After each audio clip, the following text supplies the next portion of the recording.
Hello, guys. Uh, Welcome to round 8.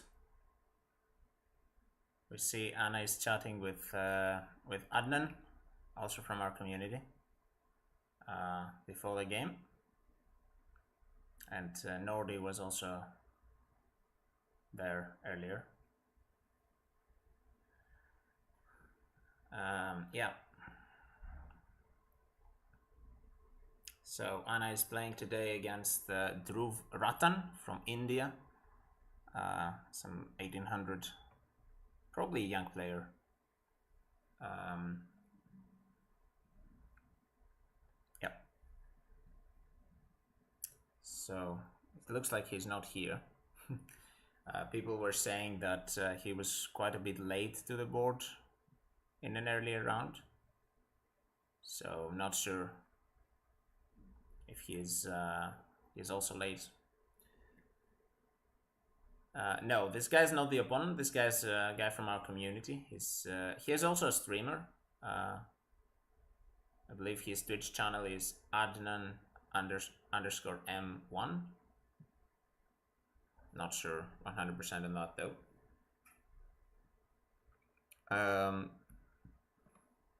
Okay, it looks like the opponent is not here. I do have to send an email, so I will be quiet for a while, and hopefully the opponent comes in the meantime.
I'm here, guys. Uh, I will. I'm just sending an email. I mean, we have no moves, so yeah.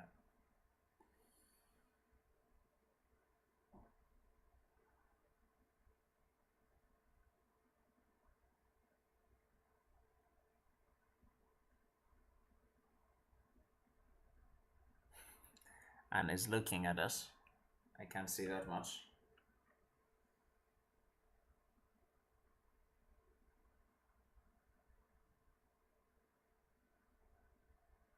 Okay, I think I'm done. So let me open YouTube chat. Okay, it looks like the opponent is here as well. So hello to people on YouTube. And let me turn on some lights because it's pretty dark here. Slightly pink. Only 5 p.m. And yeah, I'll mute that. Wait. Probably. Yeah, I had YouTube chat. Should be muted. Okay, so I'll be here in 30 seconds.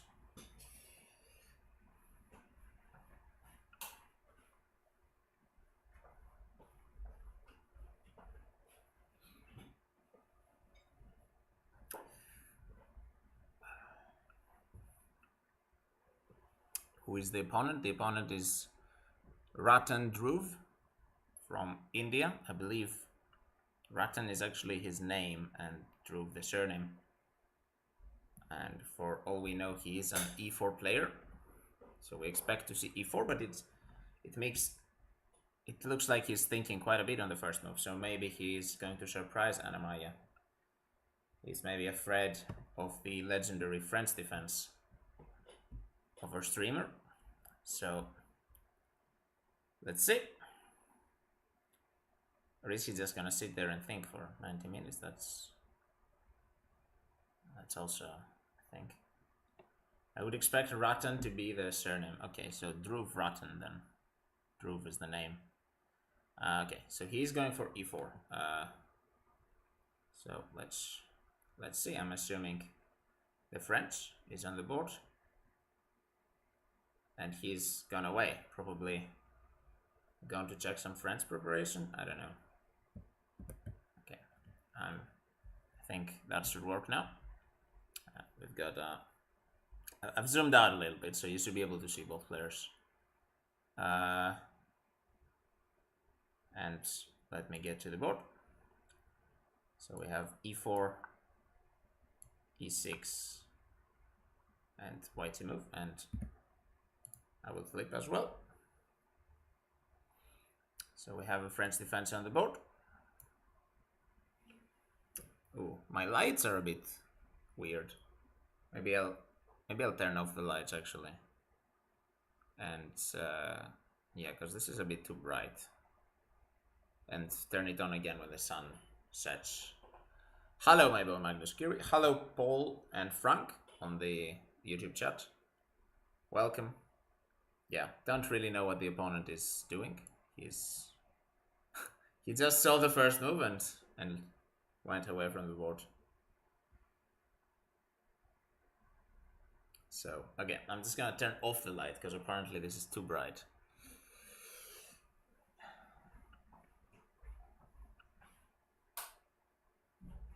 Okay, I guess that is better. Hello, Hamster Hump, welcome.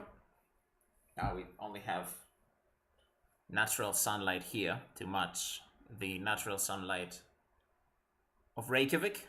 You can see Anna's looking at us. At least, well, we don't know how long the camera will last, but at least she's giving us some nice face expressions, maybe some good thumbnails for YouTube, as Buxland is saying. Hello Dylan, welcome. What is the opponent doing? We don't really know. Looks like he's left the board. Now he's come back. Okay, he probably wanted to just get a bowl of water. So that's probably. So he's like, you know what? If I'm gonna play against the French, I might as well get some water.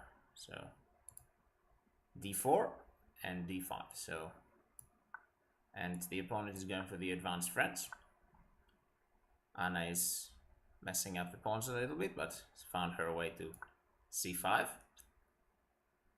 And we have c3. So this is the main line advanced French. And we have queen to b6. So Anna played this line against, I believe it was, hasn't she played this actually? Yeah, I believe it was GM Pranith Vupala that we had this line against. Anna did lose that game, but hopefully she's learned her lessons and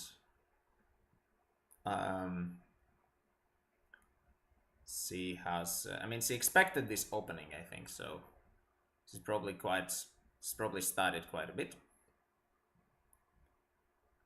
A little bit of staring, yeah. The opponent has lost quite a bit of time so far, I think. But yeah, knight f3 is on the board. and I think Anna responded with bishop to d7. This is the same moves happened against Pranith as well. So, and we have bishop to e2. So I guess she's just following the same move so far. Maybe he wants to see how is Anna-Maja going to deviate. Anna-Maja goes for bishop b5. So we have the exact same variation. That's surely. I don't think he expects that you have the exact same game, right? I mean, surely Anna-Maja does deviate from the game. Queen to b5. I wonder if her opponent watched the recaps. Yeah, he probably did watch the games. I'm pretty sure, because he's going for the exact same line. So I'm pretty sure opponent watched the game against the GM. But here, he is about to get surprised, because Anna has learned her lesson and knows that the correct move here is queen back to d7. So this is deviating for the game against the GM, which, by the way, the recap is out on YouTube. You can check out that game. That was the exact same variation, but queen a6 was played there, which is probably not the best move, and Anna was in quite a bit of trouble in the opening. She did manage to get from this opening into a drawn position, but in time trouble she couldn't manage to defend it. So last time she played queen a6, the opponent took on c5, bishop takes c5, and b4, and the black queen was in quite some trouble. But here, okay, we have knight c2. Her opponent played, and Anna, I think, went for knight to c6, and her opponent castles. So going for some development. Position looks quite a bit similar, but our queen is much safer on d7. There isn't any danger for her to be trapped, and so it's a better position compared to the one she got against the GM. So basically we have some lack of development here, but structurally this is much better than a normal French position, because our bad bishop on c8 is being exchanged. So this is a cool line to get rid of our bad bishop. And yeah, let's see. Yeah, she went back to a6, but now she's going back to d7. So she's studied some theory. I'm pretty sure her opponent played the same line. He hoped for queen a6 again. He hoped that he would get an advantage, and with the help of engine preparation to get a better position against her. But Anna sidestepped that very quickly, and we're now in this position. Okay, now it's too dark, I think. I don't know. Maybe I have to turn the lights on again. Okay, I'll wait a little bit. Hello, PMD. Is Anna-Maja left-handed? Yes, she's left-handed.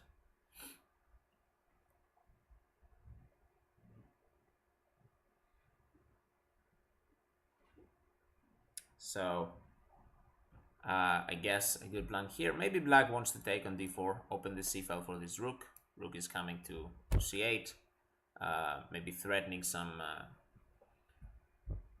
infiltrations along the c file. This knight might be, for instance, a target if the queen moves. This knight could be developed to e7 and then to g6. This bishop, I guess this bishop can also go here later. Looks like quite a comfy position. I wouldn't say black has any problems here. Hello, Gooey Chess. Some nice emotes in the chat.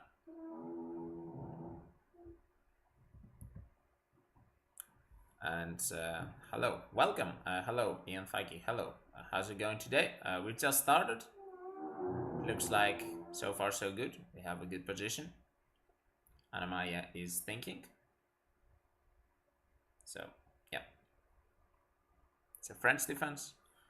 It will probably be the last French defense of the tournament, if Anna has the white pieces in the last round. And we do hope that she wins her game. It's probably going to be the last low-rated player as well. Anna was quite a bit upset that she was facing a low-rated despite being on 4.5 points. She was actually quite unlucky because there were like, I believe, 46 people.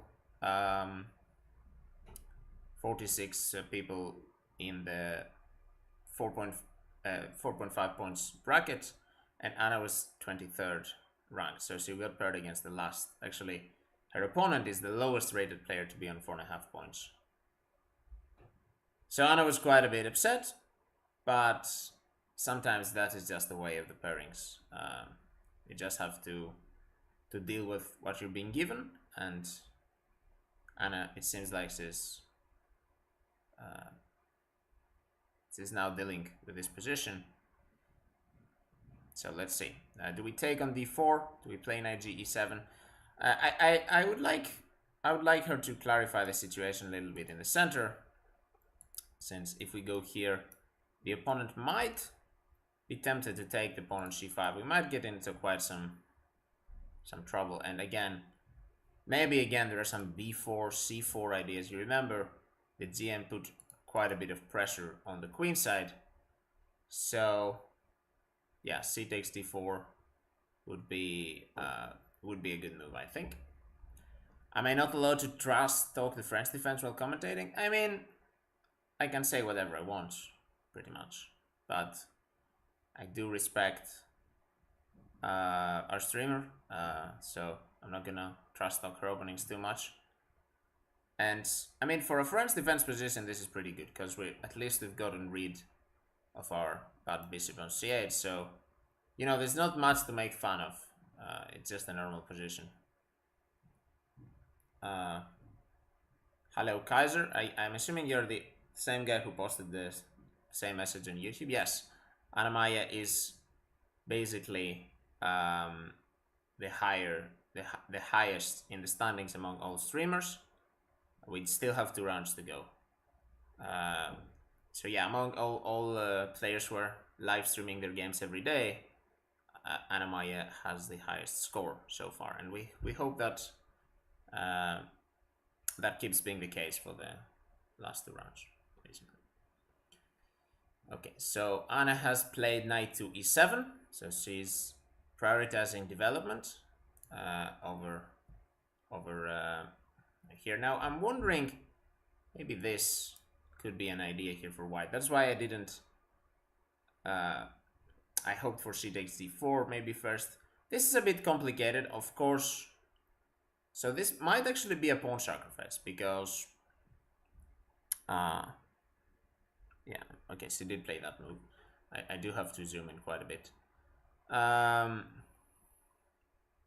So this is actually maybe a pawn sacrifice because white can take on c5 and can reinforce this pawn with b4 if needed. So Anna is sacrificing a pawn, but maybe she's hoping that the pressure against the e5 pawn would be enough to create some counterplay in the center.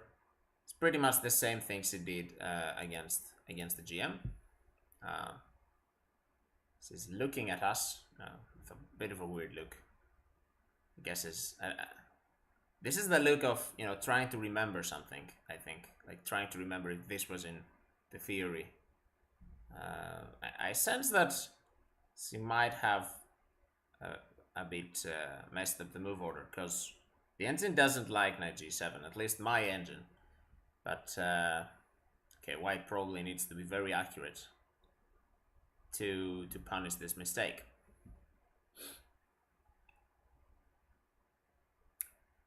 Yeah.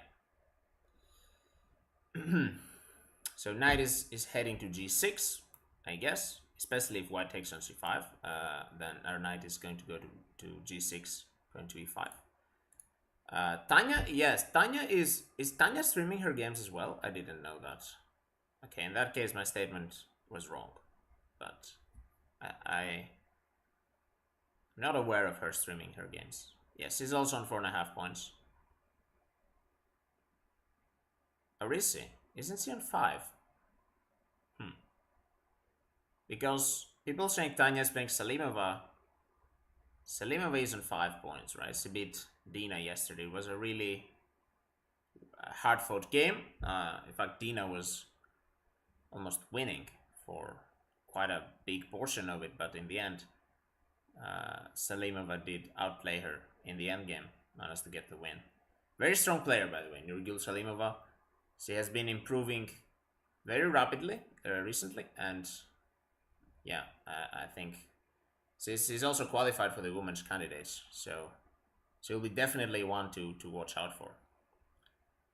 Bishop d2 has been played, so he doesn't want to take um, to take on c5 and disrupt the pawn structure. He's basically rejecting the pawn sacrifice.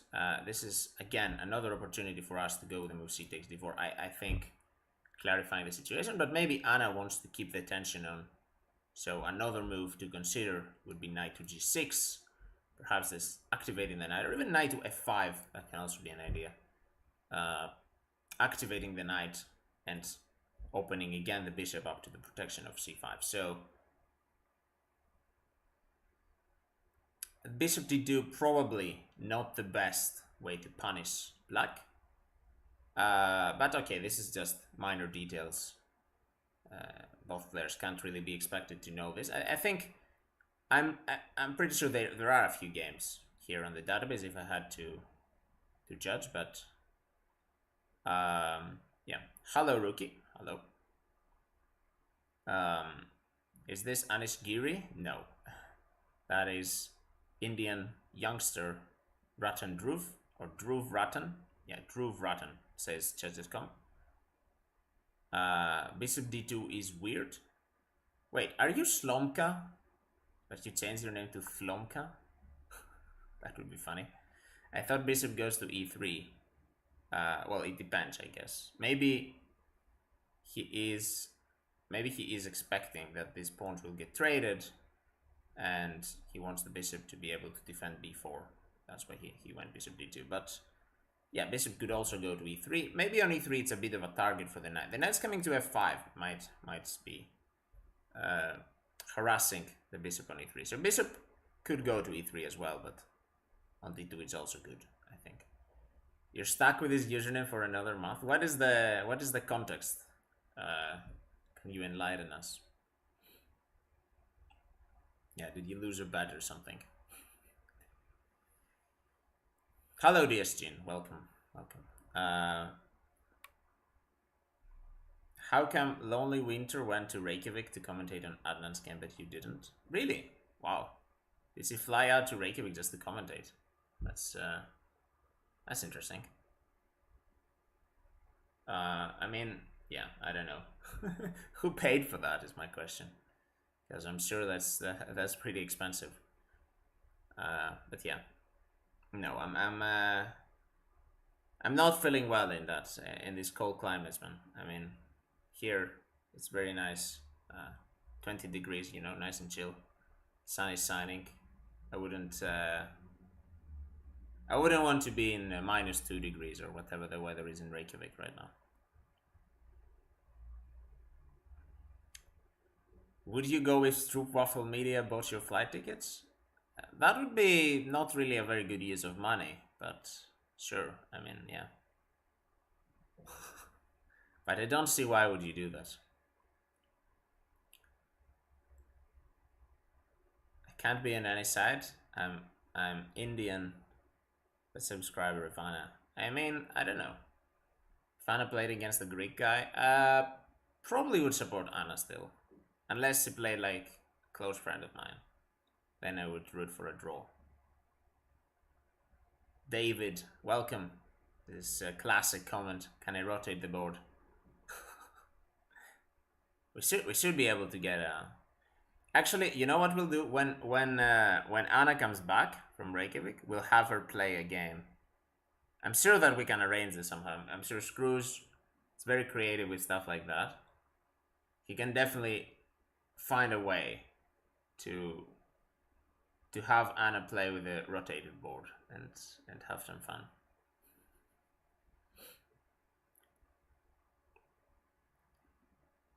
What if they play white on one board and white on the other? What? What was this? What was this related to?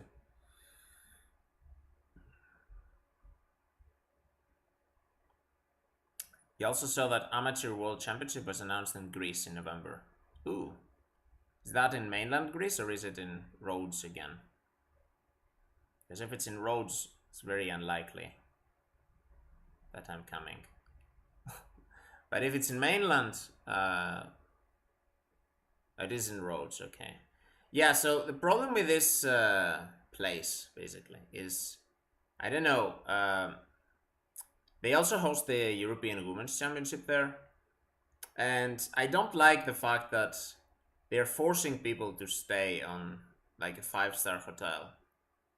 So, yeah, it's a bit weird. Like, you shouldn't be forcing people to pay out of their pockets to stay in a very expensive hotel. So, if I had the opportunity, and if for the amateur championship it's not the case, then I might go there.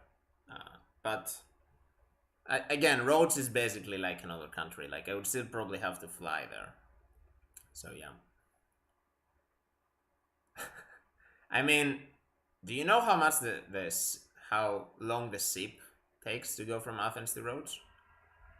I think it's like 14 hours or something.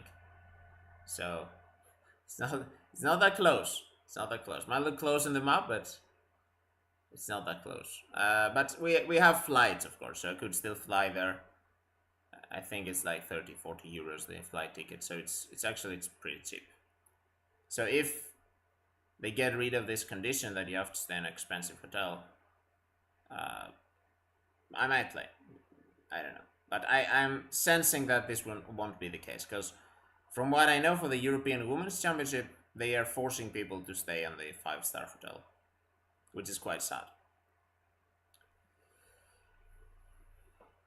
But yeah, thank you for the information, Slomka. Are you planning, actually, if you're still rated below 1700, I can't see any reason why you wouldn't win the under 1700 category. Like, I think Slomka's actual rating is more like 1900 for sure, I would say. So, yeah, if he plays in the lowest category, I think he has a very good chance to become world amateur champion. So he can use the fact that he is very underrated for his own good and get a nice FM title. I think the first place gets the FM title, right? Now, if I played in the amateur championship, I would have had to play on the under 2300, because unfortunately my peak rating is 2078, so I don't qualify for the under 2000. Even though my current rating is very low, I would still have to play in the top category, which, okay, it might be good for gaining some rating, but I don't think I would have any chance of winning any prizes. In fact, I think it was held in Greece again, and the winner, I'm pretty sure the winner of the top category was a famous puzzle racer, Jimmy's 98, whose real name is Dimitrios Ladopoulos. He's now a FIDE master. He's about 2300. Back then he was like 2280, and he won first place in the World Amateur Championships. So yeah. I'm not sure they would allow Anna-Maja to play at all in this event, Lugoy. I think, since she has crossed 2300, I'm not 100% sure, because they might have, a condition that it should be in the last X years or so. But I am 95% sure that Anna wouldn't even be allowed to play in this event. So basically, once you've crossed 2300, you don't qualify as an amateur. Yes, as Rookie says, I'm a weak 1900 who's flexing his pick ratings, exactly. But Yeah. So Anna's thinking for quite a lot. We've made a lot of arrows to try and explain what moves she might think about. Another move she might consider here is rook to c8. So um, that's also a move she might consider.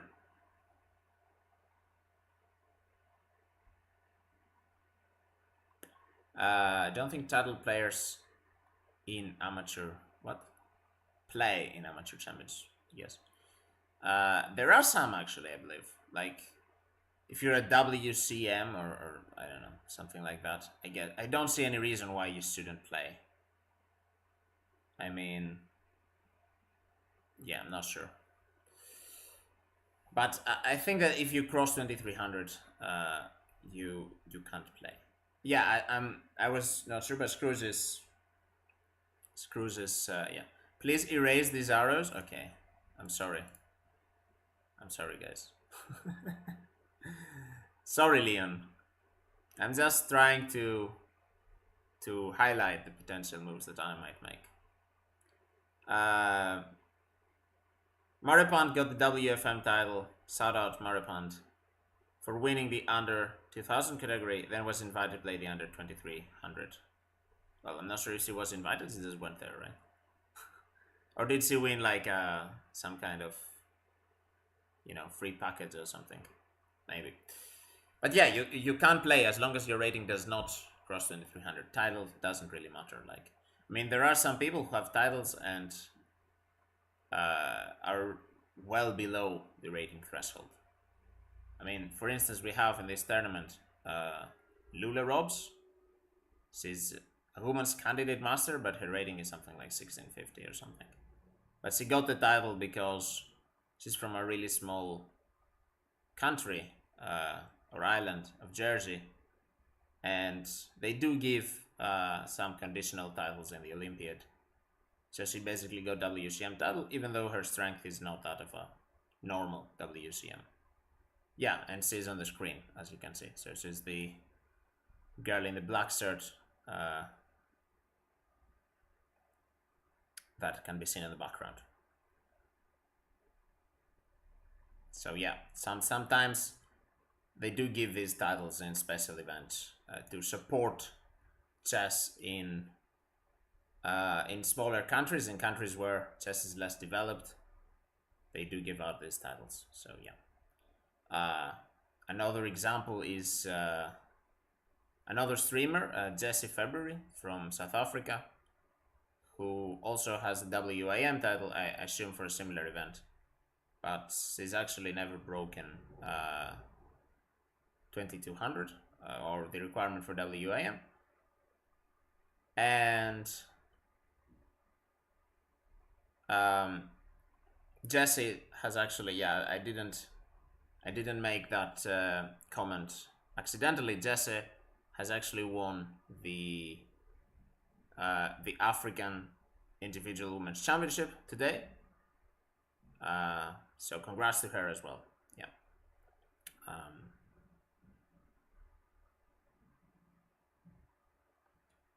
Alexandra Chess also won her title. Yeah, a lot of players who are from countries where chess is less developed can get these conditional titles. Now, some people think this is not fair because if you're from a bigger country, you don't have these chances. So what FIDE did in the past couple of years, I believe, is they raised the requirements. So, for instance, Jesse would actually be eligible for a WGM title from some performances. I think because she won the African Championship, which, by the way, she won again this year. But they have a rating requirement, so she doesn't get the title outright. She needs to reach 2100, which is the rating requirement minus 200 points. So she has to prove that she's WGM strength by reaching at least some rating threshold. So this is kind of a compromise because some people thought, you can't hand out titles that easily. Some others thought, we have to still promote chess in less developed countries. And there is the compromise, and it's like, okay, conditional titles it is. The Olympiad tiles are available for anyone, though, not just for smaller countries. That is true, but if you're a 1600 rated player, you're probably not playing in the Olympiad for like Georgia or Armenia, right? It's much more easy to play for a country like Jersey or San Marino or Cyprus or something like that. But yeah, yeah, it's not the country exactly. Yeah, okay. I'm sorry for that. Yeah, okay. Clarification. Yeah, you can get that from a bigger country, just that you wouldn't get in the Olympiad team. Um, yes, go Anna. Some people are saying yes. Uh, let's see. Which country can you go to play in the Olympiad? I mean, from Australia, I'm pretty sure you can find a lot of small islands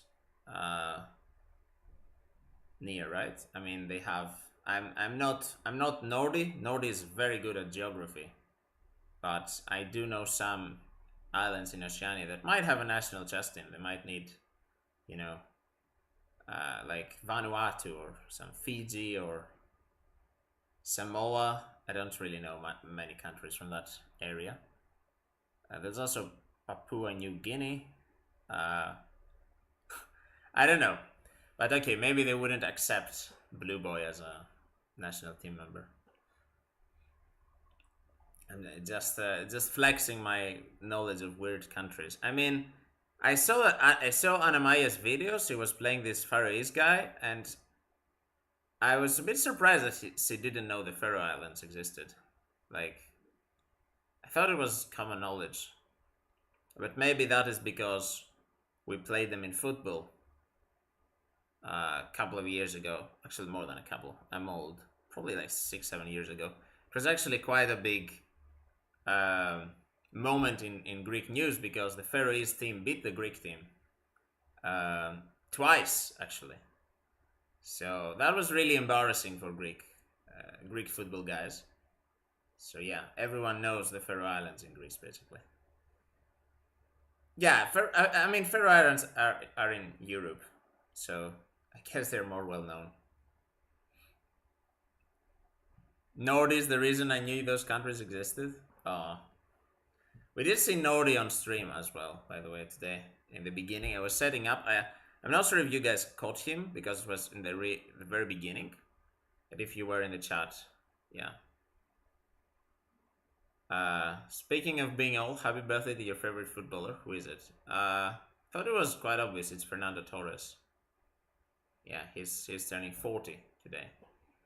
Former Liverpool, Chelsea, and Atletico Madrid striker. Faroe Islands also often appear in GeoGuessr. True. Yeah, if you're a GeoGuessr player, you definitely know the Faroe Islands. Or you might not know Nauru and Vanuatu. They are not in GeoGuessr, as far as I know.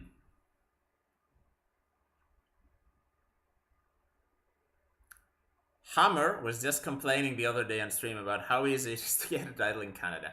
Yeah, Canada is another. Oh, we have a move. Is it knight to g6? Yeah, I think it is. Canada is another place where there aren't a lot of chess tournaments. So despite it being a big country, ooh, and immediately the opponent is playing h4. He's like, you know what? You have a knight on g6. Let's get it out of here. I don't like it. So the opponent had anticipated this move. H4. I'm expecting h5 will soon be played. We can't really allow this guy to come here, I think, because that comes with tempo, and then the pawn comes to h6.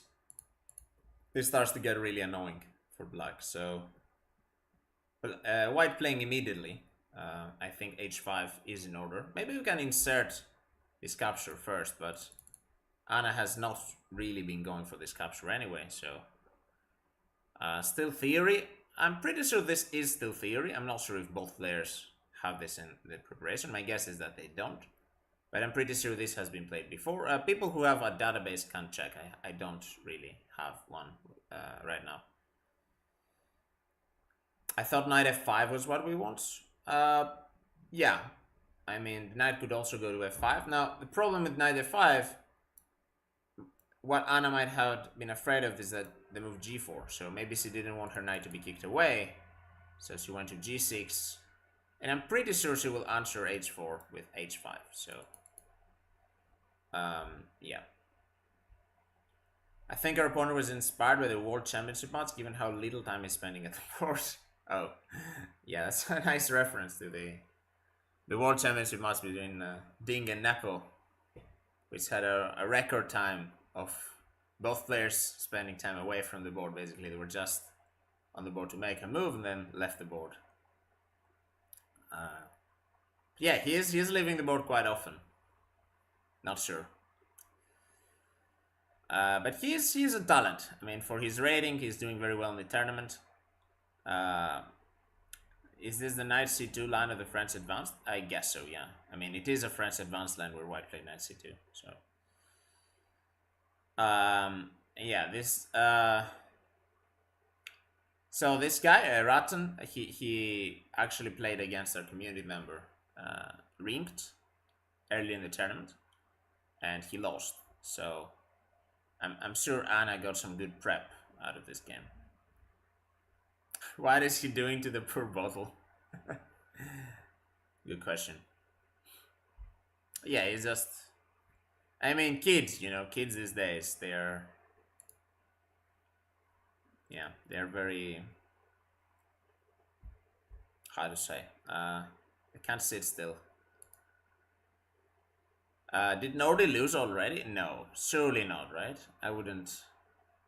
I mean, maybe he blundered early and lost, but maybe that's just a mistake. Sometimes BGT picks up the wrong result or something.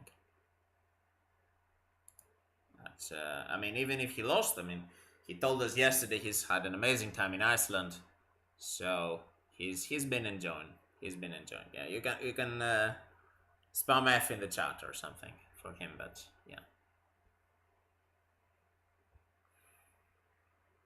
Maybe he got tricked, something. I don't know. Maybe he blundered a piece early and was too tilted to continue or something. Maybe they made the opposite mistake. Yeah, true. I mean, they entered his result wrong once, so why not twice, right? But yeah, I'm sure he will come in chat later to get some inspiration, perhaps. But we wish him the best. We wish him a strong finish. Or maybe he's just staying there and checking out Anna's game, so maybe we will see him appear on stream for a while, provided the camera keeps working. For the foreseeable future, he doesn't seem to have any problems for now. But yeah. So h4, white, despite castling Kingside, he has pushed up this pawn. Dot Not Runner, thank you so much for the gift sub to Alessandro Pellone. Thank you so much. And welcome. So yeah, this h4 move, despite having castle, white is pushing for space in the king side. He is really trying to squeeze Anna out of the, of this spot, trying to gain maybe some space for an eventual attack, because black probably is casting short here. So, I mean, yeah. So if we're a bit hasty, we go like bishop e7. There might be h5, knight f8, h6. White pawn is going to be a pain in the neck for black's position. So, what do I have more faith? Anna-Maja's camera or Anna-Maja's friends? I would say Anna-Maja's friends. I mean, she's had quite good results with it, so no reason. Based on past results, right? Based on past results, we have to have more faith in the French. But her camera is working for now. We'll see. We'll see if it passes the test. Do we have live PGN link? Not to my knowledge. Yeah, we're missing that. But since we have the camera, they might not give us that. So we'll have to go with the delayed clocks for now. But it looks like the opponent is playing very quickly, so I would say that white has a little bit of a time advantage here. In fact, I would say he has quite a big time advantage, like 10-15 minutes at least. You like being closer to the window? We can see the sea. Yeah, that's good. That's good. Maybe the sea prevents the camera from melting. I don't know. Hello, Mikhail.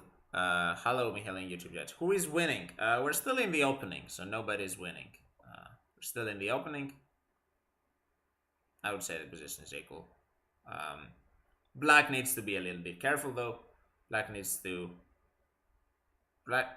prevent this plan, basically. So I think Anna will eventually find the move h5. So famously, water is really good for cameras. I mean, you never know. Okay, I think I'm gonna open some lights because it's getting too dark in here. It's almost sunset time, and my eyes are getting a bit tired from looking at a bright screen without lighting. But okay, Anna has moved h5, so that's probably the best move. h5, preventing h5 by white. And we're basically just continuing our development. Ideas is rook c8. Okay, and the opponent has played g3. So g3, reinforcing this pawn on h4. Very quick moves by your opponent. So our opponent is pressuring us quite a little bit on the clock.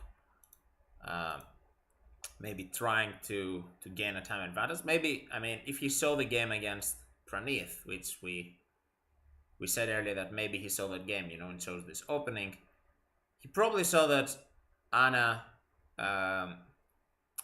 made a bit of a mistake on the 40th move, having little time. So maybe he is aiming to press Anna on the clock.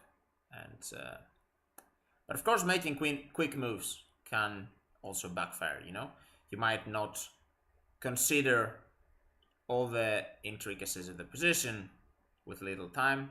I mean, if this kind of time management worked, Vlad would be a GM, right? But he is not. So it also has its drawbacks, I would say, to play that quickly. And Anna is taking her time, thinking a little bit more about the position. I mean, there is plenty of time still, so no reason not to do that. And once again, I mean, the general plan is just bring a rook to the c file. Perhaps, I mean, the question is, what do we do with this bishop now? If white takes on c5, of course our bishop will go to c5 and be very nicely developed, looking at the white king. But if white keeps the pawn on d4, this bishop doesn't really have that bright of a future. Maybe it can go to e7, but where next? Maybe, I mean, I wouldn't be surprised to see some maneuver like this, but that's quite a long term. This could happen though. You could see the bishop develop like that. So this is a bit of a question we have to answer.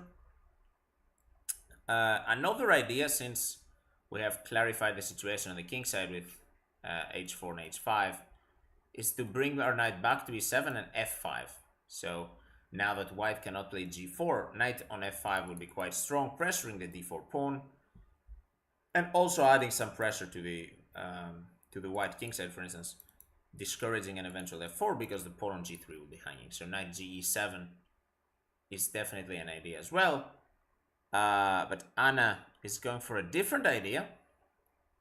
So she's trying to open the position up. I think she went for the move f7 to f6.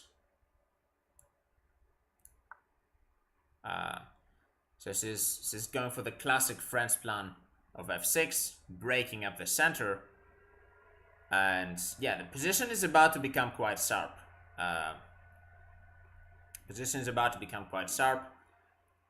Very double-edged, very double-edged. Center is about to open. Our king is still there, so I'm a bit scared here that our king might get caught in the crossfire, but I do trust Anna. She's a very experienced French player. And yeah, I mean, e takes f6 probably not the best idea here, but yeah, f6 definitely a good idea. It wasn't really on my radar because I would prefer our king to be castled first because we're playing f6, but now that I look at it, I don't see why not. And that also gives a future to the bishop on e7. So if our bishop goes to e7, we play fe5, then our bishop will look at the white kingside, and eventually we might need to even prepare an eventual g5. So f6 definitely a very interesting move, opening up the center. Also, if white takes and we take back, our bishop could find a nice home on d6, also looking at the white kingside. So maybe Anna saw this h4 g3 and thought, you know, these pawns might be weak in the future, so let's open up the position and try to you know, find a nice way to attack white. And you can see white has slowed down. He didn't move instantly, so he realized now that, you know, this position might be a little bit more complicated than expected. And yeah, he is now thinking. So yeah, French defense again. Why? I mean, the French is Anna-Maja's favorite opening, so yeah, it's her main opening against d4. That's what she knows the best. I mean, some people might not like it, but she's having good results with it, so yeah, I mean, no reason not to play it again, right? Okay, going to open up the lights a little bit because it's looking a bit too dark here. I'll be back in 20 seconds.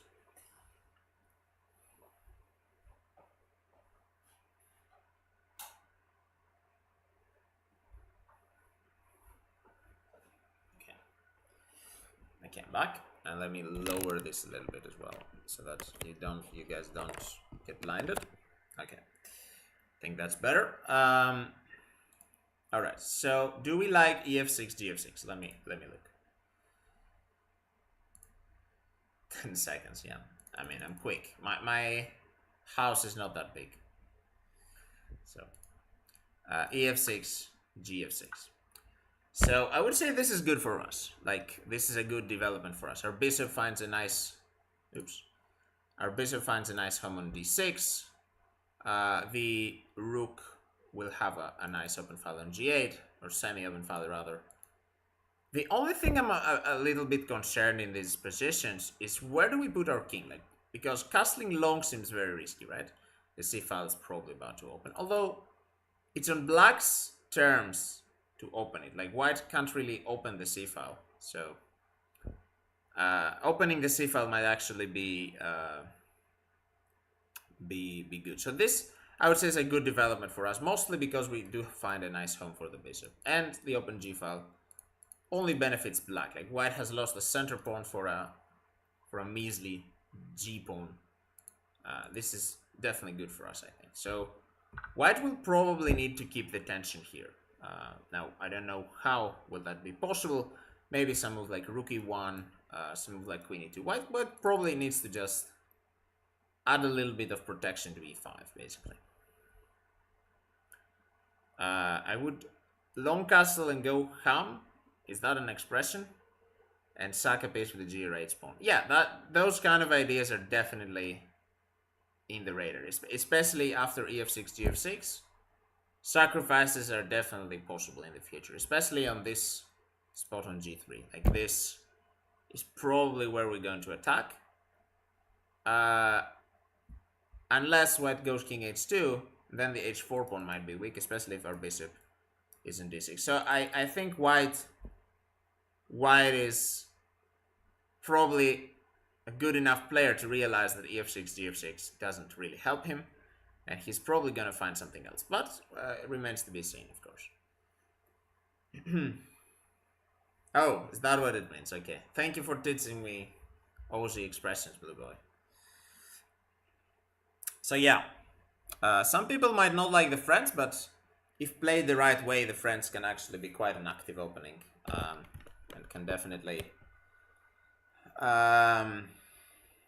can definitely lead to exciting positions. You see, we've gotten rid of our bad bishop. We're now trying to deploy our other bishop to a good square. I like what Anna is doing. I like what Anna is doing. The engine doesn't. The engine says well is better, but we don't care about the engine really. I think this is definitely Anna's territory. She knows this kind of position. She's staring down the opponent, um, and her opponent is. Remember, he was playing very confidently, very instantly. He is now thinking. So let's see what he comes up with. Step one complete. Step one of what?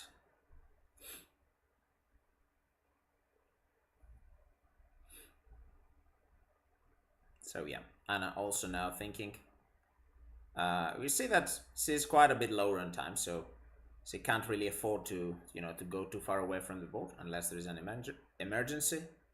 But yeah. Step one, disappoint the engine. Step two, disappoint the opponent. Yeah, it's a nice plan. I mean, I wouldn't say the engine is that disappointed as in the other games. I mean, okay, it gives white is slightly better. It's uh, not really anything too critical. Will Anna-Maja be castling in this game? It's a good question. It's a good question. Bluebo said he would castle long. Usually Anna listens to what Bluebo is saying and does the opposite, so I would probably go for no, but I don't know. Maybe she will. I think that short castle is quite unlikely. It might still happen depending on how the position develops, but I think it's either castling long or playing something like king d8 or king f7 or just even keeping the king on e8 if we are confident enough. So yeah, actually a good idea for a poll or a prediction if she's going to castle, but my bets would probably be on no because I don't really see the merit of queenside castling. But yeah, I mean, the reason I said that is because yesterday you were saying h4 the entire game, and Anna never played h4. She won the game without moving the h pawn, so that was quite funny. But yeah, in a Marcel setup, you don't really want to castle long. What? But this is not a Marcel setup, unless it is, and I don't know the name. But yeah. I guess it also depends what the opponent does, right? I mean, our plans are probably going to be different in case he takes, in case he leaves the pawn. I'm thinking you probably leave the pawn there, but yeah. She's staring down her opponent. Is that a new thing? Not really that new. I mean, it was used as early as the 1930s, right? I mean, wasn't it Emanuel Lasker who famously used psychology to win games, even though he wasn't an amazingly good player? He was world champion for like 20 years because nobody could beat him because he was an expert in psychology. So yeah, this kind of tricks, staring down your opponent, stuff like that, are definitely not new. And we do have an emote for that as well, so she likes a good old stare down sometimes. Could be quite scary if you're facing her at the board, right?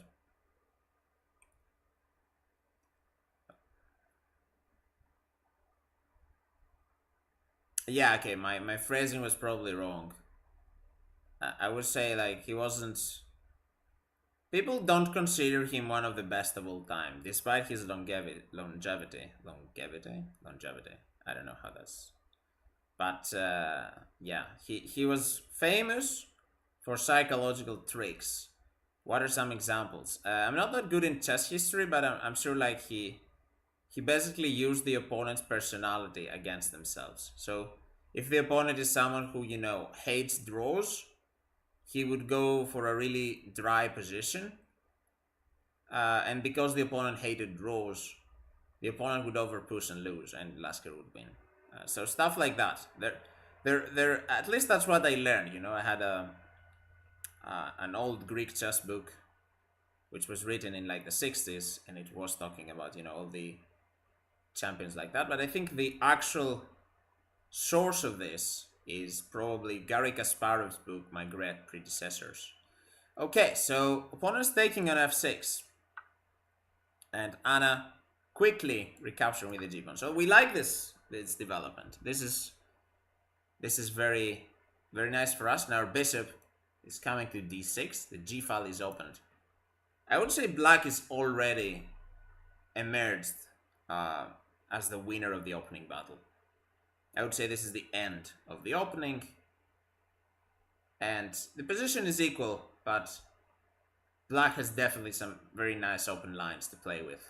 Like white is the one who probably will have to be careful in the coming moves, uh, because our pieces are definitely going to be uh, quite a threat. Now, again, question is, where do we put the king? Do we hide on f7? F7 is actually quite safe for the moment, and it also gets out of the way. Imagine the bishop on d6. It also gets out of the way so that this rook could come perhaps to g8. But castling long might be a little bit more safe in the long term. Thank you for the sub, Adam. I missed that, sorry.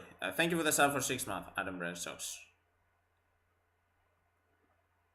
Looks like Alex Borders will get another win. Being beaten by Andrea is a serious motivation. Yeah, Andrea's having an amazing tournament. But Alex is having a good tournament as well. So, very nice to... Yeah. Don't we want the F-file open to attack? Oh, you meant why are we putting... But how do we open the F-file, Blue Boy? Well, it would be nice, but we can't do that. Like, are you suggesting this? I'm not sure this is a good idea, because the e5 square will become very weak, and the g5 square will become very weak. So, opening the f file, I don't think it's very realistic, unless we play e5 in the future. So maybe a plan could be to castle long and aim for some e5 ideas. So, yeah. And you can see, like, Anna was quite... If you look at the clocks, I'm assuming the clocks are... I mean, the chess.com clocks are having some issues, so maybe they are not correct. And maybe I will need to refresh at some point. But Anna was quite a bit down on time. But now it looks like she's basically caught up. So, I would say. Like in the past few minutes, she is making the quick moves and he is thinking. So, imagine having volcano and snow on the same trip. I mean, Iceland is really an amazing country to visit. Like, I would definitely want to go there one day. So, yeah, it's definitely one of the destinations that everyone should visit. And of course, for chess players especially, since Reykjavik Open is there.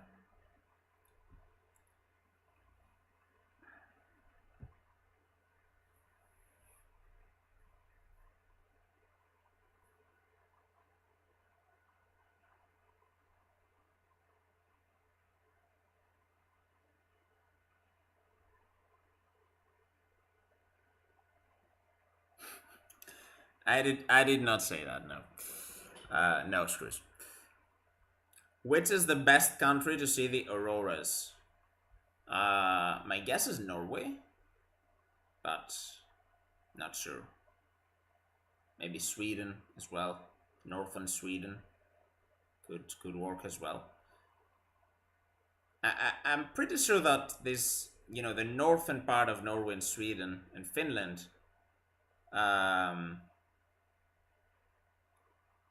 is more north than Iceland. But I could be wrong. Chile? Ooh, is there a southern aurora as well? I mean, why not, I guess, but I wasn't aware. But yeah, this places, very southern Argentina or Chile, I think they're also very cool. So I would also love to travel there at some point in my life. Aurora Australis. Oh yeah, I've heard of that. Yes, I should have known that. Blue Boy probably has seen that, right? Because it's called Australis. So I'm sure. I mean, most people live in the northern hemisphere, so they don't really know much about southern hemisphere things. For instance, I have no clue. Like Blue Boy's in Sydney, right, or Melbourne? I don't remember. But I have no clue like how far south these places are. So I've heard people say that Australia has, like southern Australia has quite of the same climate as Greece. So I would imagine that it's about at the same latitude. But we don't really know like too much about them. Like I have no clue how south Melbourne is or Sydney compared, to Europe. Let's say how north would countries being Europe. Melbourne has penguins. Really? That's interesting. I've seen basic curtains where I live somewhat faint. They get as far south as Netherlands or Canada. Yeah, I mean, at some point it got even as down south as northern Greece, believe it or not. But it was actually red compared to green. So it was some kind of weird glitch in the matrix. I don't know, some oxygen particles colliding with the air, something like that. And the aurora was red down here in Greece. But it was really interesting because people hadn't seen it before, I think. Sydney is 33 degrees south. Greece is 39 north. So it makes sense, yes. I guess Melbourne is more south than Sydney, right? So Melbourne is about as far south as Greece is north. And Iceland is 64 north. Wow. So that's quite a big difference. Oh, and Nell is a province in Canada. Oh, so in Newfoundland? Is that what province is? I guess. Yeah.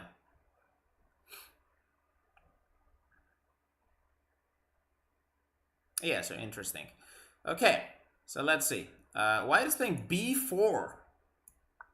So white is saying, you know what? If you're going to castle long, then you won't have such an easy time, man. Because I'm coming. I'm coming with a queenside attack. So it's basically a case. It's kind of a pawn race, like opposite side castling. Uh, but I think this actually is just discouraging us from castling in general. So I don't really see another thing we could do besides taking here on d4 or b4 because okay, we could also maybe play c4 if needed. Yeah, c4. Actually, she's going for c4 quite quickly. So this is closing down. I was thinking maybe we could take this tempo to take and go bishop d6 quickly and maybe pressure this pawn on b4. But she is playing c4. So c4 is a very principled move. I actually like this move because it's playing according to the basic principles of chess, which are when you're attacking on a side of the board, you need first to stabilize the situation on the center. So you need to make sure that your opponent cannot open the center. So what this move is doing is it's closing down the center so that the only play will be on the king side. And this is a very good move. I would think that black already is... I'm very, very confident in what Anna is doing, actually. So Anna is basically saying, you know what? I'm closing this down. You can't attack me. My king will probably stay in the center. I can definitely see the king going up to f7. His bishop's coming to d6. And now that the center is closed, we have all the time in the world to bring this knight back and even put this guy on f5, put the rook on g8, and we're ready for an all-out kingside attack. And maybe the queen can also be involved from c7. So Anna is also getting away from the board as David is saying, no one wants to play chess. Both players leaving the board. Uh, but I really like Anna's last few moves. She's looked like she knows what her plan is. She probably planned this from before. You know, she probably thought, if my opponent plays b4, I will take on c. I will go c4 and close the center down. Another approach would have been to take on d4. I thought this was also possible. Again, stabilizing the situation, and again going for the same plan, but maybe use this rook on c8 to cover some squares. But I guess what she's doing is more principled, because, you know, white could in theory use the c file at some point, right, to infiltrate. So she's closing down all other fronts except the one she's going to play. And so now pretty much only the Kingside remains open, and this is a situation that definitely benefits black. So and the engine is undecided. The engine was saying white is better, now it's saying black is better. So the engine gives minus 0.3 now.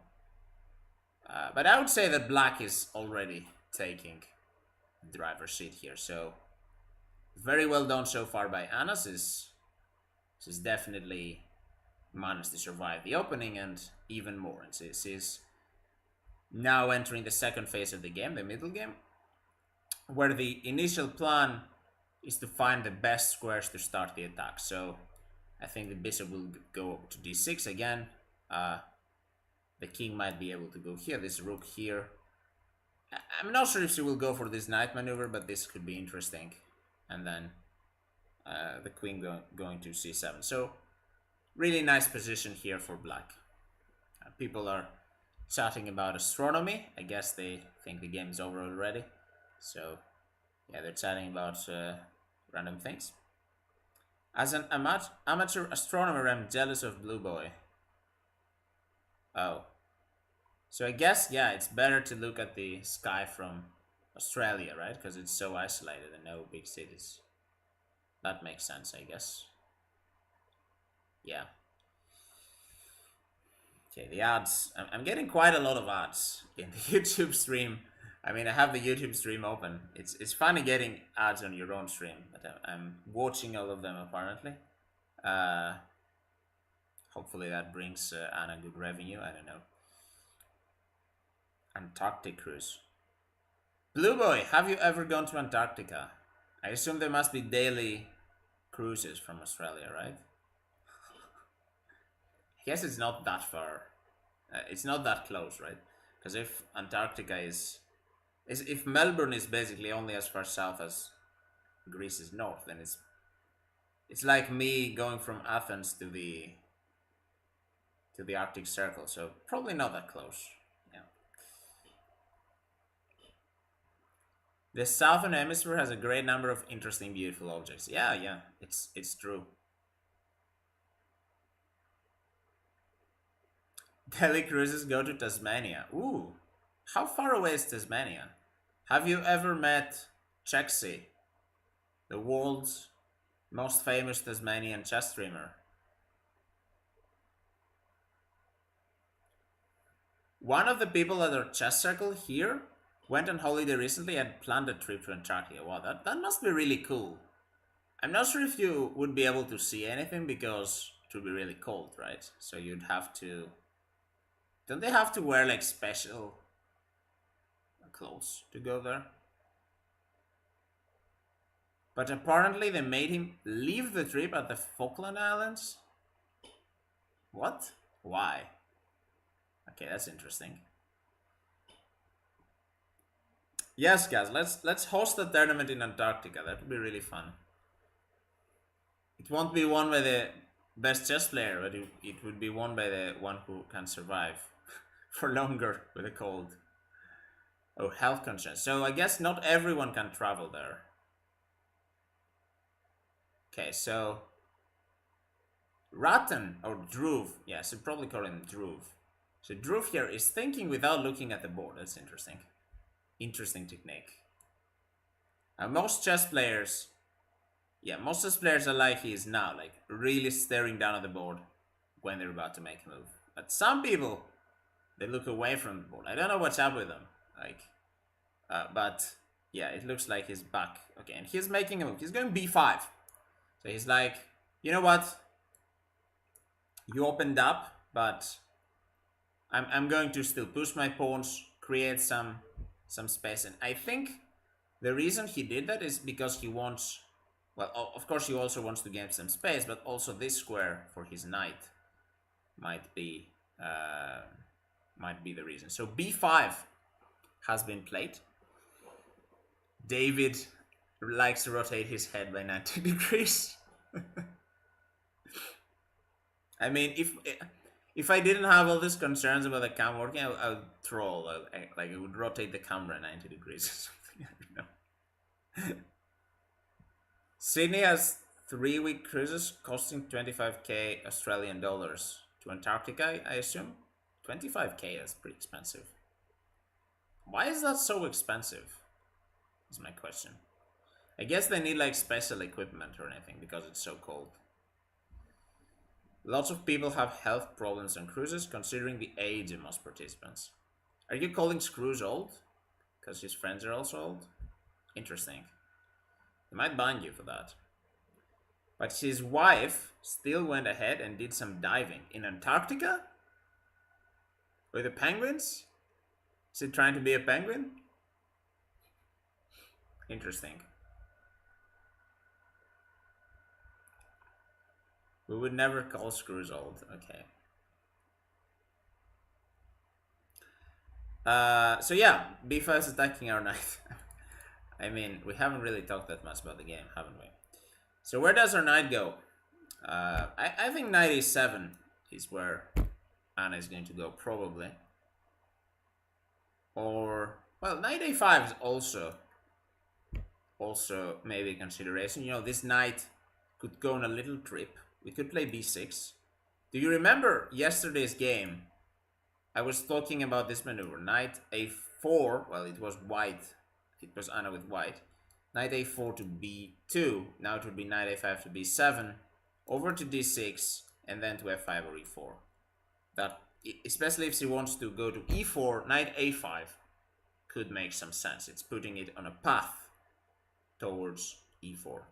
But I think more normal would be knight e7 to f5. That is my first instinct here. Not sure if there's any problem with it, but I think that would be probably the move. Also, it's immediately attacking this pawn. Actually, any knight move is immediately attacking the pawn. So white will probably insta move a4 or something, like, or rook b1. Rook b1 is probably better. Yeah, so we are also winning a tempo. So I'm not a big fan of the move b5 here, especially since our king is probably not going queenside anyway.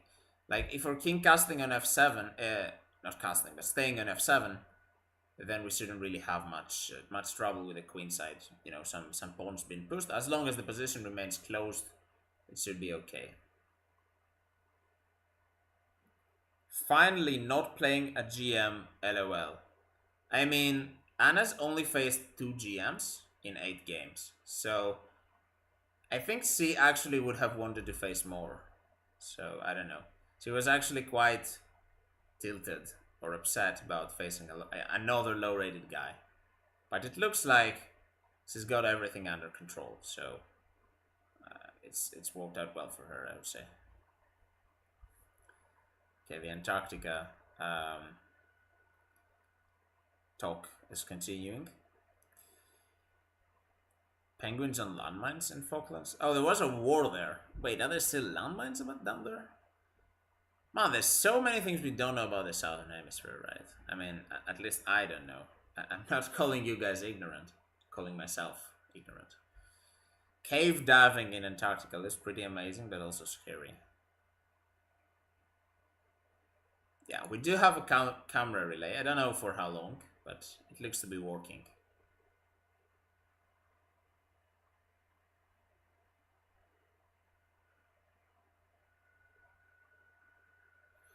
But yeah, everything's been going according to plan. Position is good. We might still be a little bit behind on the clock, but maybe not. I would say both players are about equal on the clock, I would think. Maybe around an hour or 55 minutes to 1 hour for both players. I like how nobody trusts the cam. I mean, Anna's trying out her new phone, her older phone today, so this might help. Now, if the cam melts again, that means it must be the network or it must be my computer. Now, in case it's my computer and we just need a little bit of refresh, I could just delete it and try to add it again. Maybe that would help. In case it's the network or something like that, we have permission from Anna to have an arbiter go there and turn the camera on and off, and that might fix it. So I'm quite hopeful that we will not have big issues with the camera today. So yeah, hello Vlad, welcome. Welcome. Is it cold in the playing hole? It has this kind of cold vibe, right? But Anna's not put all on her jacket, so I guess it's not that cold. But welcome, Vlad. What do you think of the position, Vlad? I think it's a really nice position for black. Wouldn't you agree? Like, if you look at all our pieces, very harmonious development. 97, 95, bishop going to d6, king f7, rook g8. I think black is doing a very good job. I'm going to turn off the arrows because some guy was complaining. I don't plan on being Hikaru, but yeah, black has quite a good position, I would say.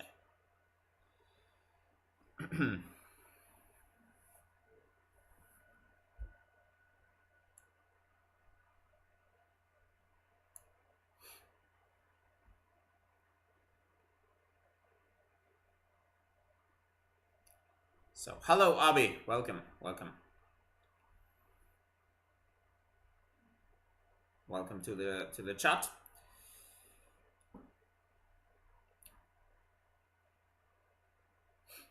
Anna is now having her typical pose of a chess player, like both hands on your head, laying down on the board. Very bad for posture, but a lot of chess players love to think like that. Yeah.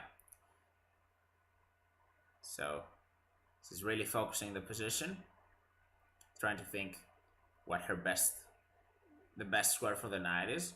Probably deciding between e7 and a5. I can't see any reason why you put it on d8 or d8. Maybe d8, f7, d6 could be a plan, I guess. But d6 also I think is a square for the bishop, so I would prefer the knight to go to e7. Yes, Abby, it was a French. It was an advanced variation of the French. So if you're joining us after having watched the round 6 recap, which by the way I didn't watch, but I know it's up on YouTube, it's exactly the same opening as round 6. So knight e7 now blocks the bishop. Yes, good point. I actually hadn't realized that. So maybe that's where she's thinking. Yeah, that is true. So yeah, obviously we can't play knight e7 and then bishop d6.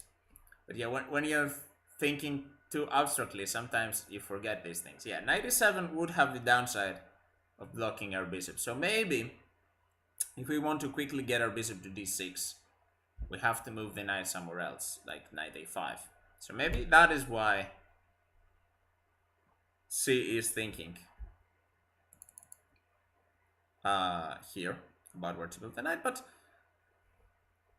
I think she's, it's not the kind of thinking you do when you have a bad position, where you're like, oh, I'm in trouble here, I have to think. It's the kind of, I know my position is fine, and I'm just trying to find the best plan. And she's pulled the knight back to e7. So knight e7 blocks the queen's entry to g8. Yes, guys. So knight on e7 is not really that well placed for now, but I'm sure that on the next few moves we're gonna move it up to f5. So knight will not stay on e7. It will go to f5, and then the bishop will open up. The queen also, as Abby is saying, will also open up.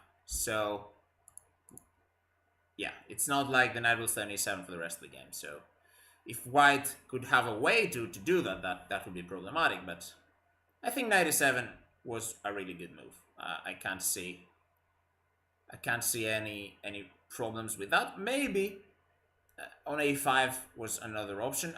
I wouldn't say one move is better than the other. I'd say both moves are good. It's a matter of where you want your pieces to be placed, basically.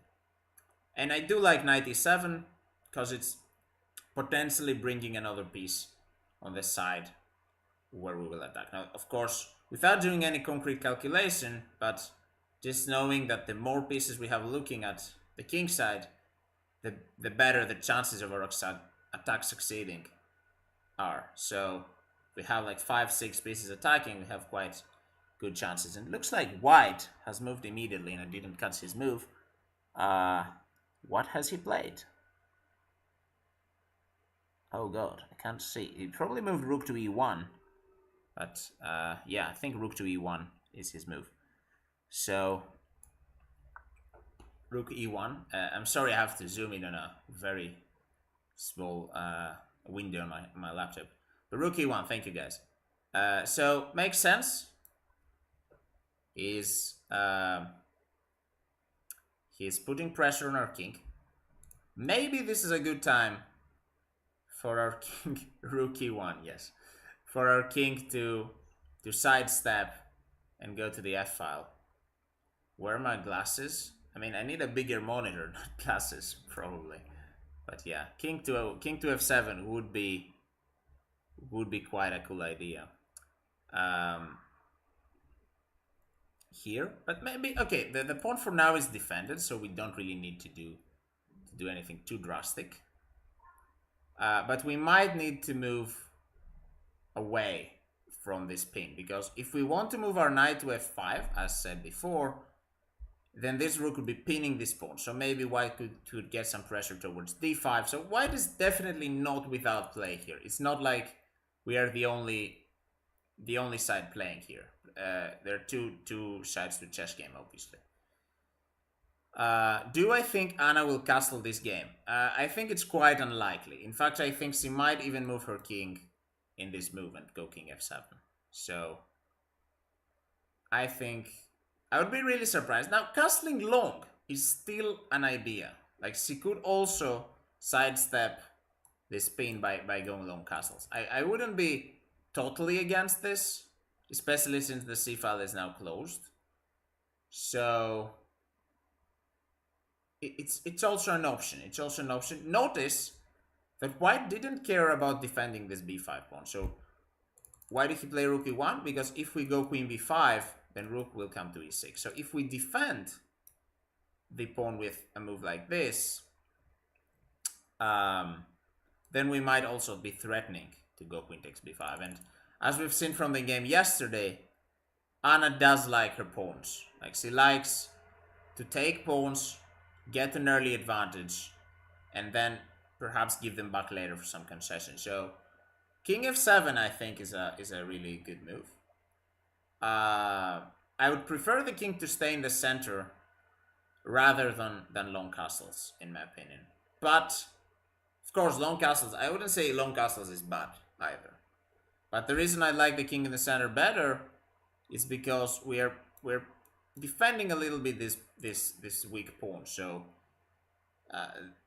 they would have, you know, some one more layer of protection that might be useful. Like, white might pressure e6 a little bit. As Slomka is saying, if we castle long, queen to e2, this might be a bit problematic. Like, how are we going to defend this pawn? I don't really see any way. And losing this pawn is very bad. Like, losing this pawn in the French is usually the start of a disaster, because if this pawn falls, this pawn is weak, this pawn is weak, the queen is infiltrating, and yeah, casting long is probably not the best idea here, I would say. So you want rook e8, but rook e8 I still take on e6. Like, you don't really have any discoveries here. Because if you move the knight, I'm taking the rook. So white just wins the pawn. So it's not that, yeah, you see white's also heavily favored by the engine. But white is doing very well here. So castling long, I think, is not the time for it. I think our king has to come and defend a little bit on f7. Rare picture of blue boy. Is that like... Okay, can I open the picture? Let's see. I think I can. I won't crash the stream. Unless... Okay, it's just some guy. Okay. I'm not sure that he looks like blue boy, but... Maybe. We never know. We don't want to take on b5, keeping the file closes better. Exactly, yeah. Taking on b5 would also be not advisable. Because, again, if our queen takes b5, the rook will take on e6. The center opens up. We don't need the center to open up. This is why we played c4. We need the center closed down so we can attack on the king side. So, yeah. The king and the queen working together to defend a pawn. I don't think that's how royalty is going to work. I mean, just giving us some important life lessons there, right? Okay, so Anna has jumped with the knight to f5. So she's saying, you know what? I'm not afraid of this. My queen is keeping defense here, and if the queen comes now to e2, I can slide my king over to f7. So she's noticed this idea, because after queen e2 it's forced, I believe, to go there. Unless, okay, maybe she can play knight g7 as well, but that looks really awkward. But yeah, knight f5, as we said, that is where the knight wants to be. Now, next few moves, again, we are keeping our plan. We're slightly modifying the move order, but the plan is the same. We want to play king f7, we want to play bishop d6, and we want to play rook a to g8. So these are the next few moves, I would say. So knight f5, definitely a good move, and activating the knight, also making white doubt a little bit their king safety, because these pawns are getting attacked. Imagine if a bishop lands on d6, g3 will be a target. So yeah. And ungeplant or ungeplant, if you're German, records, again, with the streamer standings, yes, Anna-Maja is on 4.5 points. She's the streamer with the most points during the event. In fact, if she gets this win and the next, she might be in contention for a women's prize. There are 4 women's prizes in this tournament. There are quite a few strong, very strong women players. In fact, we even have, I believe, 2 candidates. Maybe that's wrong. We definitely have 1 candidate, women's candidate, playing Nurgul Salimova. And I'm pretty sure Zhu Jiner is also in the candidates, but I'm not quite sure about that. Vlad, who is an expert on women's chess, might know that, actually. And yeah, we have quite a few strong women players, but I believe the first in the women's standings is Chinese prodigy Lu Miaoyi, who has 5.5 points and is very close to making a GM norm. So, very, very strong performance by her. She's drawn a bunch of GMs, and I believe she even beat one. So, yeah. Among streamers, yeah, but I meant streamers who are streaming their games, right? I mean, as far as I know, Atusha is not streaming her games live, and neither is Tanya Shachdev, who was said about a while ago. And yeah, but yeah, women in this tournament very prominently featuring a lot of very strong girls and women. Anna hasn't streamed her games in part. Is that a camera joke? Yeah, okay, but at least her stream has been active, let's say. Go Anna. Hello to Speed999. Yes, go Anna. Quite a lot of guys over on YouTube. I don't think we've ever had 63 people watching. Mods can check, but looks like quite a lot of YouTube guys are interested in Anna-Maja's road to WGM. You can use excellent WGM to see more information. Like the commentary, easy to understand even for us low-rated player like me. I mean, yeah, try not to explain like huge tactical ideas and stuff like that, because I'm also not a grandmaster, in case you didn't know. But I like to explain simple concepts like what is Anna going to do in the next few moves, what are her plans. The position also helps because it's not a very tactical one, it's more of a planning one. Yeah, I think players of all rating ranges can understand what I'm saying. So thank you for the comments. Yesterday draw would have been great for Anna for road WGM. Exactly, yeah, but I mean, the road being hard is what makes it interesting, I would say. This kind of games are definitely great lessons for her, and I'm sure that sooner or later she will get there. Yeah, she's put in the work, and the work will soon, reap. She will soon reap the benefits of said work. Does Anna do chess content, chess streaming full time? I believe so. Yes. So she's basically a professional streamer. She's also being signed to an esports organization, Alliance. Shout out Alliance. So yeah, when she's back from Reykjavik, I'm sure you can expect a stream or two where she's back here. So yes, it is her full-time job. So you're welcome to check out her tweets and YouTube channels, and get ready for more content, basically. Yeah. So okay, so let's see. White is thinking for quite some time. Yeah, and also check out her socials. Maybe you should put this command on YouTube as well, Blue Boy. Yeah, so White's been thinking for quite some time. White is realizing Black's plan, obviously, and he has to somehow counter it. Now, how would White go about to do that?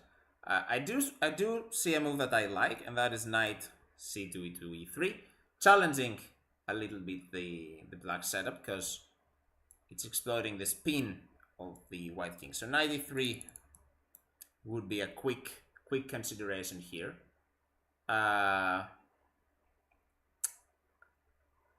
Also, of course, okay, normal other moves will sound like Rook B1, maybe A4, trying to get some space on the queen side, but this doesn't intervene with Black's plan. So Knight E3, I think, might be what White is considering here.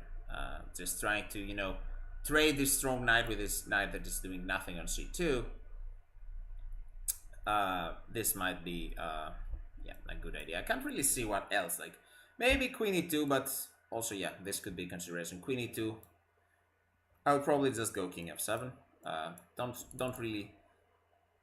Okay, it's developing the queen, but if the rook comes to E8, there might also be even some ideas against this queen. So I think Knight E3 is probably the best idea, and then the queen might try to come onto the game from C2. Hello Matthew, welcome to the stream. What was the opening here? So the opening was a Friends advanced variation. So the opening was E4, E6, D4, D5, E5. This is the advanced variation. And we played C5. It was actually the same opening as game 6 against Praneeth. And yeah, Anna improved on her play from game 6. She studied some theory, and she has gotten a really good position. So I would say Black's position is definitely easier to play now, as can also be seen that White is thinking. Are the clocks time live or delayed? Yeah, pretty sure they're delayed. Also, it's been an hour and a half. The times don't really make sense for an hour and a half. White has moved. Queen d1 to e2. So this is his move. Attacking our pawn on e6. So now he is forcing Anna to defend the e6 pawn, but that is probably what Anna was going to play anyway. So king e8 to f7 is a very logical move, and she plays it immediately. So now look how the tables have turned. Anna is the one playing the instant moves and applying pressure to White's clock. Hello, Jen Pixels. Welcome, welcome, and thank you for the encouraging comments. I'm unfortunately I can't respond to every single comment, guys. I'm trying to, but I'm especially if the chat's very active. Sometimes I miss some comments. For instance, I missed this one from Fly You Fools. Currently, Anna has a 2200 performance rating. Is that good enough for her to get a possible norm? No. So Anna needs, for WGM titles, she needs 3 norms, which means she has to perform at least 2400 level. So that is, it's really hard. Believe me, it's really hard to do that, especially if you're playing against guys who are rated 1800. So basically she will need to win every single game against them. So unfortunately, norm is not possible for her this tournament, but she still has quite a few other tournaments planned. And you know, this is just an open tournament, very big tournament. You don't often see players making norms in such big tournaments, because again, rating discrepancies and all that stuff, right? So yeah, Matthew, thank you for the 35 watch streak. Very dedicated viewer, which should have been bigger if I remember correctly. But yeah, some glitch prevented it. In the next event, she needs 6.5 out of 9 to get the norm. So yes, after this tournament, Anna is playing in a closed tournament in Zahara de la Sierra in Spain, Andalusia. And there she's going to play against a selected group of people, mostly around her rating, a little bit higher. And if she gets 6.5 points, she's getting a no. Blue boy, no, it doesn't matter who she loses to, because performance is calculated with the average rating of opponents anyway. So, okay, so we see more moves. White is going for a queenside expansion, a4. I guess trying to gain some space in the queenside. It's not really that much that White can do. If he doesn't want to go for this 93, then I'm not sure what else. I mean, yeah, a4, a5. It's also protecting this pawn, which was attacked. So yeah, it is a move that makes sense. But I see no reason for black not to go for a move like bishop d6. Just put more pressure on the king side. It's not like these moves on the queen side are very threatening to us right now, because our king is safe on the king side. We might not have castled, but our king is actually perfectly safe on f7, at least for the time being. I could see White making some kind of sacrifice in the future to try and exploit our king, but for the moment I think our king is actually perfectly safe, and it even might be safer than White's king. In fact, as Screws pointed out a while ago, but I didn't reply to that comment, but I do remember it. Screws pointed out there is a tactic. If the rook lands on g8, this pawn on h4 is very vulnerable because of this pin. So, yeah.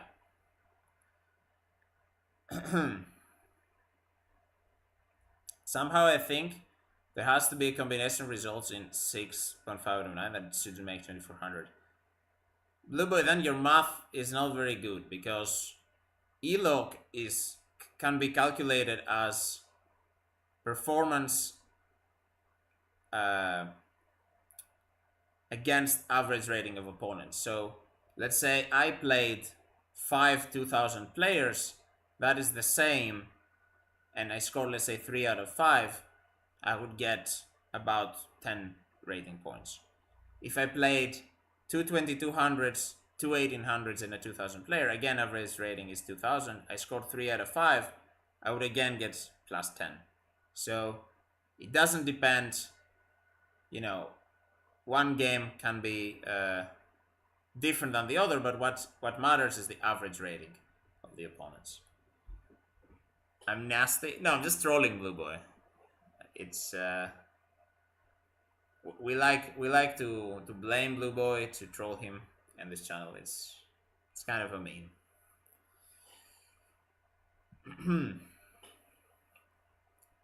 What's funny is that losing against Magnus Carlsen is better for your performance rating than losing to Random IM. Why is that funny? That is logical, right? I mean, against some IM, you're supposed to have a better expected win percentage or draw percentage than against Magnus Carlsen. I never said that, Fly Faults. Okay, and I'm missing moves because I'm too busy speaking to you guys. So bishop d6 has been played because I see the back row has been cleared. Rooks are connected. Very logical move. This rook can go either to e8 or g8. And yeah, very nice. Yeah, but just I lost either way. You know what I mean? No, Matthew, I don't know what you mean. It shouldn't be the same, because against IM is you lost against someone you could have drawn, right? I mean, even me being a weak 1900 have managed many draws and even one win against international masters. So it's not the same as playing Magnus. Yeah. So yeah, Black's position is very nice. Very nice here. We all agree on that. Even if White manages to trade this knight away, the funny thing is that we can put this knight here and it will just be replaced. So our knight on f5 is actually very, very nice. GM Solver, speaking of GMs and Magnus, welcome to the stream. Do you like this position, GM Solver? I think it's, yes, very beautiful position. It's basically a perfect French position. We've even opened the G file. Like, this is basically a French player's dream, right? No bad bishop, open kingside, closed center, closed queenside.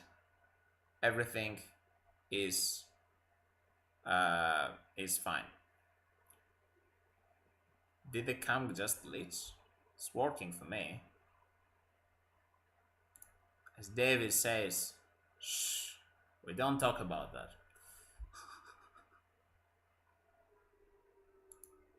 I'm quite optimistic about the camera today, guys. It's looking very nice. Stream is also looking very nice. No hiccups so far, even small ones we had in the past. Hopefully it doesn't all break down in the end, but it looks very nice. If the camera starts to glitch, I will reset it. We can reset it. So yeah, everything so far has been amazing.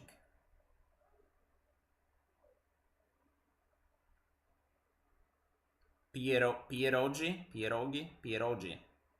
This is a famous Polish dumpling.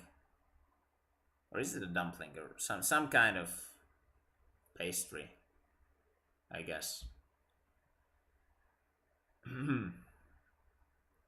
James Solver probably preparing for a cooking stream, or he will cook pierogi for us.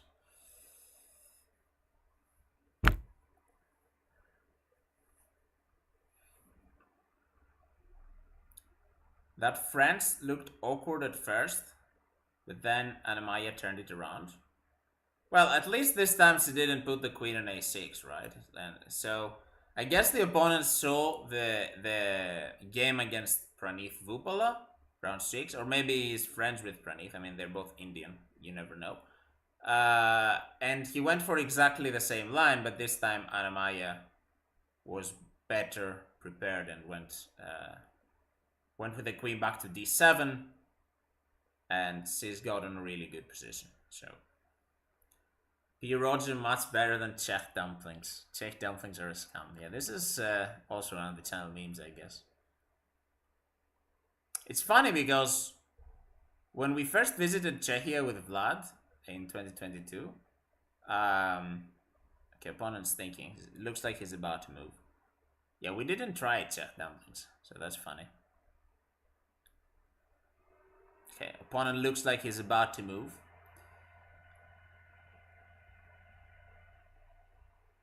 And he's putting his right hand on his head.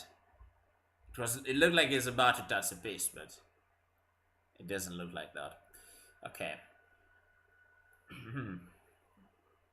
Yeah, I didn't get the reference. I don't know. Is that like a movie reference? I'm not that good at movies, so probably wouldn't be.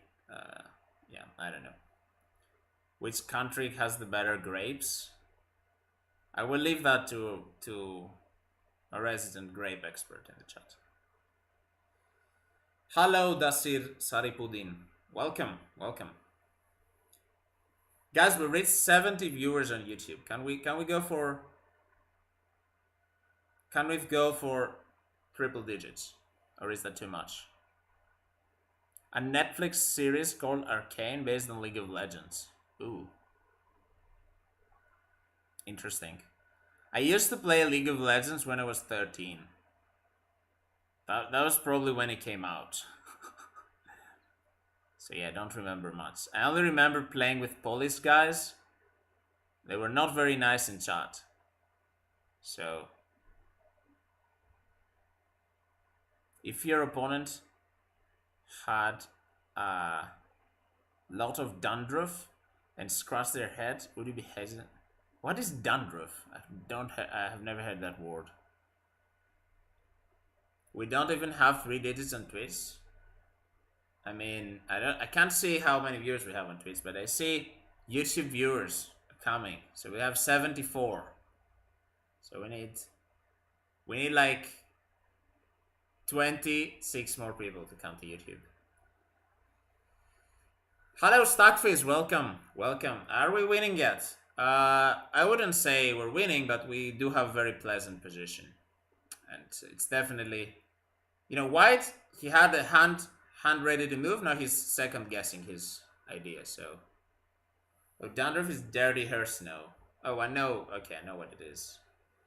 Yeah, I'm not a big fan of it. I don't know. I don't know. Hello, Alan. Welcome. Anna's looking at us. Look in the camera.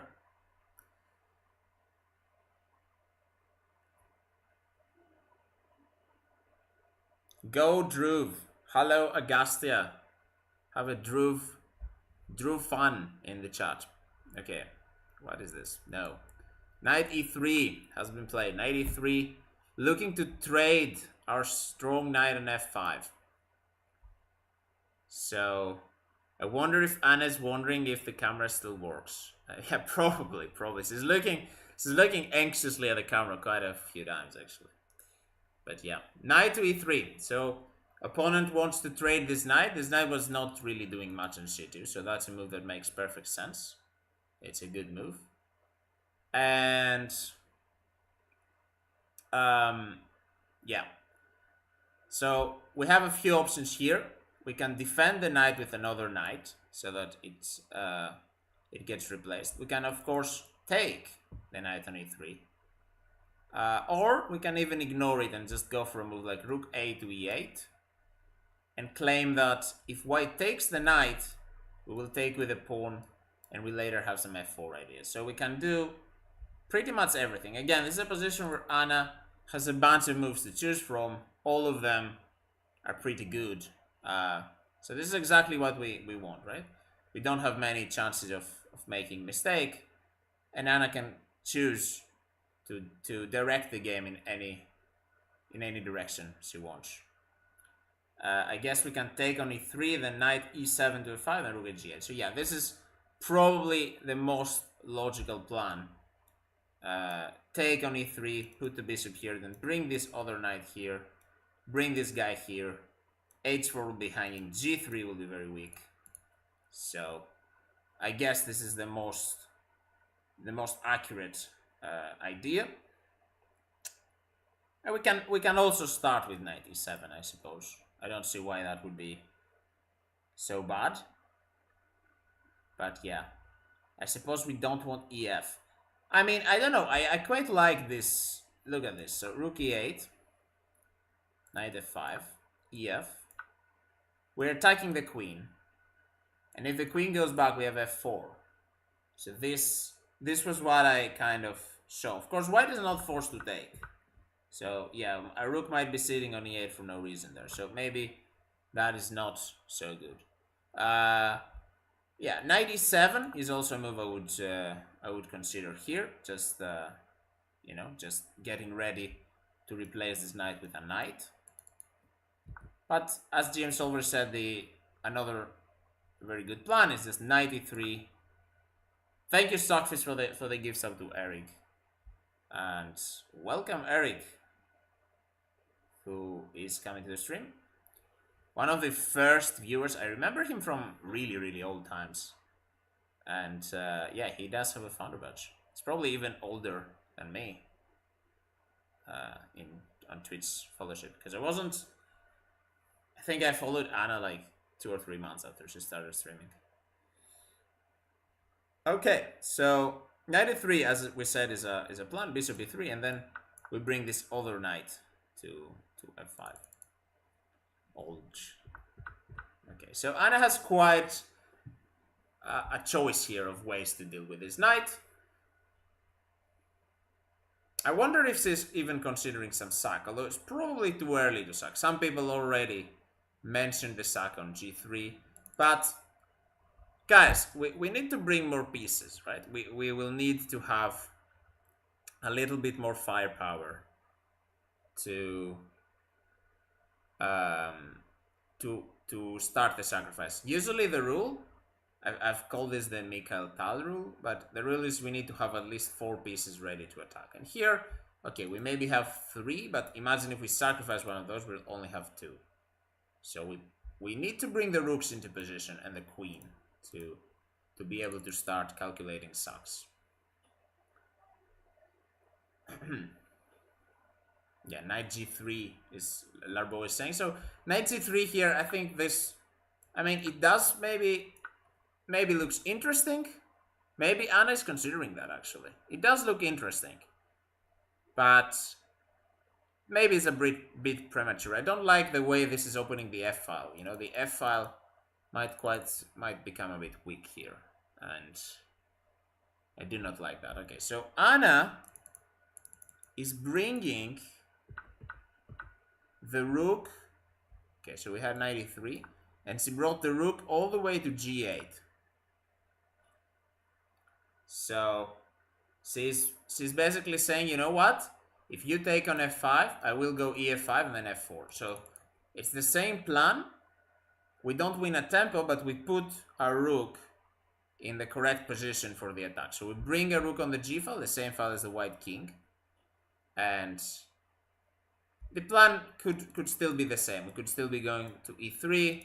We could still be bringing this guy over to e7. So rook ag8, definitely a perfectly good move. And yeah, rook e8 is the same idea. I mean, there are a lot of good moves. So we're definitely happy to see rook ag8. I think this is good. We're also putting some pressure against h4. Yeah, as Screws noticed very early this tactic. I think from the moment the g file opened, he was like, I want to play rook g8 and play knight h4. So this is exactly what Anna is going for. She's putting pressure on the white king side. She's directing the play to be on the king side. Again, same principle as she did against the game against Zach Cansdale, where, you know, he should have played on the queen side, but Anna directed the play towards the side that she was attacking, and all almost were made there. So yeah, this is definitely going well. She played my move.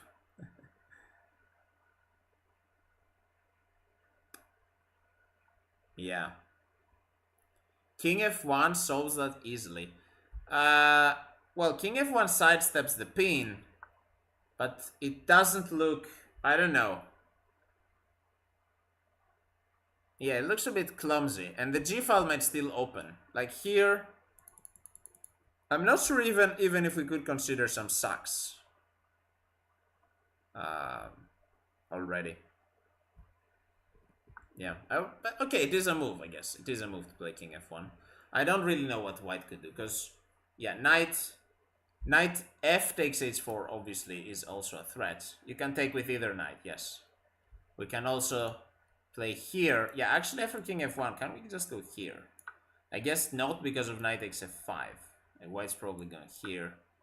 And that I don't think that works yet, guys. But it might in the future. This is a typical blue boy move. He sacrifices pieces, and he doesn't think that he assumes that f takes d3 is forced, but it's not. White can do other moves. Rook g8 exclamation mark. People are saying on YouTube.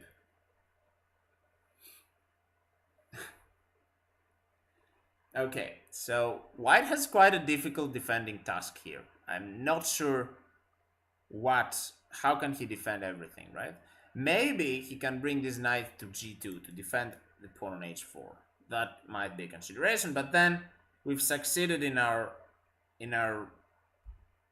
plan to keep this strong knight here on f5, and we're keeping both knights on the board, which is good for us because we could use them as offensive firepower, basically.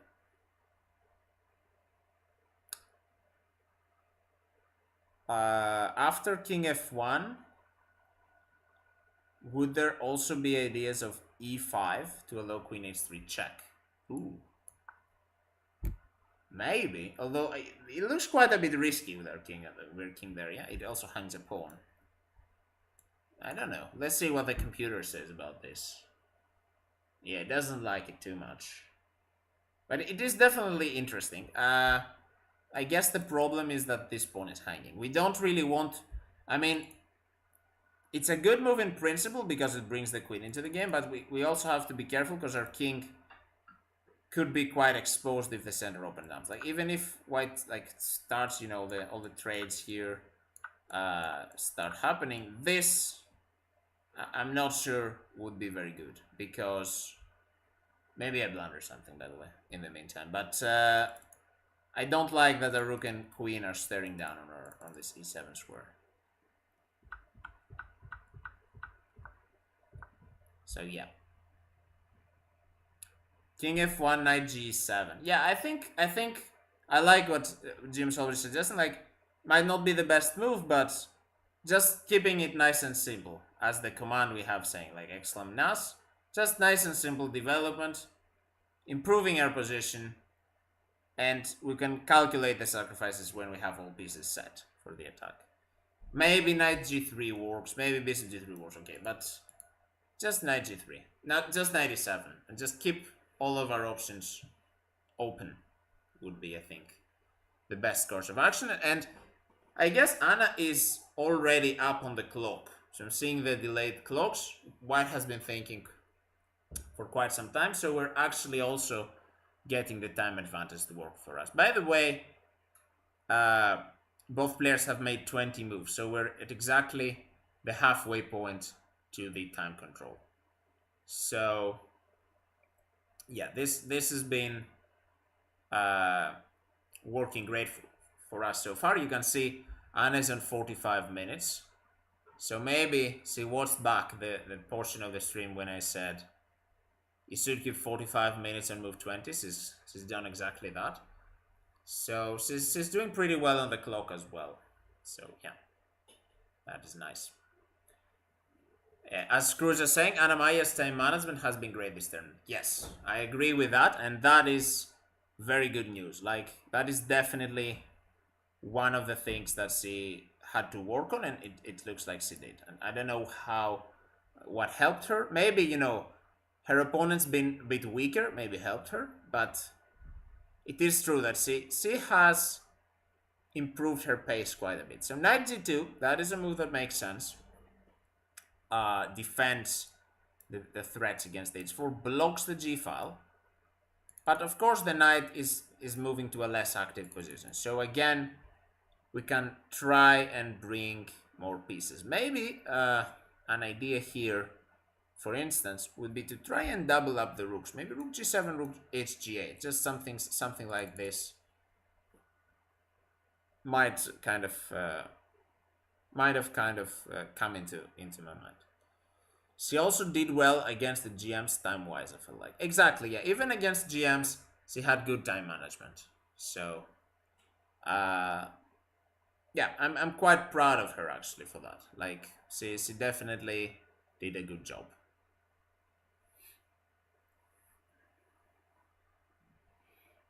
But yeah, she forced herself to think a little lesser on the openings.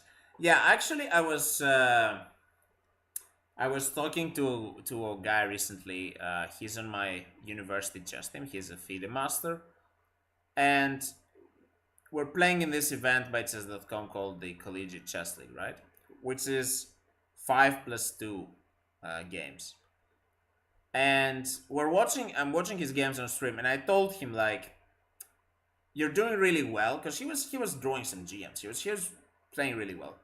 I told him like, "You're going really well, but you should play faster. You know, you should put a little bit more pressure on the close, because okay, you can play good moves, but sometimes you have like 3 seconds and you make a mistake in time trouble." So and he told me, it's mostly an opening problem. He told me, these GMs know much more theory than me, so they get a time advantage from the start and then they push the time advantage. So even if the position is equal, time can play a pretty big factor in the game. Well, okay, of course, in a 5+2 game, it's much more important than it is in a 90+30. But the same could be held for classical chess.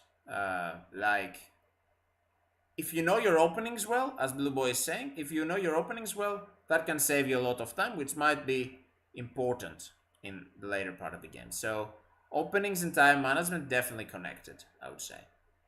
Am I on Team Athens? Yes. I am on National Technical University of Athens team. I'm actually one of the kind of managers of the team, but I'm playing on the C team because I'm not that strong to play with the GMs.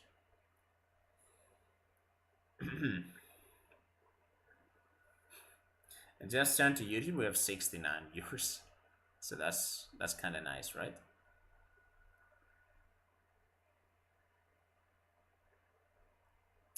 There is still sun, by the way. I'm impressed that it's so north and the sun still hasn't set. Although I guess, yeah, it's 2 hours behind as well, so it's 5 o'clock there.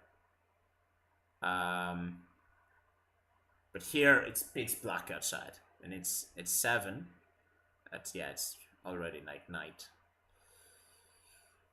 It looks like a very, very cool and chill day in Reykjavik. I would love to be there actually, like by the sea, Yeah. Does my uni have a GM team? We only have one GM, so not really a GM team. But our first team did play on the top division of CCL. They actually lost in the playoffs. We had a really close match actually. We lost 8.5, 7.5 to the third ranked team. Hello Tech Master, welcome. It looks very pretty, especially in Nordis pictures. I'm sure he took some great pictures and will post them on our Discord later. Okay, I'm talking about random stuff, forgot about the game. So it's black to move, right? Yeah, it is. So can black try to play rook h7, rook h to g7, and queen c7 to focus on trying to full circle g3? Good plan. I like that plan. Doubling up the rooks is also what I suggested, to make use of our rook on here. So yeah, I do like that idea. Queen c7 and doubling up rooks, going against this pawn. It doesn't look like we can sack yet, but putting more pressure, right? It's always good. I do like that plan. That's a good plan. Engine is suggesting rook e8. Okay, that's just engine things. Why did we play rook g8 to play rook back to e8? Maybe that's also an idea to make use of both rooks. Like put this rook on e8, put the other rook on g8. But I think rook h7. I mean, how bad is rook h7? It can't be that bad, right? I do like this move. I think just nice and simple again. Just putting some more pressure. Anna has to, you know, to figure a way to put all her pieces in an attacking position, basically. Yeah, Nordi apparently lost today, so he's on 2 points out of 8. Hopefully, he will win last game to make it 3 out of 9.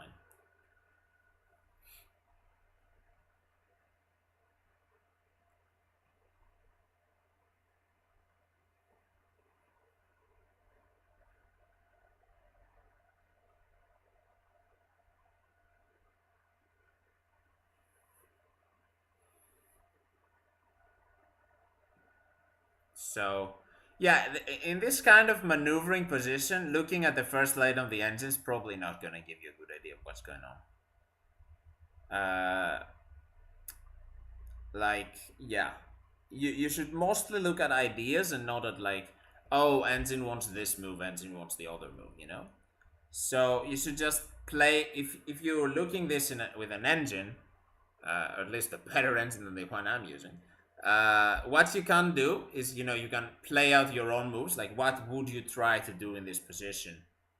And then try them out to see, what does the engine think. So, for instance, here, I would try to play the move rook h7, as Matthew suggested. And I look at the engine, and okay, the engine thinks it's fine, just equal. Or now I would say it's minus 0.2. So this is probably a good move. That is high. Because, okay, the position is not very tactical. Like, if I played this move and it told me what was winning, then I would search to see why is it a blunder or something. So this is how you should think in such position where it's not obvious where the best move is. And Anna-Maja, I think, is also thinking about like what the best plan is here. So looking at the engine is not going to help you that much if you don't know what to do in this position. If you had a tournament where every player was playing for the first time, they would still be unrated afterwards. That's correct, yes. If you don't have any rated players, you can't get any rated players. So, yeah.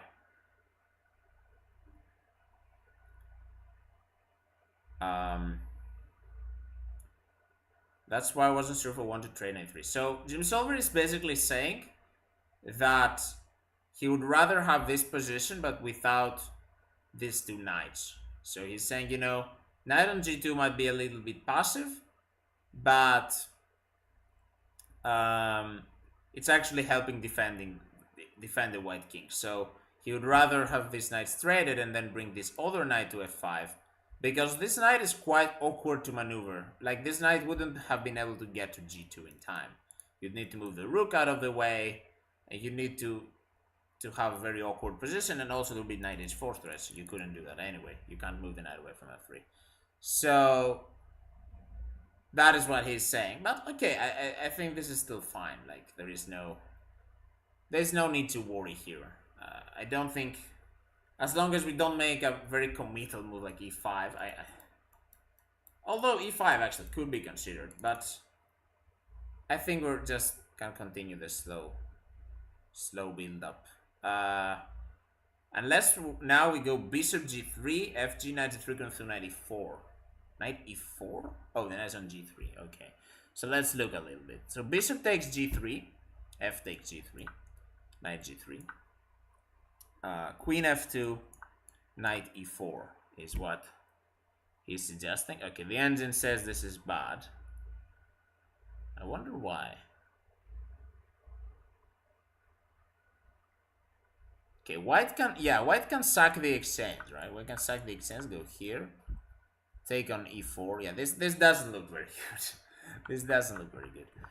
Yeah, so sacking on g3 is probably a little bit premature here. I guess we just have to keep to keep building our position. I mean, I would just go for just doubling up the rooks.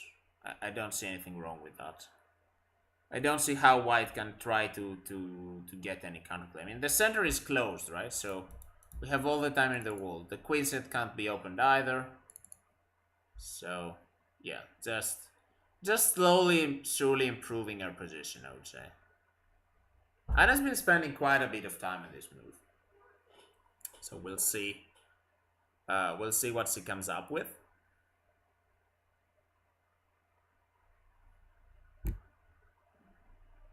Damn. Queen c7 also might be an idea, although you must be a bit careful about this pawn. So you probably need to play rook e8 first if you want to play queen c7, or somehow defend this e6 pawn. So queen c7 immediately might be a huge blunder.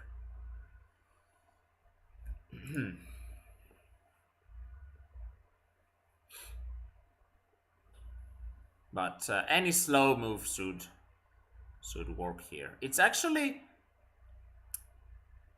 this is I want to learn from Anna in this situation, because this is one of the positions that I would probably not play the best moves here, because again I would calculate too much and not think enough, about how my opponent's gonna react to my plans. Because I would, in my head I would like make 5-10 moves in a row and say, I want to push my piece like this and then sack. But of course the opponent's gonna defend. So I want to see how Anna approaches this position. Knight f8. So knight f8 to defend the pawn, and then go queen c7. Maybe. Yeah, that could be. That could be an idea, because we do have to involve our queen in the attack somehow. It looks like without our queen, we can't really consider sacrifices, right? So maybe knight f8, queen c7, and then we can consider on g3. I would take on g3 without thinking? No, I wouldn't take on g3. What do you think? I'm some kind of caveman guy? Really? You guys would take? No, I would not play bishop g3. Come on, guys. Don't disrespect me. No, I would not take on g3 here. Maybe in bullet or something. But in classical, no. Knight f8 played. I like this move. I like this move. Okay, the engine doesn't like it too much. But I like this move because it protects the e6 pawn, so that our queen can move to c7 and be ready for shots. So yeah, you would take g3. Vlad also saying he would take. Okay, then I'm just too weak to understand, I guess. I don't know. But knight f8 is a good move. I like that move. Okay, the engine is disapproving, but yeah, I mean, this knight was in the way on g6. Okay, it was threatening to go to h4, but now that the knight is on g2, we don't really need that knight on g6. Now, knight g6 does give up control of the f4 square, so maybe this might be what the engine doesn't like, because bishop f4 is possible here, right? So maybe white can try and get rid of his bad bishop. Notice how the pawns are fixed here, right? Because when you have a closed center and the bishops are of the same color, usually one bishop is better than the other. So here we have the pawns on light squares for black and on dark squares for white, which means this bishop is a better piece than this bishop. So yeah, bishop f4 is definitely a move to consider here for white. So it might not have been that great that we gave up control of this square, because now this bishop can jump here, and after bishop takes f4, knight takes f4, we cannot take here because this knight's defending h4. So yeah, bishop f4 definitely something white could consider here. But okay, it's not the end of the world. Again, we just are exchanging a good piece of ours for a bad piece of black, but it doesn't mean that our position is worse. Trader, again, the engine evaluations, but okay, I mean, again, I don't see why white would be better here. Like, if you asked me to explain why engine gives 0.5, I could not tell you. I think this position is about equal. That's my objective advantage. Evaluation, sorry, not advantage. But it's good, at least he made a move that has some idea. White will spend some time on it. See the clocks, slowly but surely they're dwindling, 38 to 40. Not sure if we can have the live clocks. I don't think we can, but we could imagine Anna is in about, I would say about 30 minutes maybe. And the opponent maybe about 35. So both players, this might go down to the wire. This might go down to a time scramble. Yeah. So bishop f4, queen c7, suggested by Blue Boy. As long as this doesn't blunder anything, yeah, this should be fine. I mean, I'm not sure why would you move the queen if white's gonna take anyway, though, because that loses a tempo, but I don't think it's that bad. Like, okay, this to me just looks equal. Like, I wouldn't give the advantage to either side. Problem is white has successfully managed to defend on the king side, so we need to maybe do something else to try to win.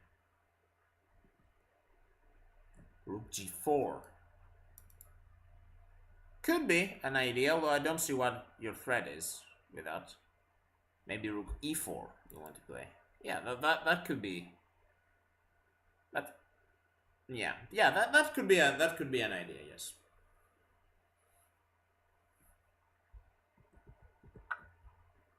But first, white must find bishop f4, right? If he's not looking for it, maybe it's not so obvious. He is thinking. Double on g and take on h4. Now, h4 is protected 3 times, so yeah, might not be the easiest thing to do. But okay, bishop f4 has been played. Let's see. I think that Anna did expect this move because, again, she unprotected the f4 square. So, yeah, I don't know. Hello, Mas. Welcome. Welcome to the stream. How's it going? I would say the position is pretty equal. Chat is spamming engine evals of 0.4. I don't know. I think, yeah, normal position is my assessment here. Yeah, taking on h4 doesn't seem very likely. It's too well defended. But the last few moves, white found a good move here, trading his bad bishop away for our bishop on d6, which actually could have been used for some sacrifices. So opponent is playing very well here. Opponent is trying to equalize the game, to neutralize our attack, and he's succeeding for now. Anna is now thinking about how to continue, as he grabs this bishop on f4 of course. So bishop takes f4. Let's see, the opponent probably will almost certainly take with a knight. Maybe Anna has spotted some tactic, because that activates the knight, right? That is usually, you wouldn't want to capture. You wouldn't want to be the one capturing and moving your opponent's pieces forward here. Maybe Anna has found something here. Knight takes f4. The computer still says 0, 0, 0 here for me, I think. Yeah, as you can see as well. So knight takes f4 played by the opponent. Maybe now. Okay, e6 is quite well defended, so it shouldn't be a problem. e5 and g5, of course, also well defended by this pawn. So I guess maybe just queen to d6 here. Queen to d6 and try to threaten this knight and force it to go back. Again, I think after queen d6, white probably has to go back to g2. And then we can push our pieces forward. We can bring this knight back on g6. we can try, maybe even bring it on f4 and continue the attack. Maybe a hang some checkmate, I don't know. But yeah, we can definitely try and move forward here.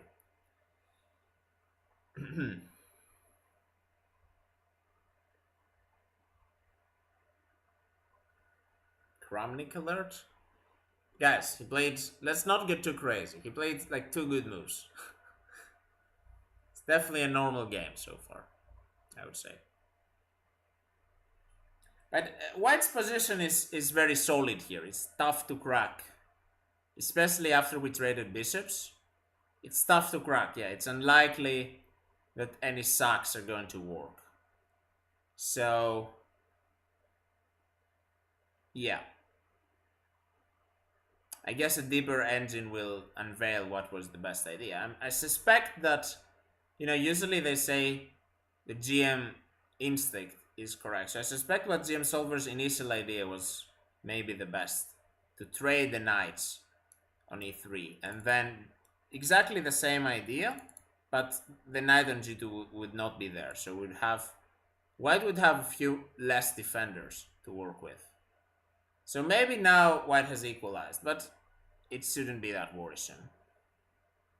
As long as we find a way to continue. I do like queen d6 here, just force White a little bit. And Black has to be careful, because after queen d6, let's say if White like defends with queen d2 and doesn't go back, we could try and maybe go rook to g4, try, you know, to put some more pressure, the other rook to g8. Try to use all of our pieces. As Matthew is saying, a rook on h8 is now just in a defensive position, so it's not really doing much. So this might be, you know, rook g4, just try to kick this knight away, then put this other rook here. This might be a plan. So I like the move queen to d6 here for Black. And C has played it. Okay, so he's reading my mind. Very natural move, queen d6. And Black is threatening to take the knight because of this pin. So White has to deal with that. So White will definitely take some time here and either defend the knight or move it back. Now, if he moves it back, then our rook is free from the defense of the h-pawn. So we can improve our rook, maybe putting it on g7. We can maybe put this rook on g4 so that the queen won't be attacking the h5 pawn at any moment.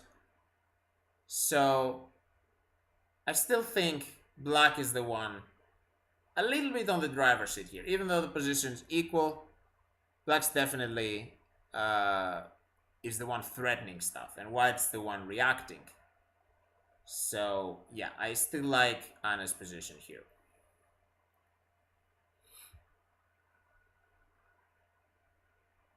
I mean, guys, he would see the pin. It's a classical game. This guy's been playing good. This guy's has been performing at about a 2000 level. He's not a joke. He's a good player. Anna, of course, still a better player, but it will take time for him to get outplayed, I think. So candidates moves here for White. I think knight g2 is one of them. Queen d2 is another. If there is a third candidate I'm not seeing, please tell me. But I guess against both, I think, yeah, this plan of rook to g4, rook to g8 is working. Knight g2, knight takes g3. Jim Solver really wants to suck other players' pieces, though. So here after knight g2, he wants to play knight takes g3, f takes g3, and rook takes. And it's like, you know what? I have 2 pawns for the piece. Okay, the computer doesn't hate it as much as I expected to hate it, so maybe it's not so bad. I mean, this knight is coming to g6, f4, but White has too many defenders, right? I mean, White can even bring this rook and defend. I wouldn't be so fond of this if I was Black. It is possible, but yeah. King f1. King f1 is actually allowing... Wait. Oh, I made a move? Okay. King f1 is a third move, but that would, yeah, as people are suggesting, actually, Sogras, hi by the way, who suggested the move, found its refutation as well. Rook takes g3. And that is not even a sack, because white cannot take back, because that would be a royal fork against the king and queen. So, rook takes g3 against king f1 is definitely GG's. So we do hope white plays king f1. It's very unlikely. I would say it's more possible than white forgetting about the fork. But yeah, I think knight g2 or queen d2 are 99.5% sure to happen here. King h1 blunders the same thing, yeah. King h2, I guess again it would be some knight takes h4, for instance. No, knight h4 is the knight. Maybe just rook g4. We're kind of putting pressure, yeah. King h2 might be actually a mistake that white could make here. Because king h2, you know, it looks like you're moving away from the pin, right? So king h2, the computer doesn't like it. It might be a move, potentially. Like, if I was white, I would play knight g2. Because that was where the knight was before and looked perfectly safe. But if white wants to keep the knight active, so that it, you know, it limits the black rook from protecting the pawn, yeah. And king h2 might be tempting here for white. I like the plan. I like the fact that white is thinking. I like the fact white is thinking because it means he might walk into some kind of trap. King h1 is very unlikely, I'd say. Or king f1. But king h2 might happen. King h2 might happen. So, but again, rook g4 is a good move against all of white's moves. Like, this is... If we had 1 minute on the clock, we could make like 3-4 moves very easily here. So this is why I like black in this position, because we have all the chances. We have the easier moves to make. White has to think, basically. And yeah, moving the king in the direction of the queen is... Oops. Yeah, moving the king in the direction of the queen is, in general, not very advisable. Yeah. White has to calculate maybe some stuff. Maybe this sack that Jim Solver won knight g3 is, you know, it might scare him, especially if he goes queen d2. Actually, here, this makes even more sense, right? We could still take here, and this even is check. So white has to respond. He actually has to play king f2. The position is very chaotic here. White, the engine doesn't know what to think. Okay, it does think white is better, but this is quite a mess. So he might be scared of queen d2. So I think knight g2 is the safest option in general. But knight g2 looks a little bit passive. What do I think the times are? I think the times are about equal. I would say both players have about 26, 27 minutes. Because I don't think Anna-Maja went below 25, but we'll see shortly. I wouldn't say there is huge time trouble issues here. Maybe white has a little bit more time than black still, but he's been thinking for a good 6-7 minutes in the last move, right? So white has the problem of all his pieces being good and having to worsen the position of one of them. Kind of true, yes. And he moved king h2. So what did we say? The king h2 is potentially a move that is kind of a trap white might fall into. He did play king h2. So this is bad because the king is not actually safe here. It's in the vicinity of the queen, and now rook to g4. It's a very, very interesting idea, and a lot of sacks. I think the opponent got scared of the sack on g3. So what I think happened is the opponent looked at queen d2. He was afraid of knight g3, fg3, rook g3. So he was afraid of this. He's like, what if my opponent sacks? And he's like, how do I defend g3? I go king h2. No, queen d2. I go king h2. And Anna immediately moving the rook up to g4, putting the pressure, getting to the white king And very good move, very nice. She's she probably knew that this was a mistake. And now black is once again on the driver's seat. Uh, so let's see. Let's see.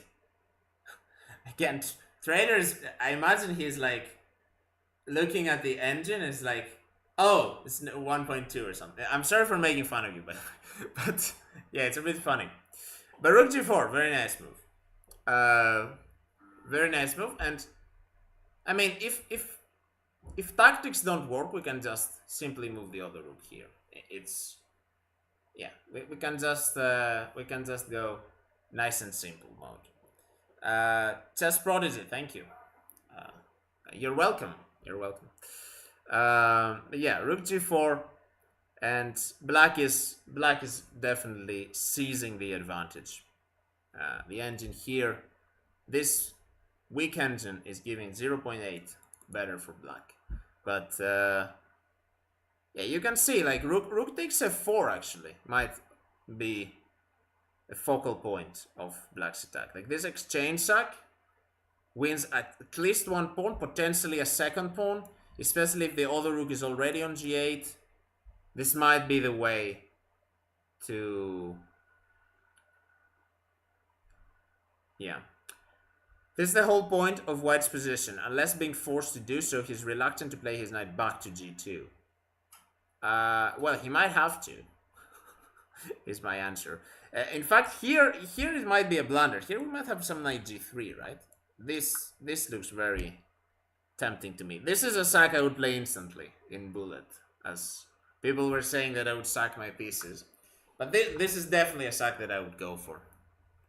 So white probably had to move the knight back, had to accept to take a little bit more of a defensive step. I mean, he did it nicely the first time, right? He played knight e3 to g2 the first time. That was a really good move. So he just had to do it a second time, pull the knight back to g2. Sometimes you just have to take a little bit more of a backseat to the game. You just have to accept your fact that you're defending, and yeah. But Anna is doing an amazing job so far. Like, Anna's put the rook in an active position. The other rook is surely coming, and this might be a time for me saying again that you don't need the rooks, because we might end up sacrificing them. You never know. Hello, GW Juma on YouTube. Welcome. Go, Anna, go. Exactly. Like, she's definitely tightening the screws. I don't know who said that first, but yeah, on white's position.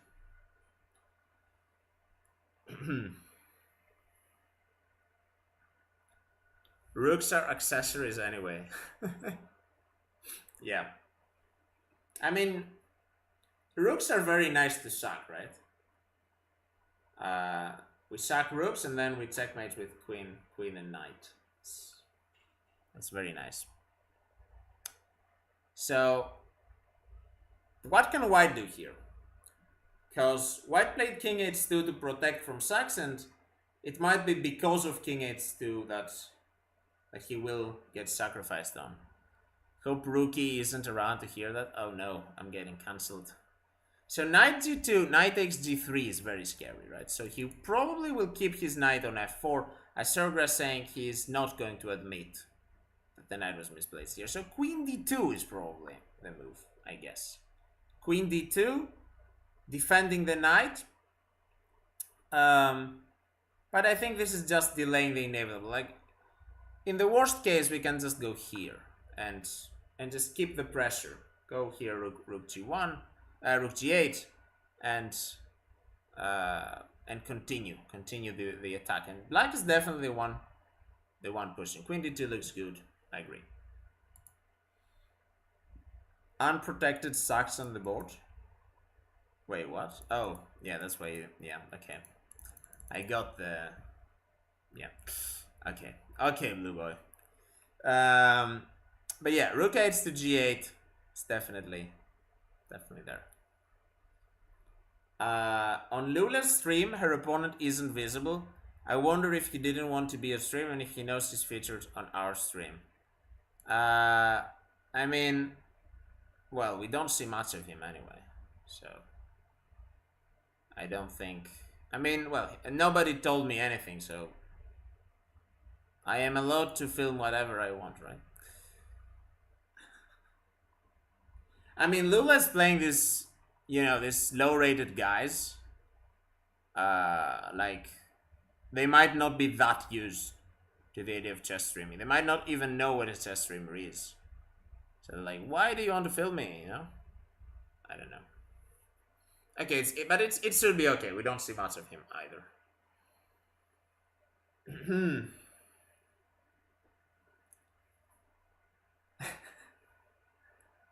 I'm new to Anna's channel, and although I'm kind of late for this tournament, I've been looking for games in the future. Greetings from Mexico.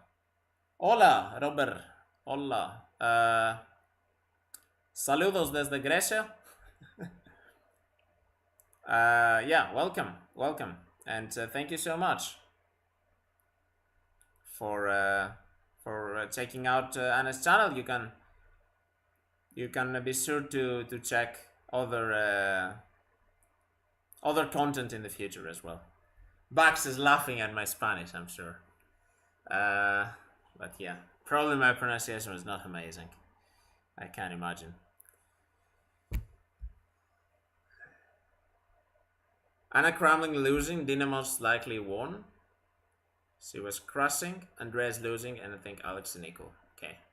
Mani with the updates about other streamers' games. Just good pronunciation. Thank you, Bucks. What is my chess rating? My chess rating in FIDE is about 1940, so not very high. Online, it's about 2300. Most of the time, a little bit higher in Rapid, maybe a little bit lower in Bullet. I'm very slow and old, but yeah. Hydrate chat and Akchet, okay. Matthew wants me to grab a little bit of orange juice, as I usually do in the evenings. So I will go and do that, as her opponent's thinking. But you guys have to promise me that you will not miss any moves that her opponent might make in the 1 minute that I'm away. What was my best global rank in Litz's Rapid? I'm not sure. I think it was about 45th or some whereabouts. Yeah, I used to have like 2600 in Litz's on Rapid. Not anymore, I've fallen off to 2500, but yeah. If white plays a random pawn move, do we play knight takes h4? No, blue boy. Why do you want to take protected pieces instead of unprotected ones? Like, if white plays something random, we take here. This is the plan. Rook takes f4, queen takes f4, rook is coming in, queen is coming in, knight can capture on h4. So this is our plan. This is our big plan.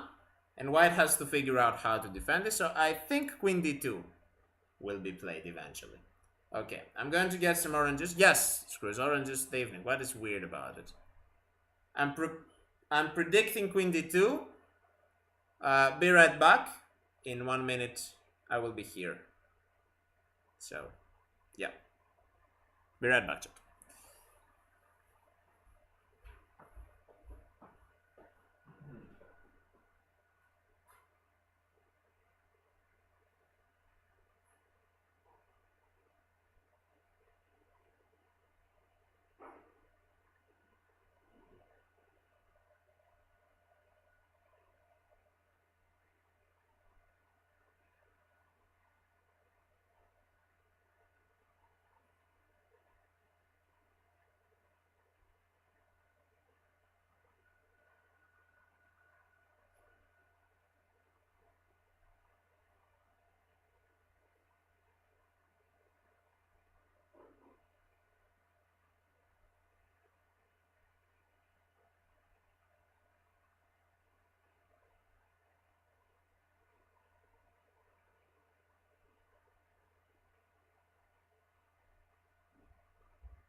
Ah, of course there was a move played.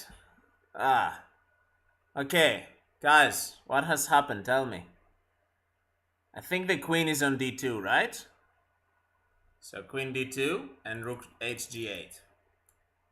I did see that much.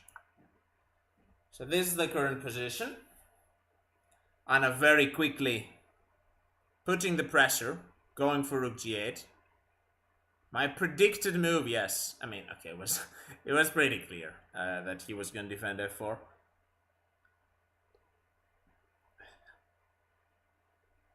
Nothing weird about it, and just weird used to orange juice been a morning pink. I guess, yeah. That's I don't know. I like to drink it in the evenings. And that's probably Dhruv, you are the best, says Vivek Ratan. Probably family member, I'm guessing. Welcome. And Dhruv definitely is playing very well so far, I would say. Against a much higher rated opponent. So, the evil bar says something different. The evil bar says both sides are fine. So, can knight hh4? Probably not. Blue boy, what language is that? Is that Arabic? I can't speak that. Not sure what people are saying in the chat. I'll leave it up to the mods. But, yeah.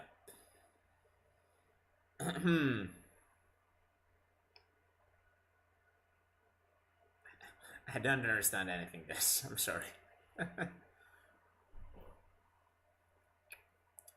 It is Arabic, but also a reference to Dune 2, the movie. Heard Dune borrowed a lot of Arabic words.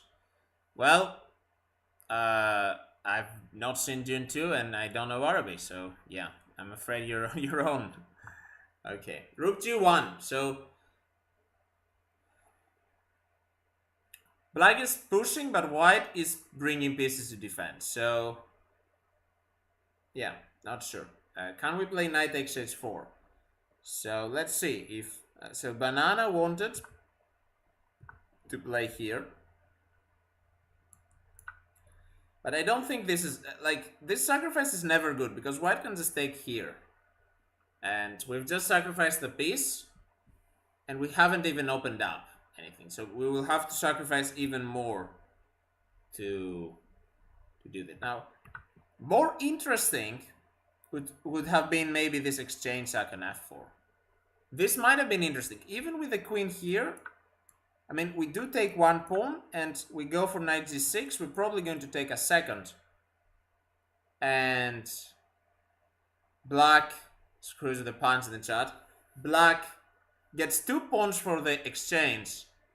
And the attack continues. This deserves some serious consideration here by Anna. But instead, she played the more normal move of rook h to g8. And the opponent replied with rook to g1. So I'm not sure here. Can we make a sacrifice work? Probably not, but knight to g6. Yeah, knight to g6 I like. Just bringing all the pieces. And there are a lot of sacrifices that need to be considered. Knight to g6 has been played, as Matthew is suggesting. Who is winning these games? You're not allowed to take your own pawns? What? Did I try to do that? I'm sorry if I did. So knight to g6, bringing a lot of pieces again. Now knight h4 might be an idea. Now that we have both knights looking there. Because, okay, so I think blue boy is saying white has only one move. I'm assuming this move is knight takes knight on g6. Because if white does not do that, then this and this are very, very weak. So I think white will find that. But just to show, if white makes a random move, let's say rook a to d1, then okay, we can just take here on f4, and this is completely winning. Like you can make any move you guys want. Rook takes f4, knight takes h4. I don't know. Everything is winning. So white has to play here. White is currently thinking. I think he will find it, and then we will take with the rook. And we have 4 pieces against 4. It is, again, like the magic number to attack. So maybe black still keeps some attacking chances. Maybe some sacrifices are still possible. Knight g6, rook 8 to g6, king h1. Right, so after knight g6, rook 8 to g6, right? So we assume this will happen. Black is threatening knight takes h4. Knight takes h4, knight takes h4, rook takes h4. So black has to defend. So yeah, king h1. But king h1, wouldn't you be afraid of some sacks on g3? Is my question. I can't calculate, obviously, because I'm very weak. But rook takes g3 even. Rook takes g3. F takes g3. Knight takes g3. The king cannot move, so you have to sacrifice back, right? And then I take with the queen. And is that enough? Is the question.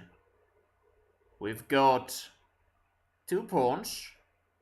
We might get a third. It's very complicated, I think. Rook g3, queen g3. Oh, rook f1. Okay. Rook f1. Check. Forced, right? You have to go knight h2. We take on h4. Yeah, this was my idea.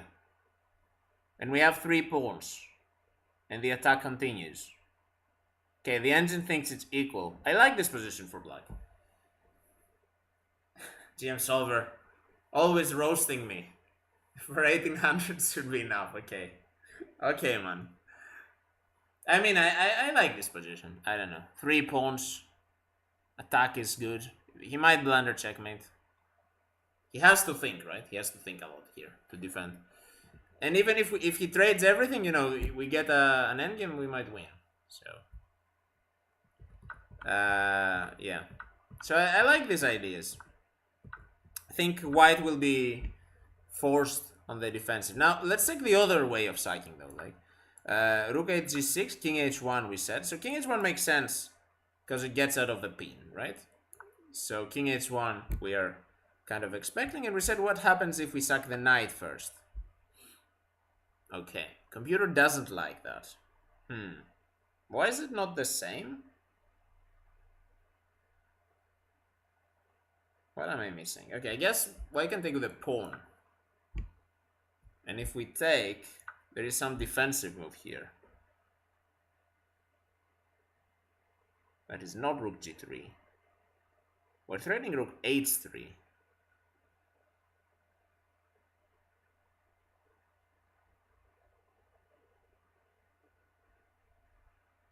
So if we play like rook f1, rook h3 and then knight h2, something like that, right? Oh, knight g5. Here. Ooh, that might be a move. Wait, without the rook here. Does this work? I mean, I would just take that. We're still threatening there. So if you take here, there is checkmate, right? Rook check, queen check. At the very least, I'm winning the queen, but I'm pretty sure there is mate. Yeah, definitely some very interesting sacrifices here to consider for black. So knight g6 is a practical move. I like the move. It's white who will have to think. So first of all, white has to find knight takes g6. And even then, even if he finds the move, he will be forced to find quite a few more defensive moves. So as you can see, his time is getting low, guys. 24 minutes he had 15 minutes ago. But yeah, time is getting low, and that might be good for us, because we are the side attacking here. So Anna-Maja is definitely doing a very good job. I think, like, if you told me to bet on a result, my channel points right now, I would be betting on a black queen. I don't know how the prediction is, but does it mean he's at less than 10 minutes? I don't think he has been thinking the entire 15 minutes, right? I think there were some moves, so probably not. But he should be around. He should be around 14-15 minutes, is my guess. So definitely not a lot of time left for him. So that is definitely good for us.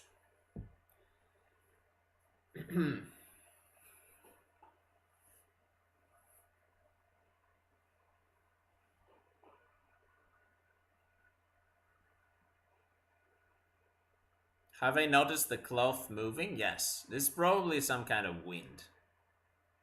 Either that or Anna-Maja is very heavy and moving the tail, but I don't think so. Like, Anna-Maja is very small, right? Right, guys? I think it's wind, yeah.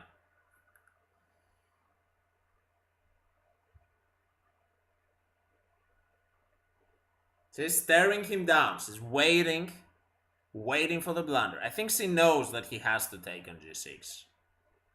I mean, he's like, bro, your move is forced. Move, come on. Let's go. Lol. The quotes. Yeah, sorry for stretching. Okay, he took, finally. Knight xd6 on the board. Let's see.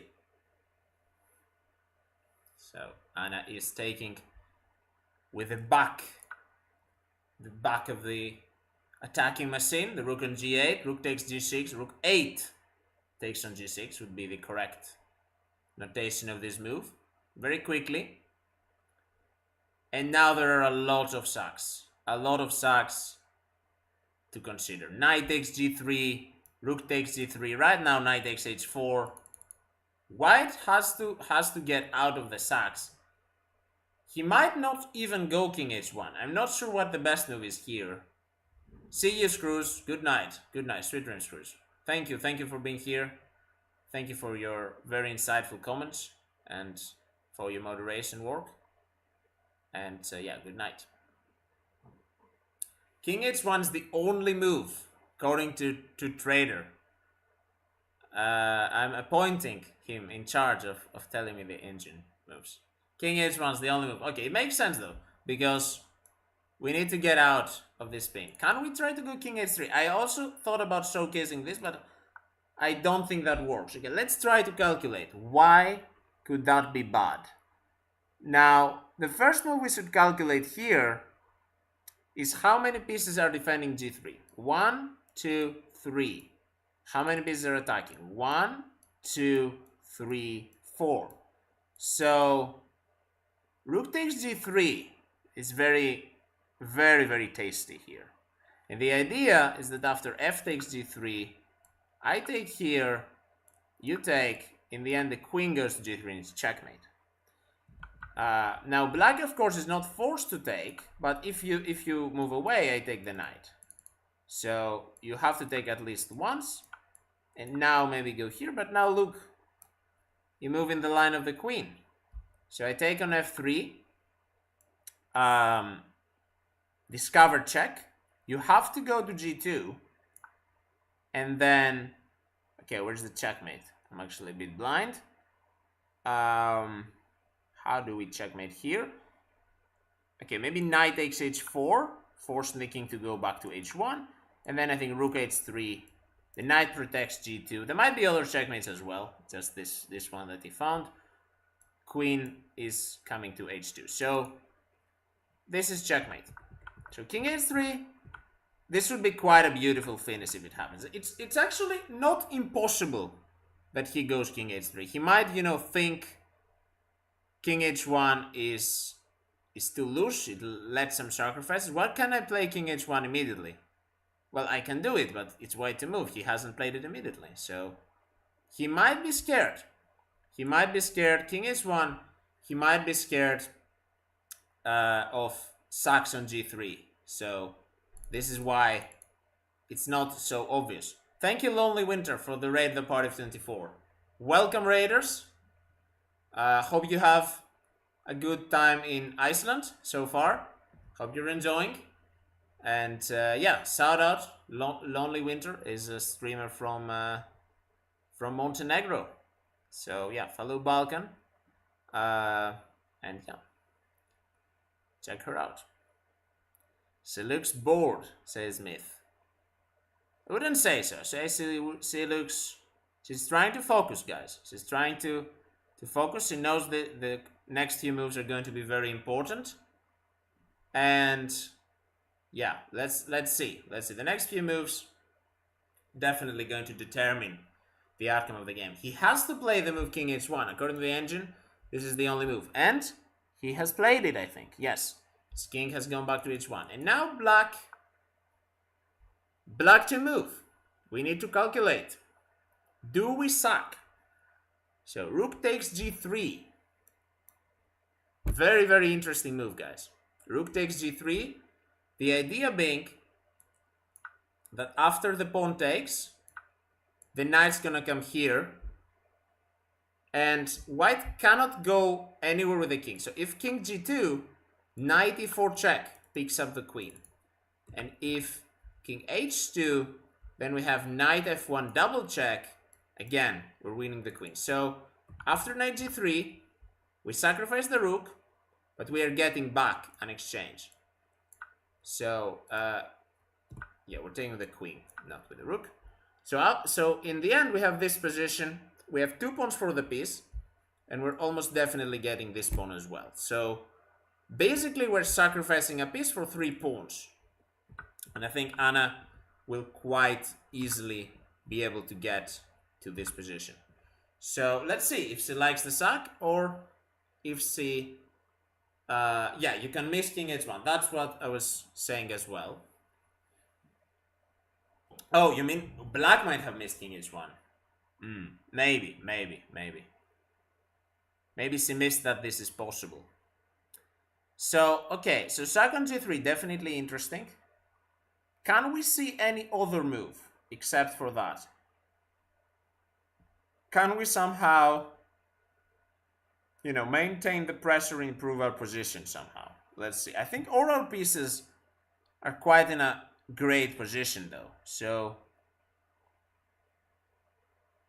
yeah, I'm not sure. She looks like in deep thought here. She looks like she's calculating the sack. I'm almost confident she is. So I don't see how we can improve our pieces either. I mean, we could try a move like b6 or something, but I don't see any reason for that, right? I mean, if anything, we're giving more ideas to white to open up with a5. So probably not. So it's either sack or wait, I guess. I don't know. She just hoped he might have blundered, and now that he's really king h1, now she needs to calculate. That might also be the case.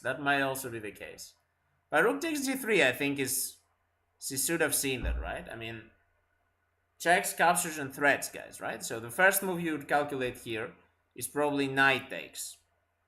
Now, she realizes probably that after knight takes, there are some problems here. Like, you're not forced to take.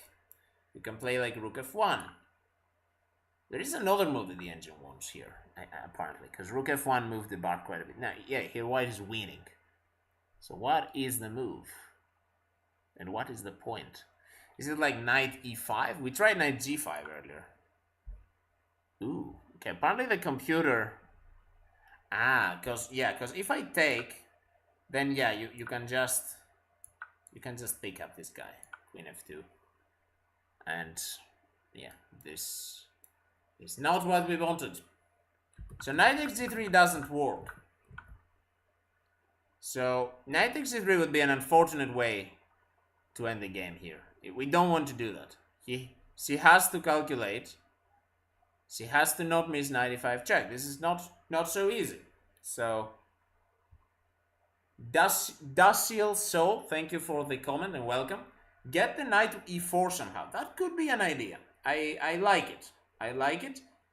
The knight would be a bit better placed on the e4 square. So how can we get the knight here? Maybe something like this, right? So we would need to move the queen and then go knight d6, knight e4. Now, do we have enough time for that?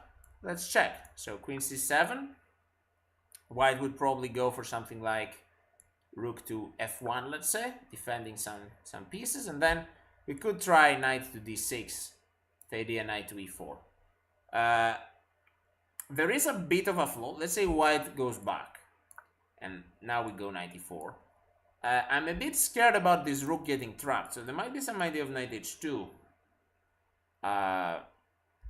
trapping the rook, because now the rook has no squares. But okay, this is a little bit too much analysis. Okay, ooh, she has gone for something else. What has she gone for? Is it e5? Do I see e5 on the board? I think I do.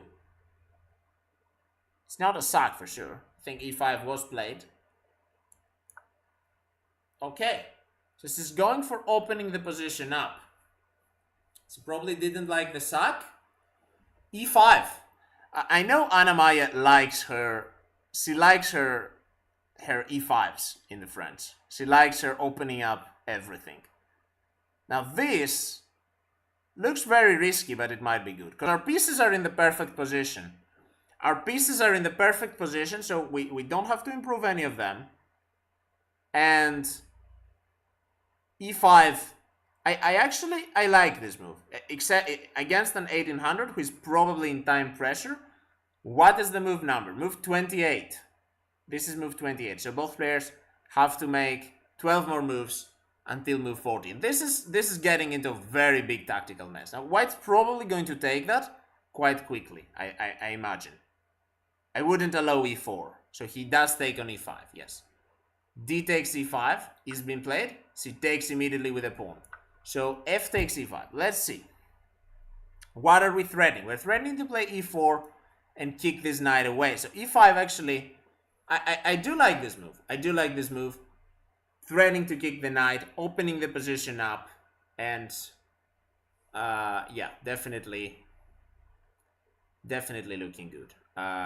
It looks a little bit scary though, because some squares like g5 are a bit weakened. d5 pawn is also weakened. So white has a lot of counterplay. White has a lot of counterplay. Knight g5 check. Okay, so knight g5 check is suggested. Let's check this, because this might be what is played. Knight g5, rook 6 takes on g5, h takes g5, I assume, not h takes g4, and e4 is suggested. So yeah, this definitely looks good. Like, we sacrifice the exchange, and we have some ideas of h4. We have some ideas of knight takes d3. Very, very messy position, guys. Like, pretty much everything.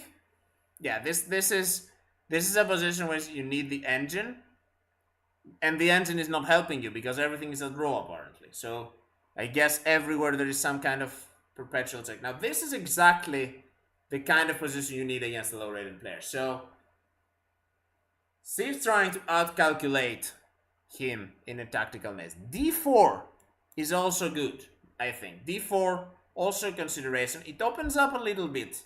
So d4 even more scary. It opens up even more. Our king is on f7. I don't think it's bad. I don't think it's bad. Let's say white makes a random move like rook e1. Maybe rook e1, okay, because the rook is attacking, we'll think more of e4. But if white plays, let's say rook d1, d4 definitely is a consideration here for me. Like d4, and you know, if white takes here, we are more than happy, I think, to take like that, right? This shouldn't be that bad. Okay, computer does like it, obviously. Maybe computer wants like queen d5 and attacking like this. This could also be. So d4 also opens up for the queen to go to d5 and attack the guy on h1. I'm sorry for blocking my camera with my hands. I got too excited here. But d4 is also a move. Both pawn pushes are actually good. Wait, what about, let's say, knight h2, rook e4, knight f3? You know what I'm gonna answer, right? Worst case, can go back and call it a draw. Yeah, but knight h2. I mean, we can give him some time a little bit. Knight h2, the engine doesn't like. Okay, rook e4 and knight back. So, what is the point? The point is, I guess you want to go here. Okay. Yeah, I don't know. Interesting.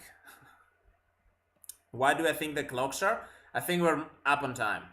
I think white is in time pressure. So white has like 6 minutes, maybe 5-6 minutes. So blue boy, I think you should stay a little bit in the game because excitement is about to happen. Knight h2 on the board. Rook is attacked. Rook is attacked. Can we leave it there and go d4, as Jim Solver is suggesting? d4. Matthew's idea. Queen d5 is an idea here. And we're just sacrificing the exchange.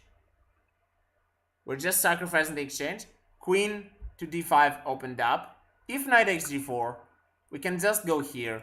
This is a big threat as well. So, yeah, this looks like a huge mess. So even e4, e3, I mean, is a plan here. I don't know what's going on, guys. This is a crazy position. d4 is a move. Even I'm not sure. Like, is this a move? Probably. I mean, okay, maybe not a very good one. So d4 is more spicy than e4, I guess, because it opens the queen. We can simply go rook e4 as well. Maybe that is why she will. Maybe that is where she will go. You can always repeat. You know, if what Jim Solver suggested earlier happens, like rook e4, knight f3, rook back, then you can always repeat. Get a little bit closer to move 40. Have more time to calculate. Now that is double-edged though, because opponent also gets more time. So you might want to keep him second guessing. So d4, best move. Sacrificing the exchange, hard move to play. Hard move to play. Yeah, e4 is probably not that amazing because after e4, rook ad1, this pawn is backward, is going to be challenged. So yeah, knight h2. I mean, opponent is going a bit passive here. So Anna might be thinking, you know, here there might be a good move, and she's concentrating again, focusing on the board. Move 30, so 10 more moves. This game is going to be skewed a lot, I think, one way or the other before move 40. So excitement coming up. What about rook e4, knight f3, d4? So let's check that a little bit. Rook e4, knight f3. I mean, this is also a thing, right? So after d4, I'm a bit afraid that knight g5 is a bit of an issue. So you probably have to take. This is also sacrificing the exchange, but also the queen comes on g5, and now our h5 pawn is a bit loose. So this might not be so good. The computer doesn't hate it too much, but if we are playing d4, I think we have to do it now with the knight on h2, with the knight passive. So sacrificing the exchange. This would be an amazing move if Anna finds it. I'm not sure what else can she do. She's probably considering other moves. Rook e4, I guess, is the other move. Yeah, she goes for rook e4. So, rook e4. Let's see. What is white going to do? Ooh, the computer hates this move. Computer thinks this move is terrible. Let's see. For me, black looks amazing here. Maybe white has some crazy way to untangle. If he goes knight f3, he can go back to g4 and think. Exactly. So, yeah, d4, guys, is a very hard move because there's only 4 pieces left on the board, so you would have to sacrifice one of them, only be left with 3 pieces, and then exchange down. So, practically speaking, it's not the move you want to make. You have to have some very deep calculation in order to make it. Why is it good for white? Not sure. Lee just says rook e4, 0-0. Maybe this engine is just bad, I don't know. I mean, I think white's gonna play knight f3 and idea knight g5. This is the normal move. f3 has been suggested. Looks like that's the move the engine wants. f3, rook e3, g4. This is a huge mess. There's no way white's gonna play like this, right? Rook to d3, saving the rook before moving the knight. Now queen back. We have to go back with the knight, right? Knight e7. What is this position? And black and white takes an h5. Okay, this is very weird. I don't know. He moved knight f3. This is more normal. So his knight goes back to f3. Idea, knight g5. So does Anna go back to g4 here? Does he go back? I think she does. I think, how else to protect? Okay, she might even try to move the king, maybe? Like king g7 could be a consideration. Getting out of the fork. And on knight g5, you probably go rook g4 now. And now you're threatening some e4. And knight takes g3. Maybe. Or d4. I don't know. You're threatening a lot of stuff. So I would also think about king g7 in this position as black. Now let's see what Anna's mind is. As Eric is saying, always repeat the old Ben Feingold adage. Rook g4, repeating the position. So she has a way out. That is important. If you're calculating, you know, we remove 31. If you get too low on time, you can always repeat the position. I like the move king g7, guys. I think against an 1800, this is the kind of move that might work. But then again, I'm just a weak 1900, so what do I know? So rook g4, definitely a move. King g7, definitely a move. Can you play king f6? Okay, that feels a bit scary, right? I mean, why would you block your lines here? King f6, I don't like that much. But it's possible as well, because our rook is going to g4. I just don't like that our king is in the way of our other pieces. Lila, thank you so much for the raid. Thank you so much for the raid, Lila. Welcome, guys. We're following Anna's very exciting game. Yeah. Hope you guys stay to watch with us. Very tense, very tense. Move 31. Both players quite low on time. As you can see, white had 7 minutes. He probably has even less, because the times are not updated. And yeah, so very tactical position as well. We were thinking earlier about some d4 ideas, just trying to completely open up the position. Our king is on f7 here. Nobody knows what's happening. White's threatening this check. We probably want to give the exchange up at some point. And yeah, we're just taking our popcorn and hoping for an exciting finish. So Belenka, you won. Okay, GG's to Dina. And yeah, let's see. Let's hope that Anna can follow suit and win her game as well. So moves we have considered here. Rook to g4 repeats the position actually. So this was the position after before 2 moves. So rook g4, knight h2 would repeat moves. King g7 I also considered. Gets away from the fork, and the idea is that after white goes knight g5, we go with the rook to g4. Now king g7, probably there are other moves for white. Like white could try maybe some rook to d1, rook to e1, I don't know. She has gone for king g7. So don't know how to feel about this. That's just playing my move. But I like this move. I think it's a very good practical move. Getting away from the fork, and we're preparing rook to g4. Because also, remind, white is in time trouble. So if we played rook g4, white would have instantly moved knight h2 and offer a draw or something, right? So now we're making white think. We're making white think in time trouble. This might mean a mistake. So let's see. King g7, top move, says blue boy. Good. Okay. See, another thing or two. I said king g7. So now we're renewing the threats. d4 is a threat. Rook to g4, rook back is a threat.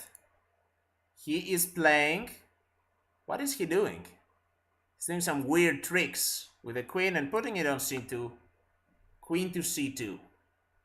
Okay, the engine hates this move, guys. So queen to c2. I don't know what he was doing there with the queen. Queen to c2 has been played. It looks like this is a mistake. Why? Let's see. Can we go... Okay, what does the queen unprotect from d2? It puts less pressure on pieces, right? It prevents rook g4. I think that's why the opponent did it. And it prevents d4. So a rook has to stay on e4 for the time being. But now, exactly, can we go for queen f6? Queen f6. The idea is to attack on h4 and also discover the attack on f3. Queen f6 looks amazing here. Let's try that. Yeah, queen f6. Yeah, and black is just better. What is the threat exactly? So if white plays like rook e1, how do we win here, guys? I think, yeah, knight takes g3. This is also a big threat. So knight is unprotected. So white has to move the knight. Probably knight h2. But this again is too passive. So queen f6. We like this move, right? Queen f6 and sacking on h4.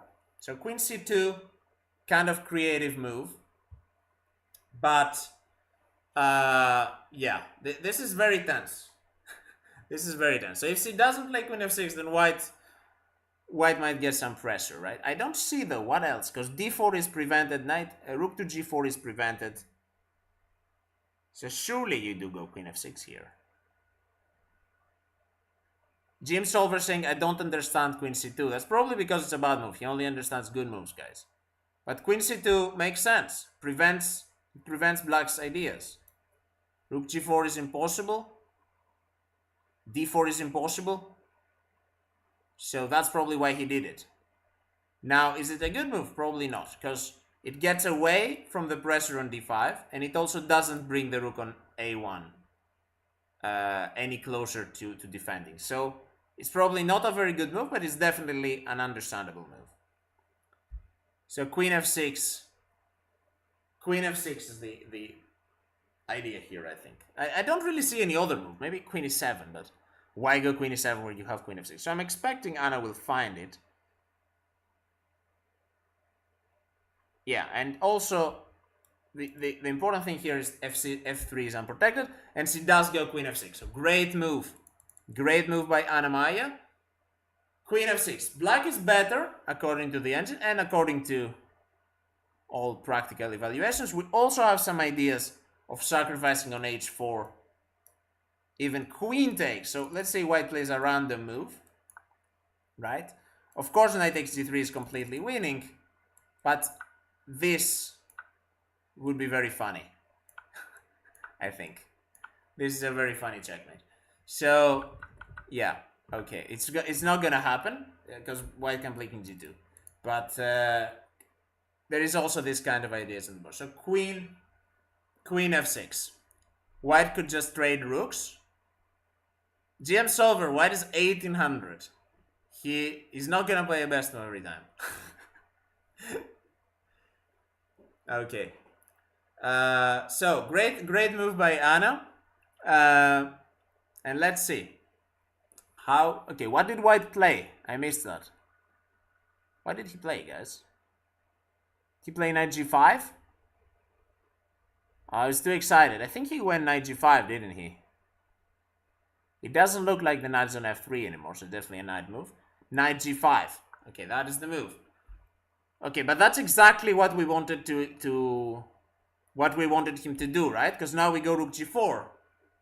Rook g4, this should be winning. This is exactly why we played king g7 and queen f6. And now this is defended. Rook g4, this has to be winning. Rook g4 and f2, f3 is hanging with threatening sacrifice on g5, sacrifice on h4. I think rook g4 is good. Knight takes h4, Blue Boy says. Knight takes h4. Does this work? Knight takes h4, knight takes e4, queen f3 check. Wrong piece. Queen f3 check. I'm too excited, guys. Queen f3 check. King h2. What is the follow-up? I don't see it. Okay. Interesting. I like rook g4 because we don't need to sack if we are not 100% sure. Knight x4 might also win, but rook g4 I think is what she will go for. I will say that rook g4, and just if we want to sack, we can go for g5. Knight takes h4. Let's see. Knight takes e4. So, okay, she went for rook g4. Yeah, I mean, okay, maybe knight takes h4 is winning, guys, but rook g4 is very practical. I really like rook g4.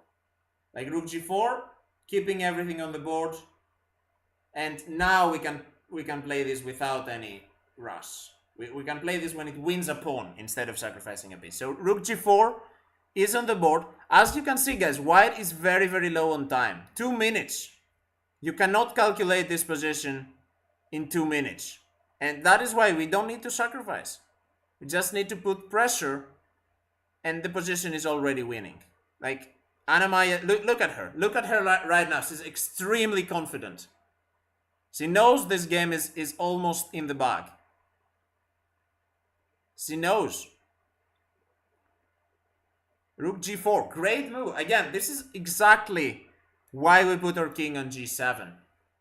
So, yeah, white is playing king h2, trying to maybe, I don't really know, like trying to defend some squares, maybe trying to defend against knight g3 or something like that. Now, why is knight h4 not winning?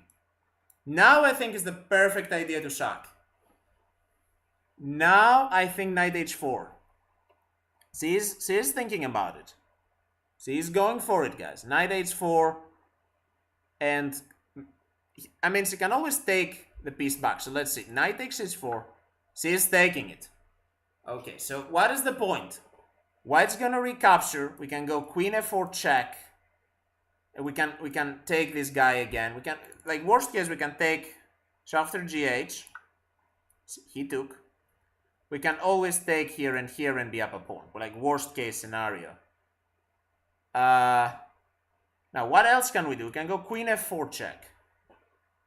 Knight h4, gh4, rook 6 to g5. Okay, we can give up an entire rook.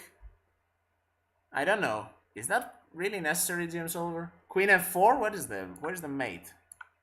Queen h4, king h3, rook h4, king g2. Rook h2? That doesn't work, I don't think. Yeah, I don't know. Okay, maybe it works, I don't know. But here, okay, so here this is of course one way to go about it. But here knight h3. Knight h3 and queen f4. There is rook g3. Ooh. Okay, maybe queen f4 is the idea first. Queen f4. Just bringing the queen. I think, yeah. If you sit back and take a minute, this just seems like the best move. So we've sacrificed the piece though, guys. So we just hope that, yeah, queen f4. So queen f4, what is the idea? If white goes back with the king, then rook takes h4 is just winning, because there is no knight h3 anymore. So we will take this with check, then we will take here with check, then we will win everything. So white has to play rook to g3, blocking. And now we take on g5. H takes g5 and h4. And black resigns. White resigns. Why did she play? Oh, she missed that. Guys, she missed that. She missed the move. She played rook to h4 instead. And white finds knight to h3. And now we're down a piece. And how are we continuing here? Ooh. Okay, of course, black is still pushing. Black has 2 pawns for the piece. The attack is continuing. Move 36. Opponent is playing an increment. Yeah, looks like rook takes h4 was a mistake, but game still continues, guys. She can still win this game. And by the way, I see we've crossed 100 viewers on YouTube. Thank you, guys. We had 102 for some reason. Queen f4 is how you continue. It is the same. It's not the same because we can't sacrifice on g5 anymore. So queen f4 we can still, of course, play, but white would go rook g3, and we don't have the extra resource. We can't put a pawn on h4. So queen f4 is possible, but it's not winning. What can we do? Let's see. Let's think about that. Okay, so can we go e4? Maybe some idea like that. Trying to block, because okay, notice white is threatening rook takes g6, queen takes g6. So white is threatening to exchange everything. So if black goes like around the move, like b6, white just trades, and he just goes into an endgame where he's up a piece. So I think Anna here needs to play either e4 or something like that, or maybe even rook back to g4. That could also be worth consideration. Like, we still have a lot of compensation here for the piece.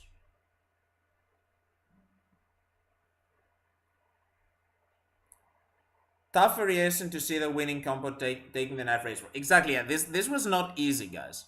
She had to see an entire variation. So let's go back. So this is the variation that Anna had to calculate here. So she had to calculate queen f4 check. King h1 is not possible because rook takes h4.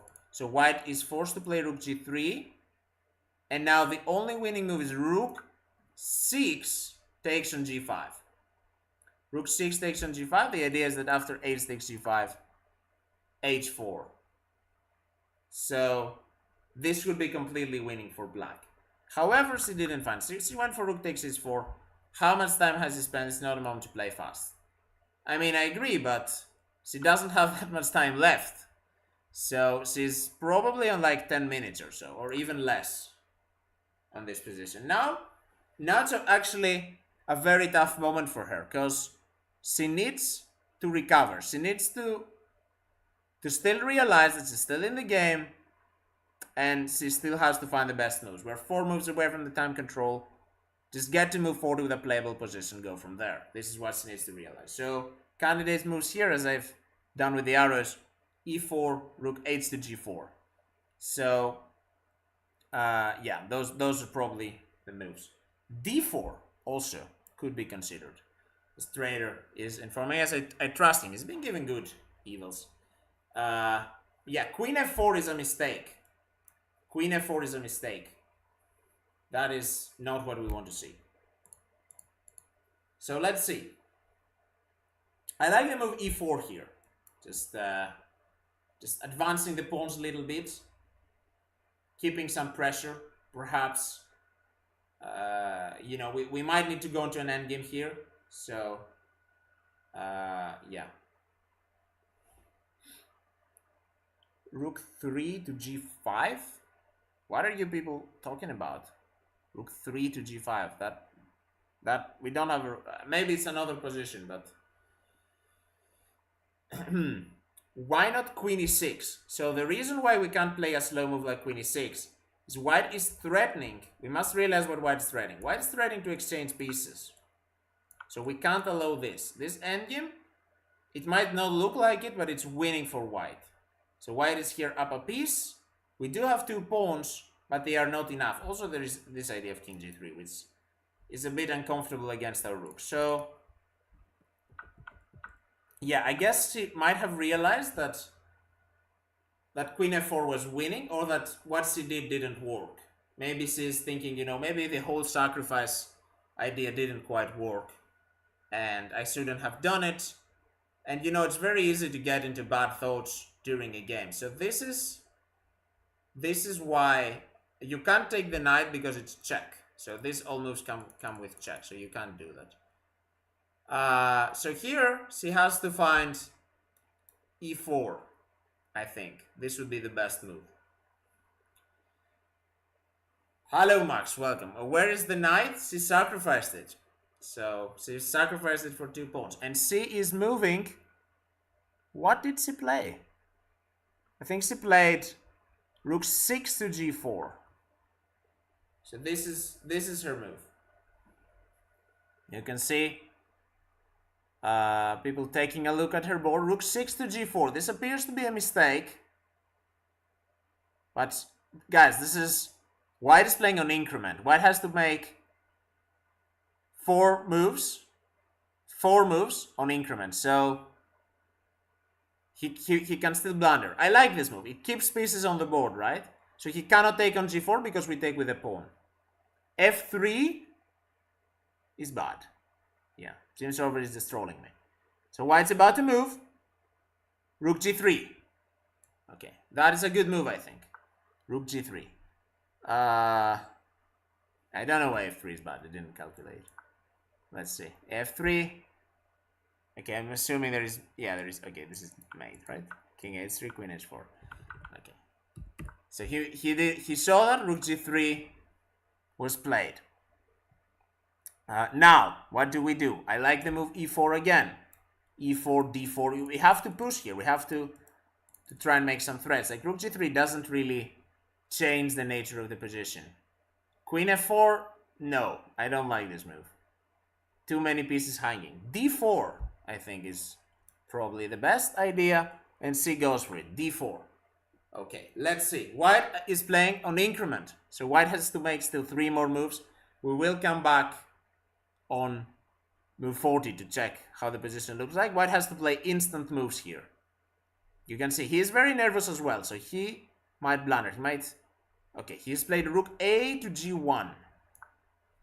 Now that allows d3. So d3 might be. We are getting some compensation here. We're definitely getting some compensation. Is there a random move to make him calculate and possibly blunder? That is what Anna is trying with her last move. So she is trying to put some pressure, get some compensation for the piece. Yeah, d3 probably the best move here. And then we might even try to push the e pawn. And yeah, big credit to the opponent for holding on. Like, the opponent has played extremely well, and he's finding the best moves in time trouble as well. Like, he has played a great game. He has played a great game, especially given his time situation. Queen e2, that's a queen. No, yeah, after d3, queen e2 would be quite a big blunder. So Anna is also low on the clock, guys, here. So she probably will make a decision quickly. We'll probably see the next 3 moves, both sides, getting played quite quickly. So let's see.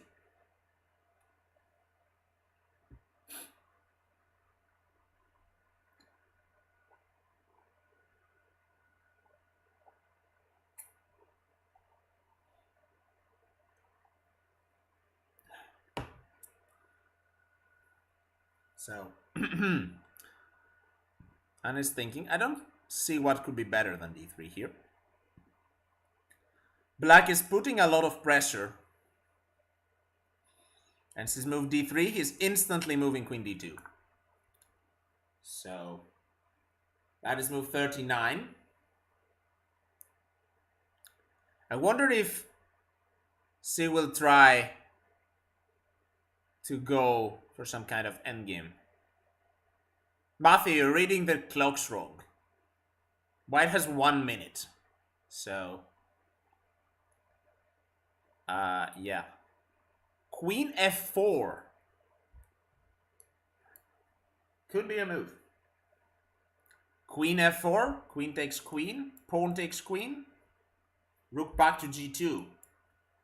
I guess. No idea what's going on. Okay, Trader says e4, queen f4 are equal now, so probably he made a mistake. I do like the move e4 here. Again, just don't trade queens. Put pressure. So he does go queen f4. Okay, queen f4. Let's see, queen f4. Move 40, guys. This is the last move of the time control. Can white play rook takes d4? No, it's pinned. Now we prevented that. So queen f4, white probably has to trade queens here. Let's see, move number 40. This is the last move of the time control. White is still on increment. So white's gonna make a few moves. White's gonna make next move in the next 10 seconds. Let's see if he blunders on move 40. Let's see what he does. He's probably gonna take the queen, I think. He's probably gonna take the queen. Let's see. Move 40. Time's ticking. 10, 9. I don't know how much time he has. But probably just seconds. Is he taking the queen or not? He's looking at his clock. He's looking at Anna. Looking. Calculating. His time is ticking down. How much time do you have? Surely he's flagged. This is move 40. How much time does he have, guys? Okay, he's looking at his clock again. He's definitely thought more than 1 minute. Let's see. He's reaching for the rook. What is he reaching for? Is he gonna blunder the queen? Queen e3. Surely that's not good. Queen e3 has been played. Move 40. Queen to e3. Anna now has to make her move 40. Why would you play queen e3 and not queen takes? Probably didn't want to deal with that. d2. Huh. I don't understand anything. Okay, let's calculate. No, Anna needs to make a good move here. Does d2 work? This looks crazy. d2 is losing according to the engine. Can't Anna just take? That's my question. Queen takes e3. Is he taking back like this? I don't know. Okay, so he's playing b6. b6. So he's made the time control. What are you guys talking about? Queen e3 was the only good move. I don't know. I don't know anymore. b6 has been played. Now white can take on f4 again. And go back to the endgame. Both players have made time control. So, okay, it's time to take a step back. And I think King f6 was the best move. King f6. That is crazy. Who plays like that, guys? I think, guys, you're looking too much at the engine. King f6. Are you kidding? Okay, I would never in a million years find King f6, guys, here. As Mega Ape is saying, I mean, we have some d2 suggestions. I'd be terrified playing either side.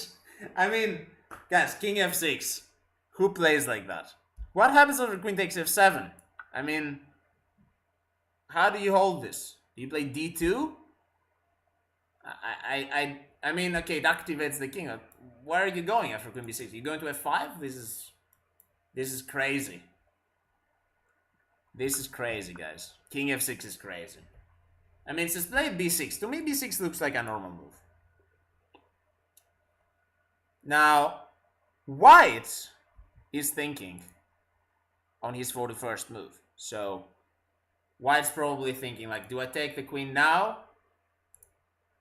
Do I do something else? We'll see.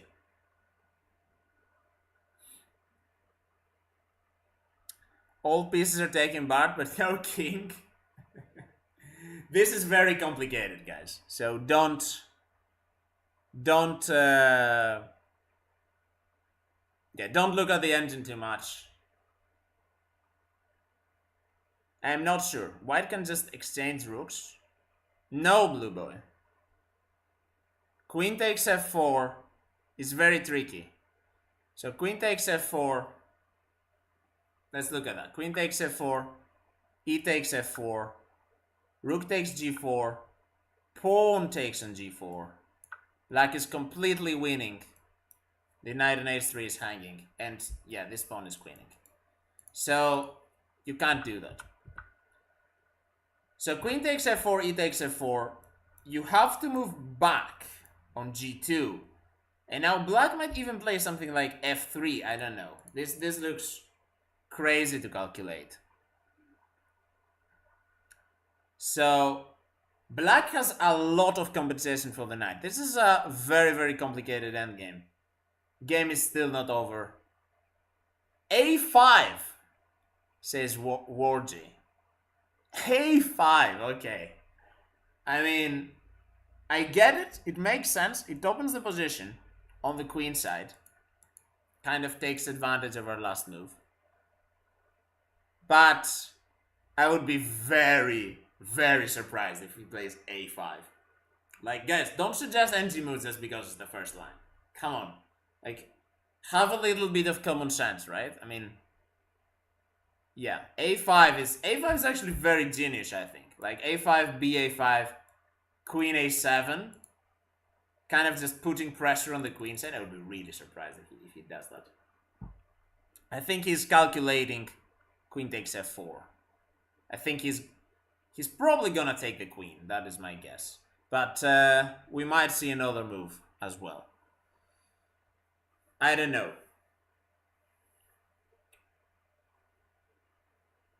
This is the most interesting game Anna has played in the tournament. Even though the result might not be what she wants, I think this is an amazing game so far. Lots of action. It's perfect for a live stream. Yes, Mega Abe said Kramnik would be Kramnik's bells would be ringing if he played a5. Exactly. Like, I think, okay, if he was a GM, maybe, but 1800 playing a5 here, aye. Warze, I would blitz out a5. What is your rating? Is it like 2700? I don't know. I mean, we have a little GM in chat saying after a5, a5 is very suspicious. I don't know, man. Don't be engine on this, chat. King g2 has been suggested, by the way. Maybe, I don't know.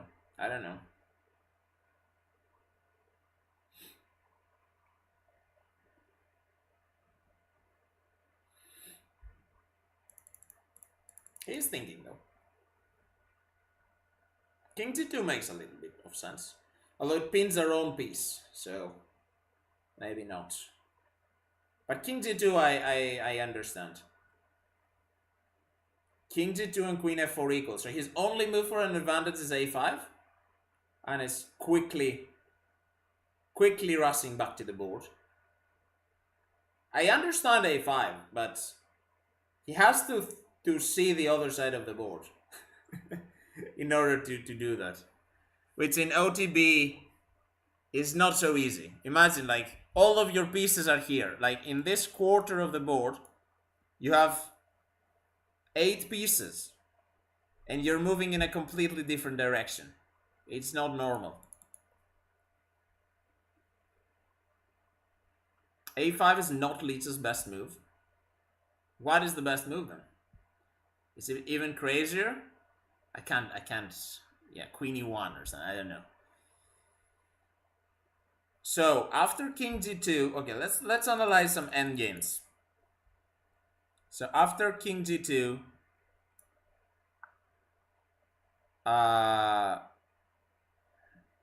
queen e3, f e3, Rook g3, king g3, rook g4. What is this endgame? Black has two passers. So black has passer on d3, passer on h4.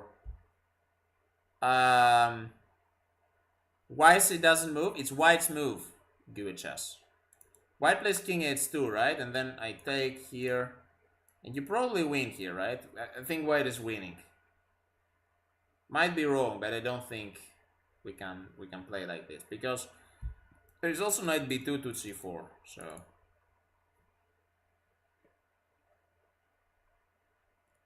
yeah, I don't think this endgame is so good. So king g2 is a good idea. Yeah, knight takes on c4, exactly. So we can't afford to go for that. So after king c2, would have to find something else. But white is still thinking. So white, rook h1. Okay, I give up, guys. What is this? Rook to h1. Oh my god. Rook h1, yeah. Okay, king g2. Let's see. What can we play?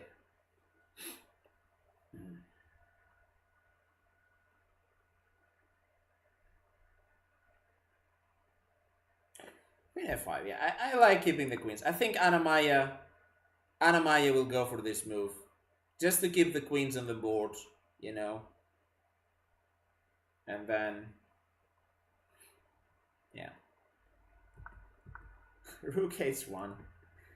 Okay, I mean, if he plays Rook h1, I give up. I will quit the stream, guys. So I will have you guys stream. He's thought for quite a big portion of his 30 minutes as well, right? So you can see Anna is on 3 minutes and 30. So yeah, Anna didn't have much time to calculate all these tactical lines out. So I mean, right, so yeah. Very tense situation. Again, I want to say a big congratulations to her opponent here for hanging on. It's such a complicated endgame, such a complicated position, and he has played almost flawlessly. He made some mistakes. Everyone makes mistakes. He's human, but he's played this very nicely. So I'm sure, especially if she doesn't win, Anna will be quite upset after the game that she is played against such an underrated guy. But at least we got a great game. Like, this game has featured various tactical and positional motives that are very important. Rook h1 and Kramnik will appear outside the window, hanging on a line, cleaning the glass. Okay. Shout out to the new phone as well, because camera is working today. It's been almost 4 hours and no problems. So yeah, king f6 was the engine stop move, but nobody plays king f6. Like, imagine, like, everything is hanging by a thread and you move the king for no reason. Did you guys change anything? Anna's using another phone, so she's using her other phone, which apparently is better for this. So yeah, that is what we changed. I'm really laughing at Rook h1 comment.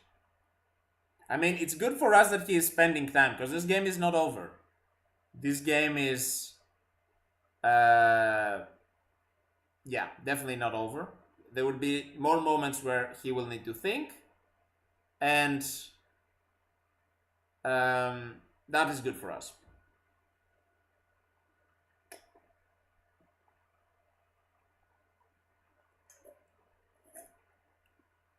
I mean, +2 is nothing though. Like, +2 you can lose in 2 moves. It's not completely winning. Okay, it's probably winning, but yeah. And there is no way he plays rook h1. He probably will play. I think the move king to g2 might come into his mind. Either that or queen takes f4. You can't deny the fact that really unfortunate message. I agree, yes. I think this is a moment Anna-Maja will also be very upset at that she missed the move. And it is unfortunate that she missed that, because that was completely winning for black. And it's a move that she should have seen. But, okay, we can't do anything about it. Game is continuing. He's about to make a move, guys. And he goes for king g2, I think. So, king g2. Clocks are not updated. No, clocks are not updated. So king g2, good move. Again, this guy is strong. He's playing good moves, guys. So I think white goes queen f5 now. Black can resign. Okay, this guy's just trolling, I think. I mean, no. Oh my, okay. What is this? Hello? The moves are messed up again. Queen d2. Queen f4. Did this happen? Yeah, this happened. He played here, right? And then we went b6. And he played king g2. So this is the current position.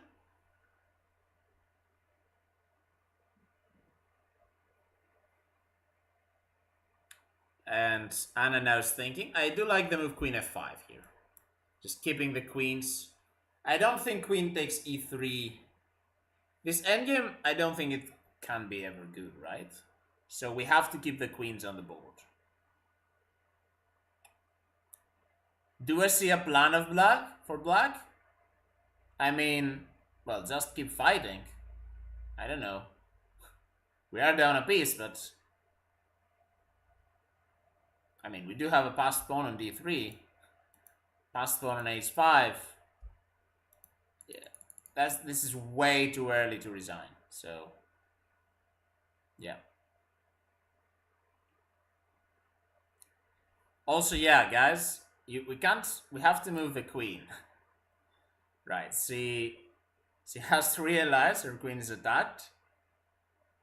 So, yeah, knight is unpinned. That was the point of king g2. So king g2 might look like an innocuous move, but it's actually quite a forcing one. So she's either forcing queen takes queen or queen back. I think those are the two options. And I do like to keep the queens on the board because, okay, we are worse. We are almost lost.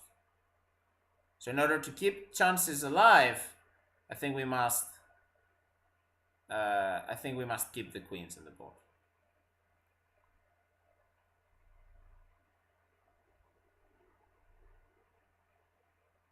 Rook h3 is also legal, yeah, but I guess white just takes, yeah, and we have nothing. And yeah, Anna-Maja played b6 with 18 seconds left on clock there. And the best move you guys wanted was king f6. So you're telling me that you can play king f6 with like seconds left on your clock. I don't know, guys. But yeah, I think... Okay, I'm missing some move. This is the correct position. Queen f5, I would probably go for. Yeah, so if there was a chance, it was earlier. Like earlier, she had about 10 minutes and she maybe should have calculated a bit more and found the winning move, queen f4 check. There is a slight possibility that she missed the move knight h3 and yeah, knight h3 was definitely subtle move. Maybe she missed that from afar and thought, you know what, I'm winning a pawn. Not king f6 now, rookie. King f6 like earlier in the game.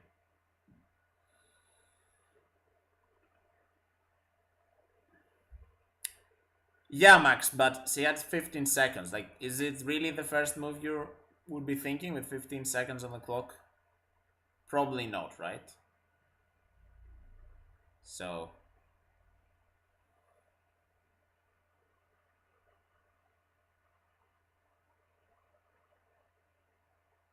yeah. But, yeah, I mean, very tough position. Anna's deep in her thoughts now. She's thinking what to do with the queen. So let's analyze this endgame. What happens if her queen takes queen? Like takes. We're pretty much forced to take on g3 here, right? I guess. So rook takes g3, king g3, rook g4, king h2. I guess we can try and win maybe a move. But again, this is probably lost. So we do get king f5, but white is blockading everything. So that's a bit unfortunate. White is probably going for king g3 if we have to play d2. Basically, we're running out of moves. So how would white go about try to win this? d2, for instance, might be our move. He goes king g3. He cannot take on g4 because we're making a queen, but we're simply running out of moves. So the knight on f2 is very strong, defending d1, attacking g4, defending e4 from the king invasion as well. And yeah, black is just losing. So Anna has to realize that this is forced as well after king g2. And she's probably going to go for queen to f5. Now, queen to f5, white needs to think here. And I'm not sure how white would respond to that, because we do have quite a few threats. Now, if white tries something like this, of course, we are taking queen takes rook g4, and we're winning the queen. So queen f5 is definitely a move. Now white has to react to our threats. Yeah, so queen f5 is the best move by the engine because, let's see. Go, Anna. She needs your support, guys. Thank you, Lardo. So I assume we will play queen f5 here. Don't see any reason to move the queen off of f5 as well. But yeah, like to move the queen to another place, I don't really see a reason for that. And of course our queen is hanging, so we have to move it.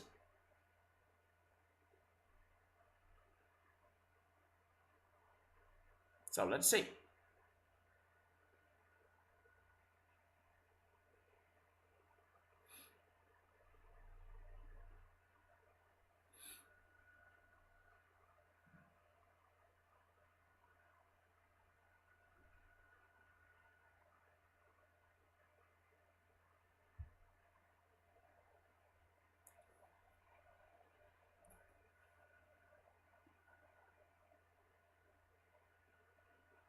I'm going to get some coffee freeze until I return. I mean, it's move 41. Usually players think for quite a long time on move 41, so it's a good time to get some coffee, maybe. Yeah. Some staring going on by both sides.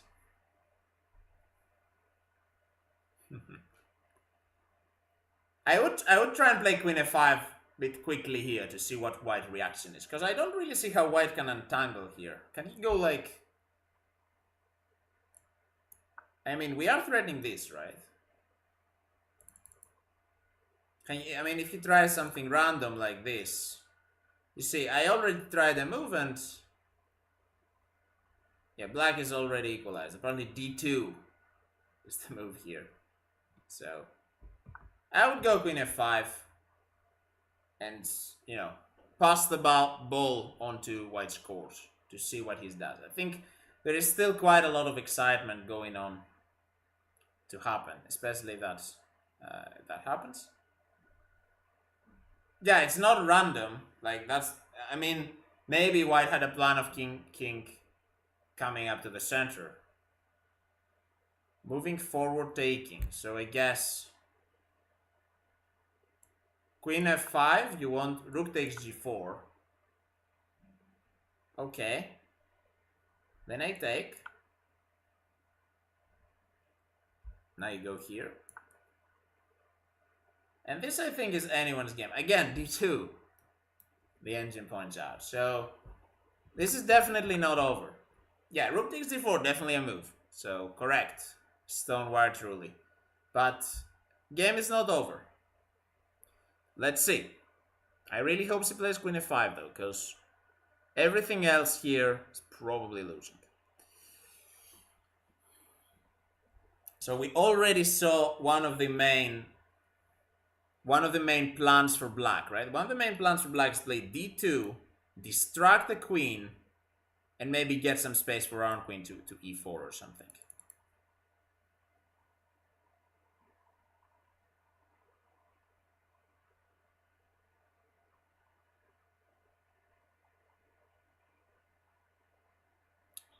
Rook h3.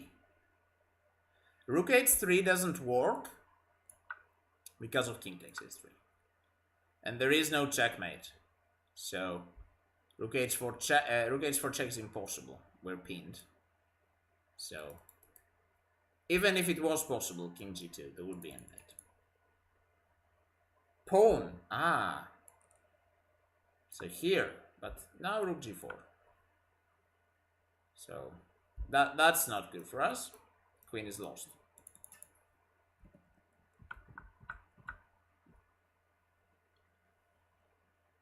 So guys, the only move here is queen f5. So needs to find this move.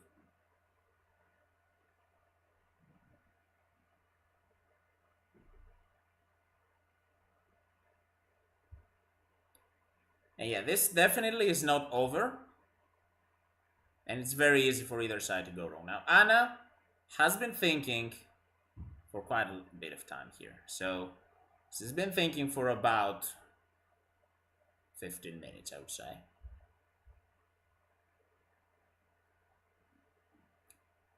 So I guess both players are about equal on time. I think it's time for... You can see it. Most games are probably finished by this time.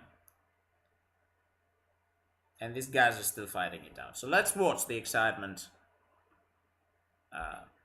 Yeah, let's see.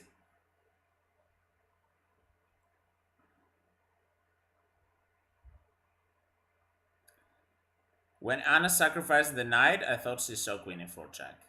I mean, we all did, trader. I mean, yeah. I mean, usually when a strong player sacrifices a piece like that, they have seen something. But, yeah. How many players attend this event? Yeah, it's about 400 guys. Okay, I'm getting trolled again. Yes, thank you, Jessica, for playing the moves out. And this is the position.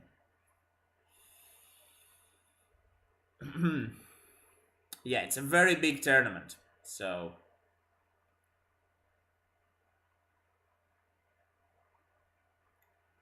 let's see. Anna has finished her calculation. I think she's ready. I think she's ready to play a move. 1,100 played. That's crazy. How do such players even fit in one venue? Or was this like some rapid and bleach tournament, like 20 rounds or something? Maybe.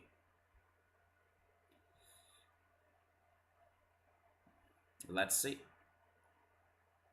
Key position, things need to be calculated. True.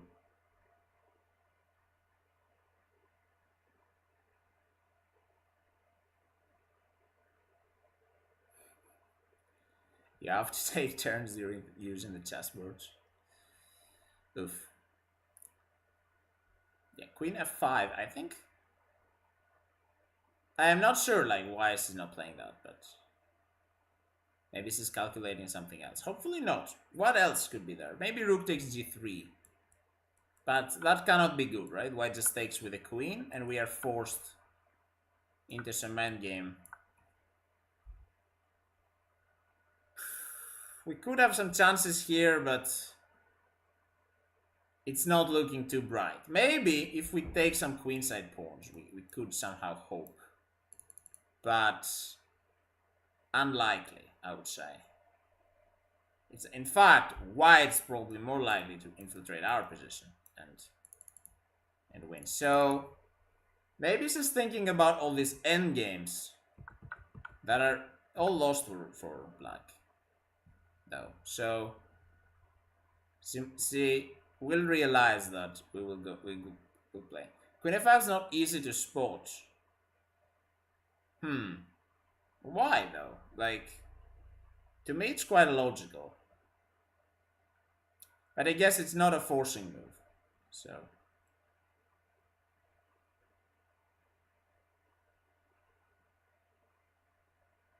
yeah, and as Max is saying, looking at evil, we would thought black is fighting for a draw, but Anna-Maja is fighting for a win in her mind. So yeah.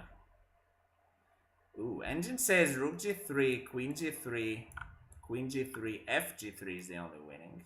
Because on king g3, rook g4, king f3, king f6.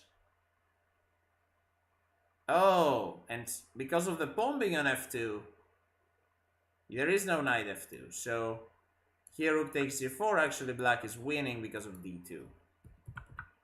Nice. Okay, so white has played king e3. And I guess then we go with king f5.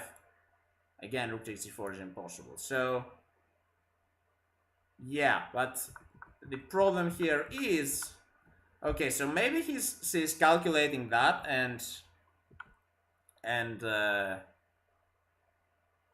she missed the fact that here white can just take with pawn. And again, you can calculate this endgame,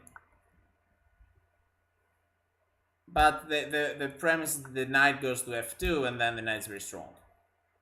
And maybe I have some ideas of g4. Okay, so she has gone for that, I think, actually. Okay, so maybe she missed that. Okay, so she misses her best chance here. I'm a bit scared, I will admit. She has taken on g3. So now the opponent has to find an only move. He has to take with a queen, which will obviously happen because it's the only move. And now black will take. And white has to find an only move of taking with a pawn. Let's see. Does he realize that he needs the pawn on g3? It's a normal move because it stops the h pawn from being a passed pawn. So f takes c3 is, on the other hand, it allows the passers to be connected. So he might take with a king. I am not so sure. Now white is not in time trouble, so he has some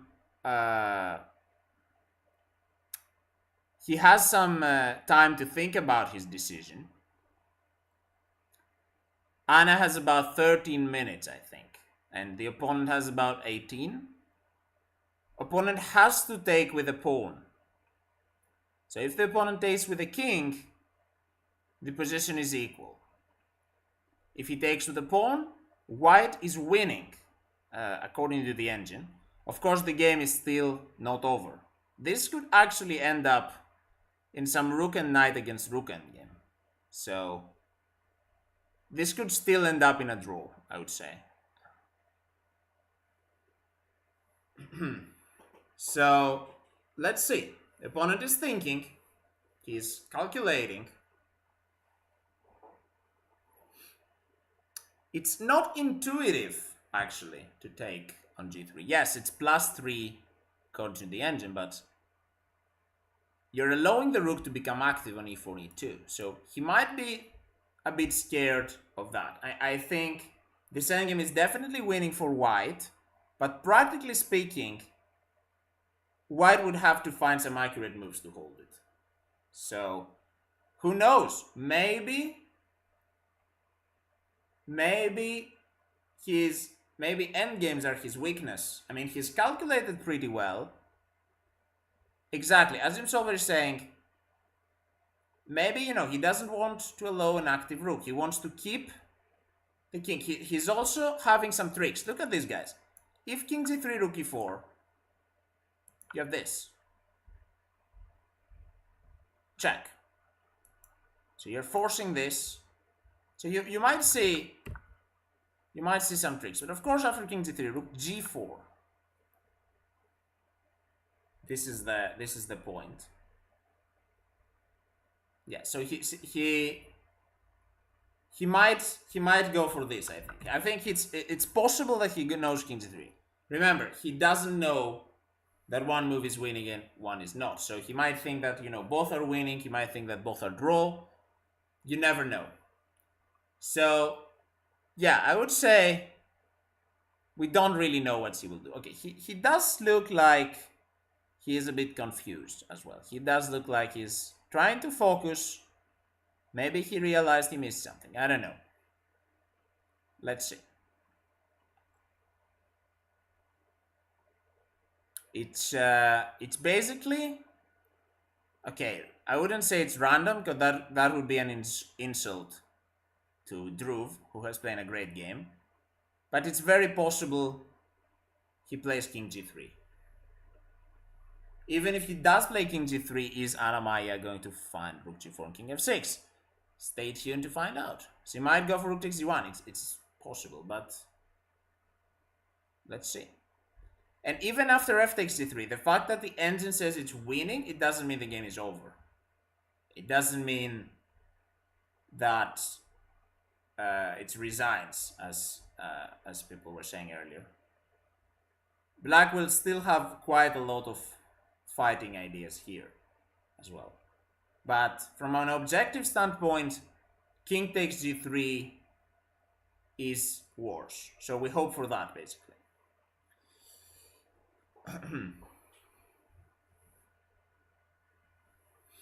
So let's see. As you can see, most games are finished by this time. We've gone for 4 hours and 20 minutes almost, which would be nice. Yeah, 4 hours 19. And this endgame just begins, basically. This is going to be the first move of the actual endgame. We're down a piece. We sacrificed the piece for 2 pawns, thinking we would have some checkmate. There was a very good tactical idea that Anna missed earlier, which she probably will be upset about. I like that the arbiter went to check in on the game. I think he follows it on the screen. Yes, Ingvar helped us quite a lot yesterday with the stream, because the camera wasn't working. So who knows, he might be on stream. Hello Ingvar, if you're watching. Thank you for your help yesterday. He might also be excited. I don't know. Let's see. Let's see what will happen. So the opponent is contemplating his ideas. Time-wise, I would say that both players have about 13 minutes by now. And thank you, Ingvar. Okay, so he is in the stream. Thank you so much again for your help. And we are watching this exciting game. Shout out, by the way, guys. He also has a Twitch channel. And YouTube channel. I think I've seen him on YouTube, actually. So, guys, don't mess with the arbiter's job, please. Okay, so let's see. So white's contemplating taking with the pawn, taking the king. Both decisions look quite promising. but one of them is wrong. So uh, let's see what happens.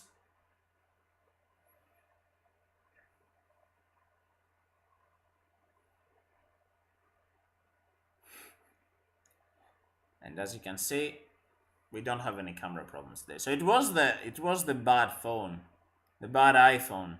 Blame iPhone for the camera problems.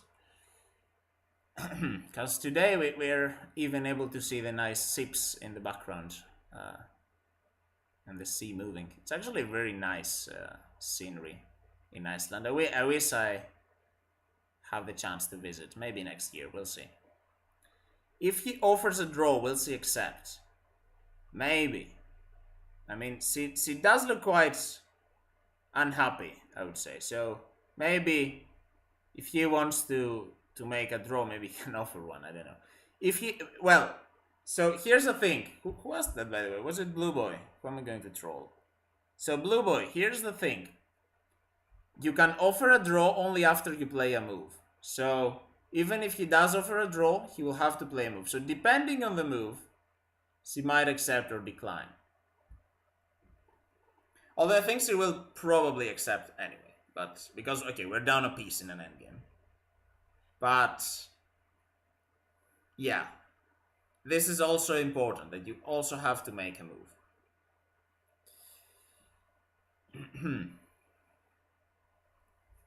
So let's see. Playing Blue Boy. Draw loses her how much elo? Rough calculations, about 8, 7 or 8, something like that. I would say 8.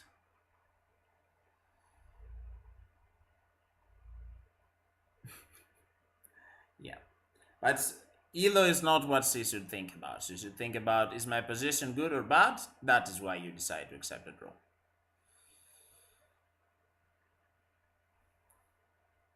It's opponent move and he has to move king? What? Eric, thank you for gifting a sub to the Chess Viking. Thank you.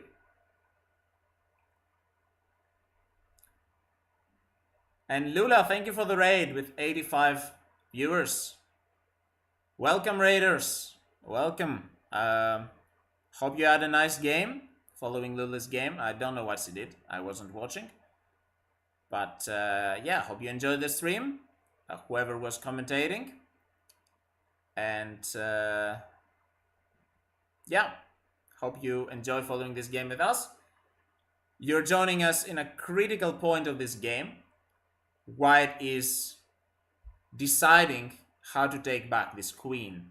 And only one move is good, according to our chat experts and the engine. King takes g3 has a hidden trap. And the reason is the rook will put itself on g4, the king can get active. Basically, white needs the f2 square free for the knight, because the knight is very strong on f2. This is what white has to realize, and if he realizes that, he will take with a pawn, which is the best move, and it leads to a winning position according to the engine. However, the game is still not over. Both players still will fight for quite a bit of time here. So f takes d3, the idea is to move this knight back to f2, where it protects the queening square. It also keeps an eye on e4, which is a key square since the king will try to infiltrate. So this is why the opponent here, Dhruv, who's been played an excellent game so far, needs to find f takes g3. Hello, Cha-Cha Chess. Welcome. Were you commentating today? If so, how did it go? Shout out to Vahan, guys, from Armenia. Very strong player. I've never been able to beat him. We've played like 4 times. He's always gotten the best of me. And yeah, great streamer as well. I've been in his stream a couple times. And yes, king takes g3, rook g4 is counterintuitive, but okay, I mean, we only have one piece, so maybe she won't play it. I don't know. Maybe she goes rook e4, but it's actually quite forced.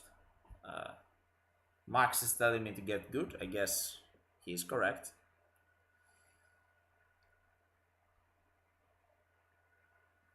how's Anna doing in this event? So far, she has 4.5 points out of 7. So she's having a pretty good tournament. He does take with the pawn. Okay, so he's decided and taking with the pawn. So that's the best move. So white should have a winning position. But yeah, so far Anna has done quite well, but we're a bit scared because this game does not seem to be going her way. She's down a piece for 2 pawns. Some practical chances left, but yeah. So f takes g3 has been played, right? And now rook to e4, I think, will be played. I mean, there is... Maybe you could make an argument for rook to g4, but no, right? Rook to g4, the knight will come to f2 and force the rook back. So rook to e4, going to e2 has to be the only idea here. And I think she will play it pretty quickly. And let's see. Is she enjoying herself? I think so far, yes. I'm not sure if that will be true after this game, though. So, but we do hope that somehow she finds a way to swindle her opponents. She's very good at swindling, by the way, so you never know. And white is also probably quite a bit low on time. He did spend quite a lot of time in this position. Why not d2? Well, our rook is hanging. Hello, Colin. Our rook is hanging here, so we cannot go d2 because he takes h4 and the queening square is protected. So you can't do that. So we have to move the rook, guys. And c is moving. Rook to, hopefully not to f4. Yeah, to e4. That was... no worries, no worries. You can always ask about moves. Rook to e4. That is the best move, surely. And the rook is heading to e2. So we still have 2 pawns for this knight. This game is far from over, guys. We have 2 connected passers here. One of them is protected. White will need to be very accurate. And here, yeah, already GM Solver is... Oh, king f3 is the only winning move. Okay, thank you, guys. So I was thinking, is knight f2 any good? But knight f2, which I think this is a very logical move, by the way, because you played f takes g3 in order to enable the knight to come to f2. So this is apparently not winning. So, guys, this is why you don't resign. People were saying earlier, why doesn't black resign? Rook e3, yeah. So, and apparently e4 and the pawns are enough. So knight f2 is definitely a logical move. Now king f3 is also a logical move. But again, rook to e2, this is, let's see. And he is in time pressure, so he's going to make a move and he goes for king f3. So again, he's doing a very good job. He's finding all the best moves. King f3, activating the king, pretty much forcing rook e2. GM Solver saying that he will miss king f3 and at the same time the opponent plays king f3. Okay, rook e2. And now I guess knight to f2. That is the point, right? So he had the idea of preventing the move rook to e3. Knight g5 was winning too. Okay. Yeah, knight g5 it actually might also be an idea here. Activating the knight and going for knight on e4. So we need to stop. White needs to stop e4 check. So either knight f2 or knight g5 are good, I think. Here, if he plays something else, he might be in trouble if he allows e4. So he's probably gonna see that, and he has seen harder moves so far, and he goes for knight f2. So knight f2, and that prevents our plan. Okay, but still, of course, there is a lot of play, and white might find himself without any pawns soon, because these pawns are very easy to attack. We can put our rook on a2, take this pawn, and even this pawn can be a target. So this is definitely not without practical chances for black. Yeah, and also activating the king also makes sense. We can bring our king here, defending the pawns in the center. I'm guessing the computer thinks white is winning because white will somehow be able to take the h pawn and take the h pawn and promote the g pawn somehow. But we'll see. Maybe he is afraid of some counterplay. I don't know. So let's see. King f6. I like this move. Maybe white throws in a check. We go king e6. Rook h1. I mean, we can like give the pawn, right? We can go king d5. And yeah, exactly. This is what I wanted to see. Like here, okay, I blundered. Yeah, okay.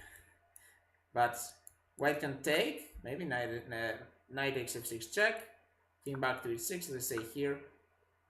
And here, okay, we can target this pawn on c2.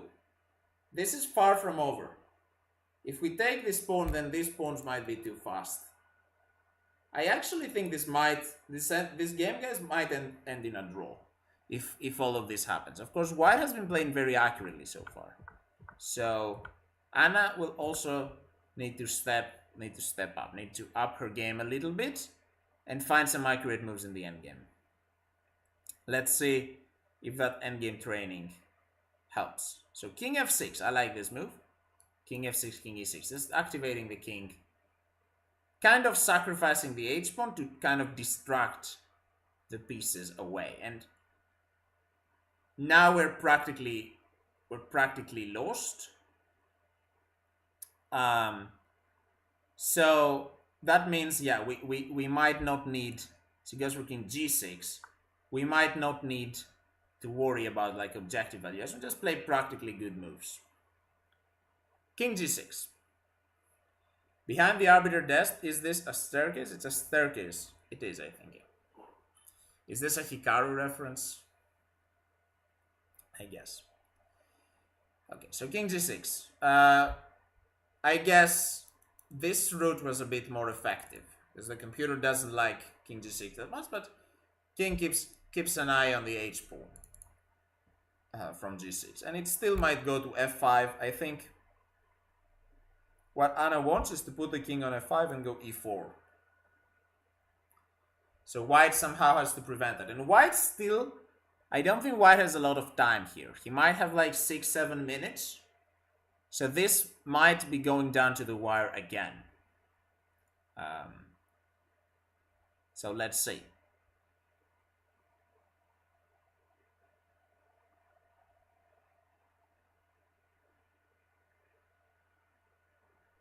He is thinking. Anna is staring him down, guys.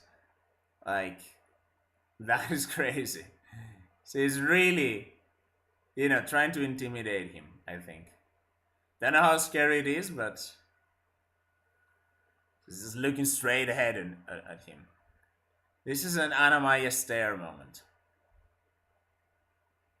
Let's see. What will he go for? He is thinking. He has to make a move quite quickly, I think, as he might need this time later.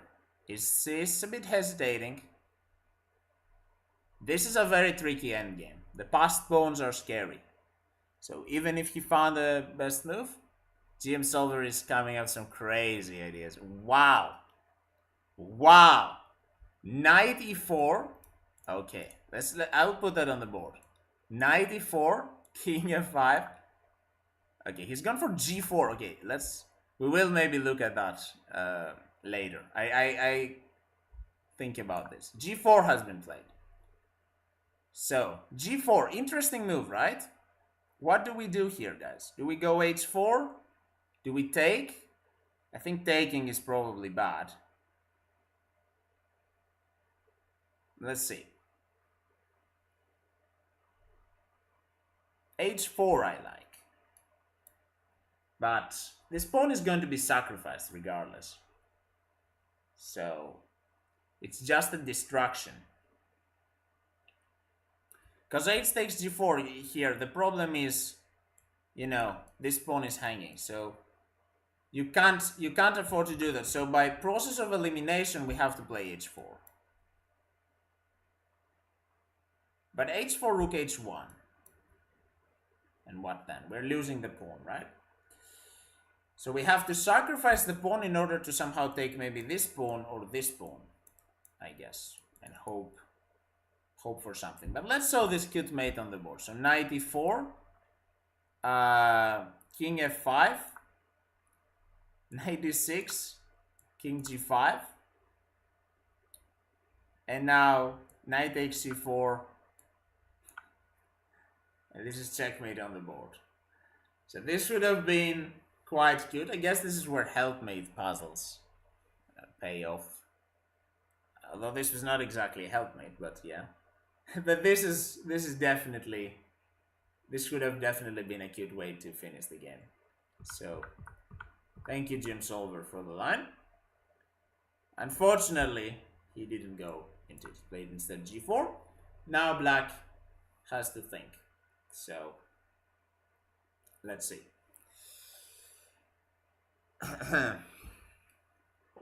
So h4 looks natural. We don't want to open up more files for white's rook, right? So I'm sure, again, by process of eliminations, you should come to this move. Now, is that move changing the evaluation? No, white is still winning. But we're putting a little bit more questions. Maybe he has to spend a tempo or two capturing the pawn, and we can do other things in the meantime, like going for queenside pawns. Although this g pawn eventually might decide the game here. Okay, so he does go for h4. So we do have h4 on the board. Let's see, how does he react?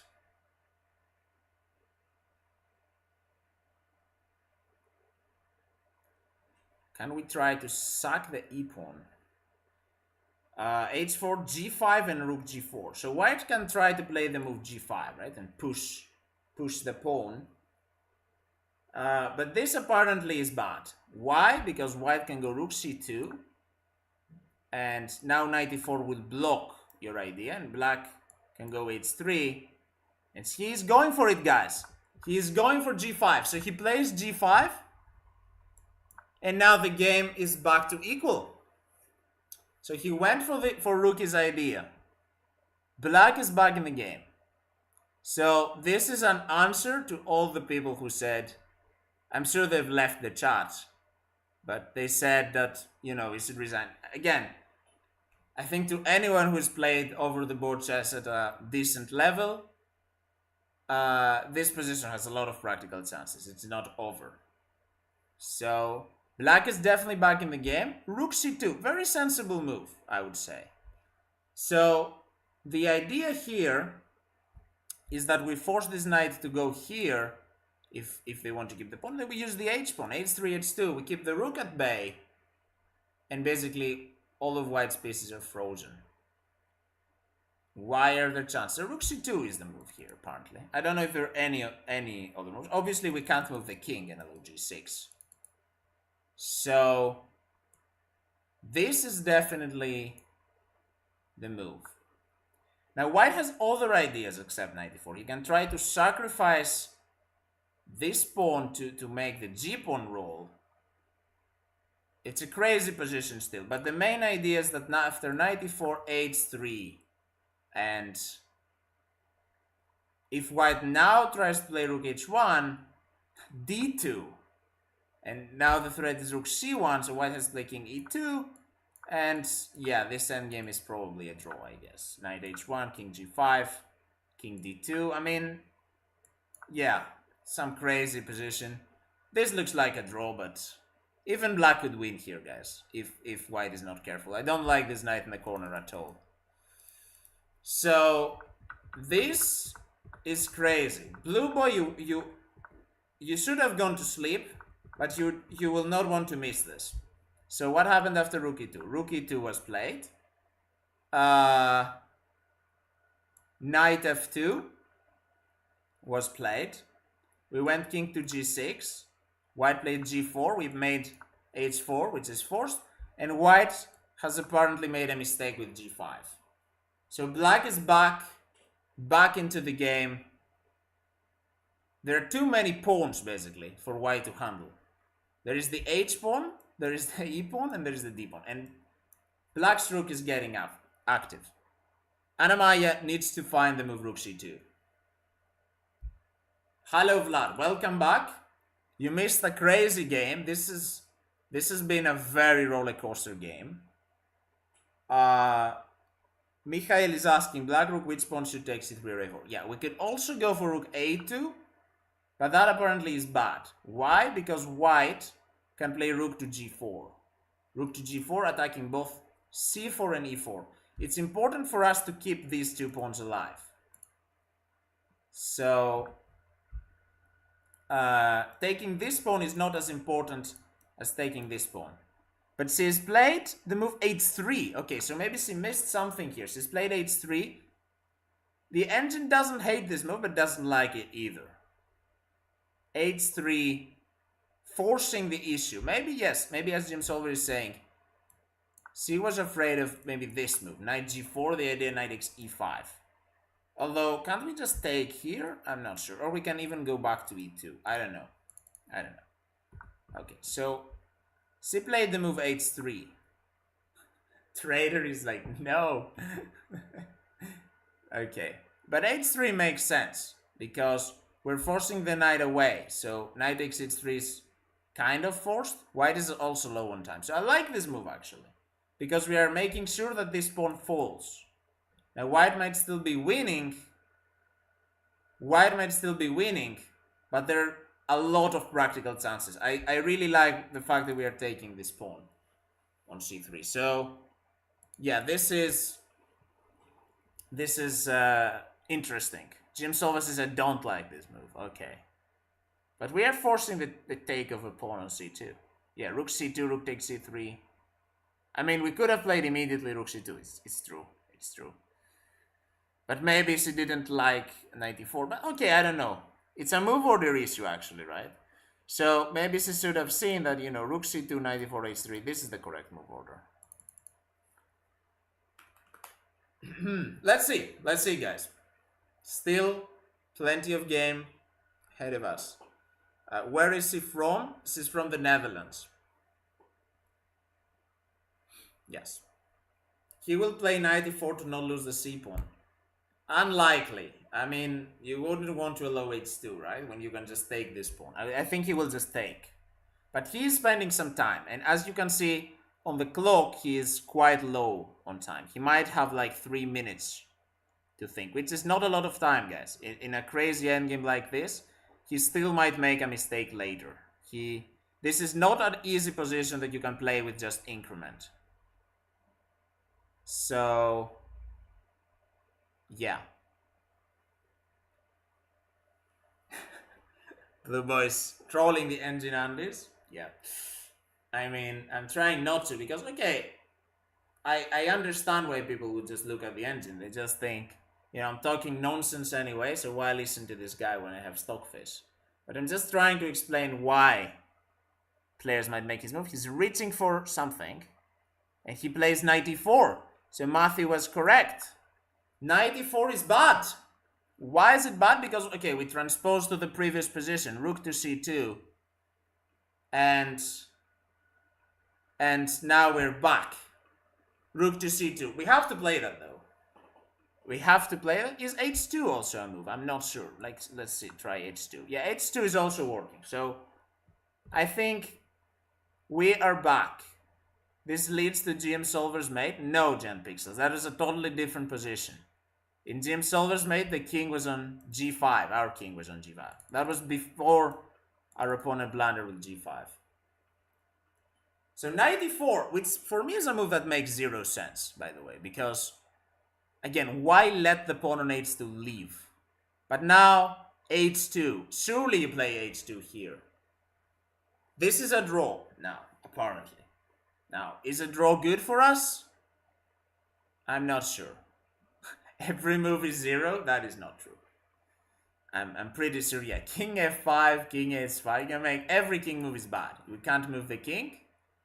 But rook c2 and h2, which are very logical moves, I'm sure Anna will play one of those, are good. Let's see. How about rook f? Matthew, stop trolling me. I have the other trolls. Not you. Come on. Be better. Be better than that. Rook f2 is a move you might play if your opponent has 0.1 seconds. But this is an amazing game. Let's see. He goes for h2. Yes, this is the move I expected as well. h2. Rook h1 is now forced, I guess. And this is interesting. Like black, I'm sure white has still plenty of ways to go wrong. Black might even lose. Black might even win here. I might be coping. Rook h1 played. I might be coping, but I can definitely see white going wrong and allowing the passers. She's going rook c2. She's seen that this is a blockade. Now, how can white force a draw here? White can play king e3 and rook e2 check, king f3, rook c2. We go back and forth. So this is a simple way for black to make a draw. So Anna can now make a draw if she wants. Let's see. Because white is still in time trouble. Can white go king to g3? This would be a huge blunder, guys, because now there is d2. Okay, this should be obvious to an 1800 player, but d2, both pawns are unstoppable. So he goes for king e3. So king e3 is the correct move. Now Anna can make a draw with rook e2 check if she wants. So rook e2 check, king f3, rook c2. I'm pretty sure that both players would be happy here with a draw. What happens if one of them tries to play for a win? Black could try to play for a win with something like king f5. You see Anna's holding her head. She could try this. She could try to somehow trick her opponent. King f5 could be a move, guys, because the rook cannot move yet. If rook f1 check, we would probably have to go back, but white could be tempted to go knight d6 check, king takes g5, knight takes c4, rook takes c3. I have no clue what is going on in this endgame. It still probably is a draw. Yeah, I don't know. But importantly, this is the position. Importantly, black can make a draw whenever she wants with rook e2 check. So let's see. Matthew is saying I would try this, but after giving a check. So here, king f5. That would be a bit unfortunate, Matthew. This hangs a rook. So yeah, that's not gonna work. I think Anna is gonna see that. Okay, let's see. What happens if the rook goes to g2? Why would you play rook g2 though? It is a good move, apparently. According to the engine, this is a good move. I don't see the point of it though. Like, what are we threatening? Maybe we're preventing the g pawn from moving and want to move the king like this. This could make sense, maybe. So rook to g2. Maybe it's good. We have to be careful, but yeah, I could see this happening actually. Thank you for the move, Myth. But she's going for the check, okay. So she's repeating the position. I think he will go king f3. She's repeating the position. Is she gonna go back? Let's see. No. So she's going for a win. She's going rook a2. Ooh. Guys, she's playing for a win. She's not happy with a draw. She's not happy with a draw. Probably white is low on time. And she is going for a win. Let's see. What did he play? He played king e3. So king back to e3. Let's see now. So now rook e2 check is an instant draw. Like rook e2 check, we can basically shake hands. He played king e3. What happens if we take this pawn? Not many good things. White will take here. She's calculating, I think, but guys, this is very scary. This is very scary. Rook h6 check. I wouldn't want to allow this. But maybe she can somehow trick her opponent. Like, put him in Zugzwang somehow, right? I'm thinking now, what if Rook g2 now? What does White do? If he goes King f3, Rook to e2, what now? How does White move here? How? Because if he moves the knight, now Rook c2, and on knight e4 we have d2, and we have managed to win this. So Anna might try some Zugzwang tricks here. That is my feeling. She can use Zugzwang to like force White to make a move. I don't know if that will work, because White might be able to have some Rook f1 and save himself. Rook takes a4 I don't think we can play, but maybe some triangulation idea is happening. Mikhail saying, my grandmother is Armenian, but her hometown is Tbilisi, Georgia. Okay, interesting.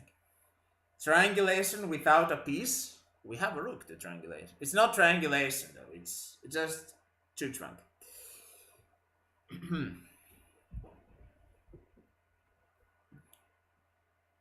lol, David. But okay, this might be an idea. But I think, well, the computer says the position is equal, so probably doesn't work. But it could be. I hope she knows Rook e2 is a draw. Yes, Blue Boy, she knows the position is repeating. That is not a worry. That is not a worry. But I do like the move Rook g2. Like somehow try to... Oh, she took on a4. Okay, and the opponent immediately taking on h2. Oof. I don't like this, guys. She is maybe over pushing this, I think. Okay, she's going back to a1. Let's see. This is still not over. This is still not over. But I don't understand why would you trade this pawn for this pawn, right? The h2 pawn is truly much better. Like now, okay, the engine says White is winning. Can White find the win? Let's see. I don't like it because the rook is now getting active. You've freed up White's rook. Anna is playing this position for a win. With only 2 pawns. Yeah, I mean, guys, yeah, she's gonna win because a draw is equal to a loss. But we need to be objective in chess, right? Like, this position was not winning. So, maybe going for some tricks, but keeping the position alive would be better. I'm not trying to backseat here, but... Okay, maybe she's getting a little bit too excited about him being in time trouble. And she might be right. It's not over. He has less than 3 minutes, guys. So, let's see. Let's see. Nothing is over. Nothing is over. Let's see. Anna C1, congrats. Congrats to her. GG's. Very nice. Anna's still here. Our Anna still fighting it out. Position apparently is losing according to the engine, but still very hard to play. And White is very low on time. So let's see. Let's see. Let's see. This is still tricky. This is still tricky. Okay, he's going for Rook h6 check. That's the move that makes sense. Anna is pre-moving King g7. So let's see. King g7. I don't like the fact that there might be some now the knight, knight d6, knight f5. I'm seeing some checks. I don't know. But will White be able to find something that works in time? Let's see. You would force a draw now, says Smith. He's played rook to c6. Rook to c6. And apparently now it's back to equal, guys. Or not. I don't know. The engine is confused. The engine said equal, now it says not equal. But rook c6. Attacking this pawn. Let's see. How does Anna try to defend the pawn? Rook e1 check. is a move I would play. Apparently it's not equal. White's still better. Plus 0.4. Rook e1 check, right? Surely. Surely. But remember, guys, she doesn't want to draw. So I'm a bit scared here. This is crazy. This is a crazy position. She needs to find rook e1. Because, yeah, if you play something passive like rook a4, this is dead. She can't do that. Okay. Can I get this out? Thank you. Rook e1. She's found it. Okay, rook e1, king f3. Now we go rook f1. GM Solver is saying rook f1, king g2, rook e1, rook c4. Oh! Oh, wow, what a move. Guys, look. King g2, rook back to e1. White, in time trouble, he might go for this, guys. He might go for this, and this is winning. Wouldn't that be a way? Wouldn't that be a way? Let's follow the live game, though. Rook f1 has been played. This is the live position. White needs to be careful. Knight f2 is not a good move. e4 is coming. So White is in time trouble. White is thinking. Worst case, again, we have a draw. If he goes back to e3, rook e1 check, forces a draw. I think this time he will go for it. I don't think there is much left. Let's see. Let's see if he goes king g2, though. If he over pushes this, we might have a chance. We might have a chance, guys. He is low on time. Remember, he might miscalculate rook takes e4 and miss the idea rook takes e4 is very easy. It's very easy to miss. Don't tell me it didn't tell you if you miss it. Don't tell me it's scripted. He might miss rook takes e4. She's looking at the camera. King g4 obviously loses for white because rook f4 is winning a piece. He will not play that. But king g2 or king g3 are still possible. Where am I from? I'm from Athens, Greece. So let's see. Let's see, guys. This is very tense. Love your energy. Yeah, I'm very excited for this game as well. Probably will be a draw, but it's a really, really exciting game. I'm channeling my inner Naroditsky. Yes. Let's see. Let's see, guys. He has to manage. He has to think, and he's going king back to e3. Okay, that is a bit blunt, but I think okay. So again, Anna can make a draw. He is playing this with psychological tricks, guys. He knows that she doesn't want a draw. So he's trying to make her overpush. She is trying to make him overpush. What will happen? Let's see. I think this will be a draw. But Anna has to be objective. Remember, you have to be objective. You can't force a win from a position that is losing or not winning. And she goes back to e1. Okay. I think that is the mature, the good choice. He goes back to f3. I think we might see a handshake soon. Let's see. I think he also realized that there are some problems. I like how the engine still gives white is better, but this is probably a draw. This is probably my no draw. But how would you play on? Yeah, there is no way to play on. This is the problem. Rook f1, and we will probably see a threefold repetition, guys. King e3 forces a threefold. He is thinking now. Let's see. That is the last move. The last move that he can play on. If he goes king g2, she's looking at us. She's asking us, do we want her to take the draw, guys? Or not? I think we do, right? Because if she doesn't, she might. There is no way black can win without white making a mistake. And he is very low on time, but yes, he is going back. And there we go. We have a handshake. Draw agreed. So, congrats to both players. GG's. GG's. Extremely intense game. Um, Bro, you're like the 10th guy that tells me I look like Duda. Okay. Oh, the only guys who don't tell me that are Polish. But yeah, very fair result, I would say. Both players played an amazing game. What a long game as well. 60 moves exactly, 59 to be fair. But yeah, that was an amazing game. We are going to get Anna with us in a moment. What a fight! What a fight! I think Anna will be gutted to know that she was winning, but also satisfied to know that she saved the game. So yeah, draw agreed.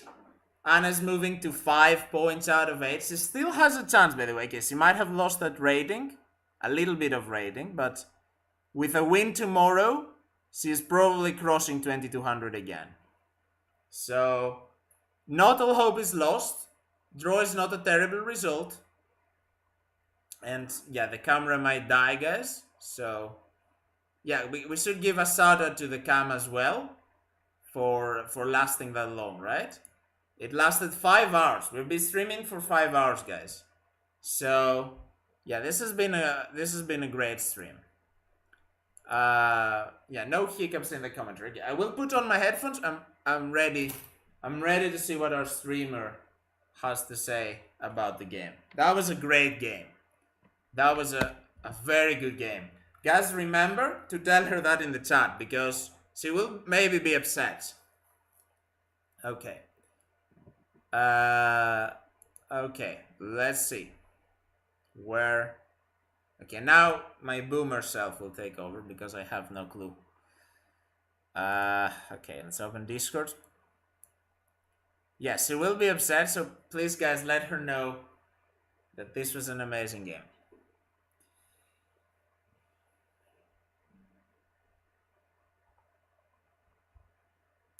Okay, I'm getting some pings.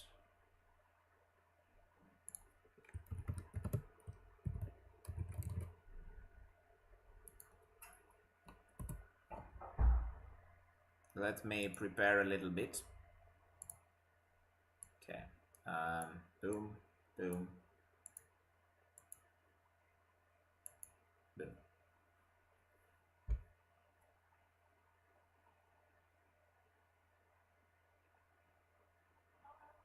Hey! What a game! What a game! We don't know either. No, we do, but it was really amazing to follow. Like, so many moments. And yeah.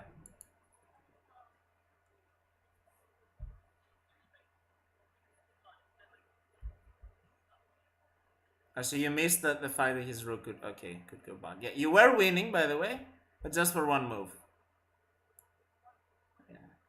I don't remember. No, the endgame was actually lost for you. So you did a really good job to save it. Well, not an amazing job, but really good. Like you made one or two mistakes, but you are what? You're muted. Oh, oops.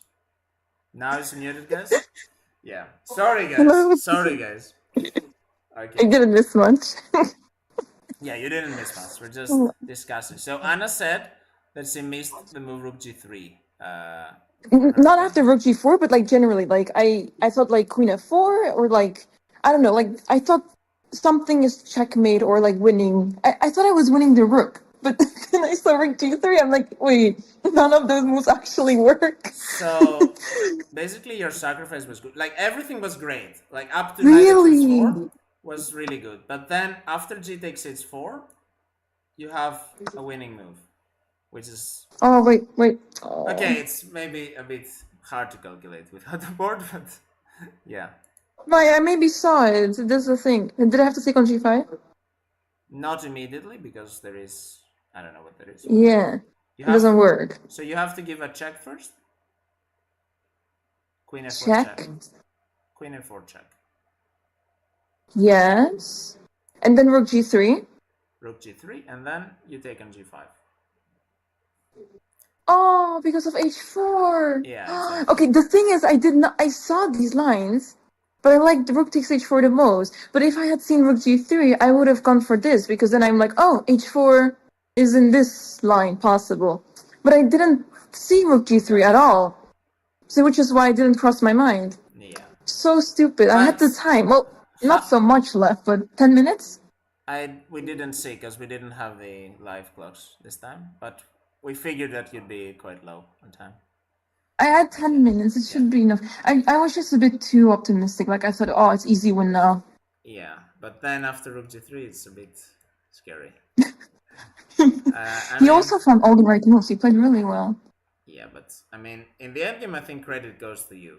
I mean, some people, you know, the classic engine undies, right? I was trolling them a little bit. So on move 40, they said, "Why isn't Black resigning?" I was like, "What?" Like, guys. Wait, wasn't that bad on move 40? No, it was like +2 or something. But I was like, I mean, that's bad in endgame, you know, but yeah, not but resignable. imagine, like, okay, I don't know. But yeah, you did really well to save it. I mean, I wanted to win. We understood. I could Yeah, not. that was a bit too much, I think. I mean, how did Black win? I don't know. Like rook takes a4. Why are you trading a pawn a4 for the pawn on h2? Which is Because I can't make progress. yeah, but I mean, I don't know. Wait, is that lost? Yes. I mean, it makes sense, I mean, right? he offered a draw. He offered a draw, but I declined it. When did he offer a draw? I think when rook e2 check, king f3, rook a2, king Yeah. e3. That there. So here, there, by the way, we found a really good tactic. So if he goes king to g2 instead, was it there, guys? Or no, it wasn't there. No, this was a dead draw. But later, he had like in the end, when you agreed to draw, Yeah. he could have played king Yeah. king g2, and then Rook e1. yeah, rook e1, and then he might have played some kind of rook takes c4. You have rook takes e4, rook takes e4, d2, and you're winning. I know. I was so you saw sad to realize king f3 can go to e2 and I'm lost. Yeah, you wanted to do I that. was so desperate. Yeah.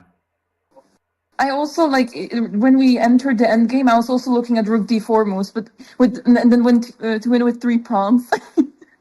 Rook d4. What? Okay, I didn't see that. It doesn't work. So we were talking about maybe if you wanted to push for a win. I actually found this move, and Jim Solver told me it's good, so I have the approval. But to make him somehow, lose a tempo, to play like rook g2, and then rook c2, and then rook e2, like make him somehow lose a tempo. But unfortunately, White can play rook f1 and still a draw. Apparently. Yeah, I saw as well. I can win a tempo, but he just moves the rook anywhere. It doesn't matter, Yeah. right? Yeah. Like even rook a1, he can just move the rook and it's fine. That's why I thought I can't. I need to do something. I need to make progress somehow. But he played really well. Like, I mean, he did. I mean, he was shaking. Like he was like this. And he was in time trouble like crazy, and he still played the right moves. As soon as I made the blunder, where I didn't play Queen f4, he like instantly like recollected himself, and I was like, "What?" Did you realize it that this moment was like when you missed something or not? I mean, when he played knight h3, Yeah. I was suddenly like, "Wait, there's Queen f4, rook g3." Yeah.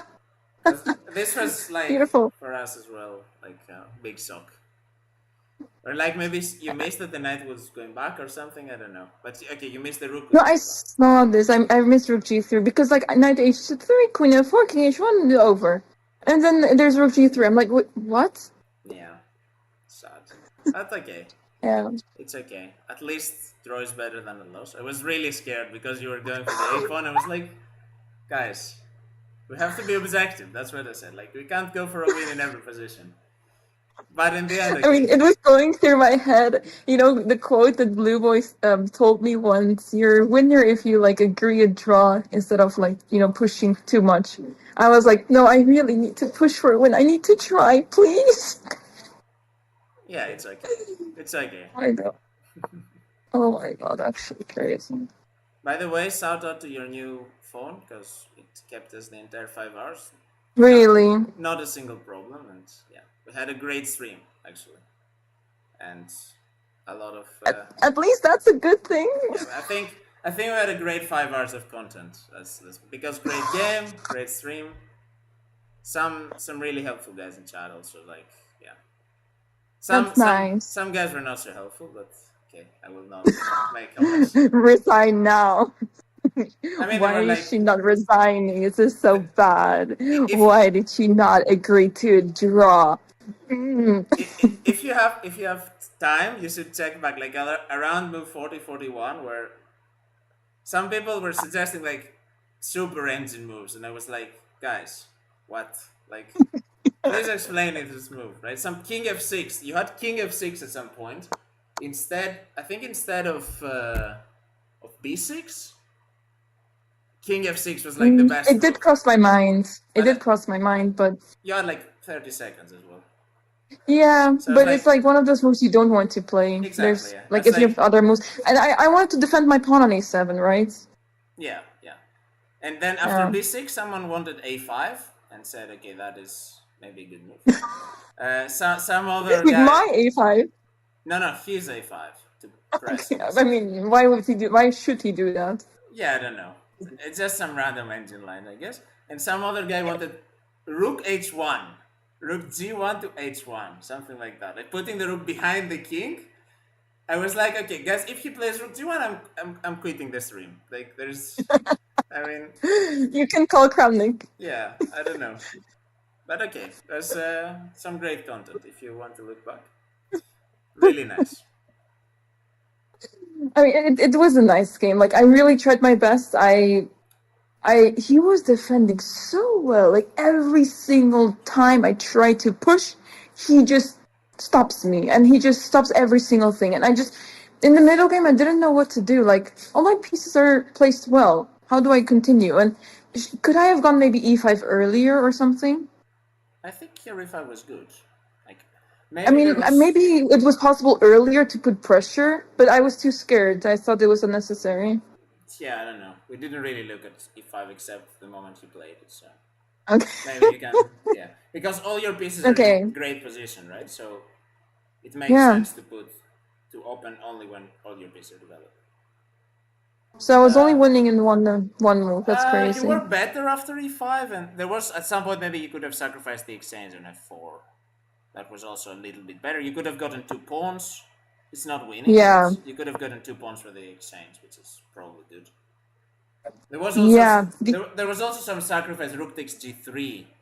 I'm sure you considered that. You get like 3 pawns for the piece at some point. I think so. Yeah. Yeah. These moves all cross my mind, but because there's like so many trades, and he still has like two knights defending or something, I didn't like any of that. Yeah, makes sense. But So but you I knew went. Engine would like something. Yeah. I mean, your position is optically very nice. Like all of your pieces are playing, his pieces are not. Yeah. So Yeah. I gotta study attacking he manual. defended very well though. Like I mean, for an 1800, I've never seen 1800s usually collapse on defense, right? But this Yeah, guy, exactly. Like that's why I thought knight takes h4 over. He collapsed, and he didn't. I mean, it wasn't that bad, Like if he can still defend like this, yeah. that's But okay, crazy. Yeah. Oh, I'm just so glad we have only one round to go, and I like the worst. I will lose like if I lose tomorrow, it's not that bad, right? I'm not going to, but like you're not these thoughts losing cross your tomorrow. no, Tomorrow, these thoughts just crossed your head. What is the worst case scenario? And I'm like, okay, like the it could worst have been much worse. the worst case scenario would have been that you lost today and you lost 18 points, and then you play another 1800 tomorrow. So good that you made a draw. no, no, we're playing 1900 tomorrow. Tomorrow is a new day. I don't know. Some 2000 maybe. I don't know. Wait, have I You have have I lost all my games with the black pieces? No. Or like, okay, I don't know. It just crossed You my have mind. 5 points. I won How can one game. I won one game with black. Yes. And But all my black games have been so bad. Like I've been lost in every single one of them. I mean, you played 2 GMs. I don't know. No, but I was against the GM. I was white. Then you won 2 black games, right? I don't know. I can't recall. My memory is not that great. I played all the Indians. I played with black. Yep. Yeah. Yep. You won 1 black game, drew 2, and lost 1. Yes. I'm trusting the chat. Yes. Okay, so. Yes. So that means my black games have been horrendous this tournament. That's crazy. Usually it's the other way around. Okay. That means you're improving with Noted. games, I would say. Noted. I know what to do now. But okay, I'm glad that the stream worked. Yep. I was on the Wi-Fi. Maybe it was. I have a feeling maybe the internet's like. I don't understand it because like we checked things like and the logs did not say anything. So like there was no internet connection issue. But for some reason maybe the eSIM was like not working well enough. I don't know. Yeah, it's okay. I'm just glad it works. And tomorrow we use this again. Yeah, exactly. We had a great For stream. phone. I think it's the first time we had 100 people join us on YouTube, which is really cool. Oh, that's so cool. Aww. And they That's so cool. they got some great content, I would say. Like it was a very because I'm commentating, you guys are playing moves instantly. I was really hyped, and people like that, I think. Yeah. Yeah. Yeah, we were playing pretty quickly. Yeah. It's nice. I was a bit upset he was playing quickly. I was like, where's the time scramble? I'm waiting. If Anna-Maja wins, it can end up a nice score with 6 out of 9. Okay, guys. I mean, she will win tomorrow. We know that. There's Wait, no I have way 5 out of 8? Yes, Anna, you Okay. have 5 points. You're not doing bad. Okay? You're doing very well. But I think after this game I'm losing. Doesn't matter. Well, okay, it's like 6 rating. Who cares? You will gain it back in Spain. Okay. You have Yeah, played good. no, it's just funny. Just unlucky. Yeah, I'm not upset. I tried. Yeah. I mean, oh, what an end game. Oh god. This recap is going to be fun. I don't know what I'm going to do because I'm actually really hungry, but I'll see. Yeah, you don't have much time before. I mean, I don't know. Where are you flying back? For Friday? Yeah. So maybe you have then some time with the game. I don't know. Like after the game, you can record round 8 and round 9. But yeah, I'll see. I'll see. Yeah. I don't know. We'll see. We'll see when the recap comes out. First, I have to upload round 7. Oh my god! You know what happened with my previous round recap? I did not record the board, so I had to do that manually today.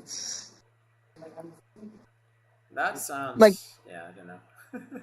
I was in the restaurant and it was like very stressful to like record there. They turned off the music for me.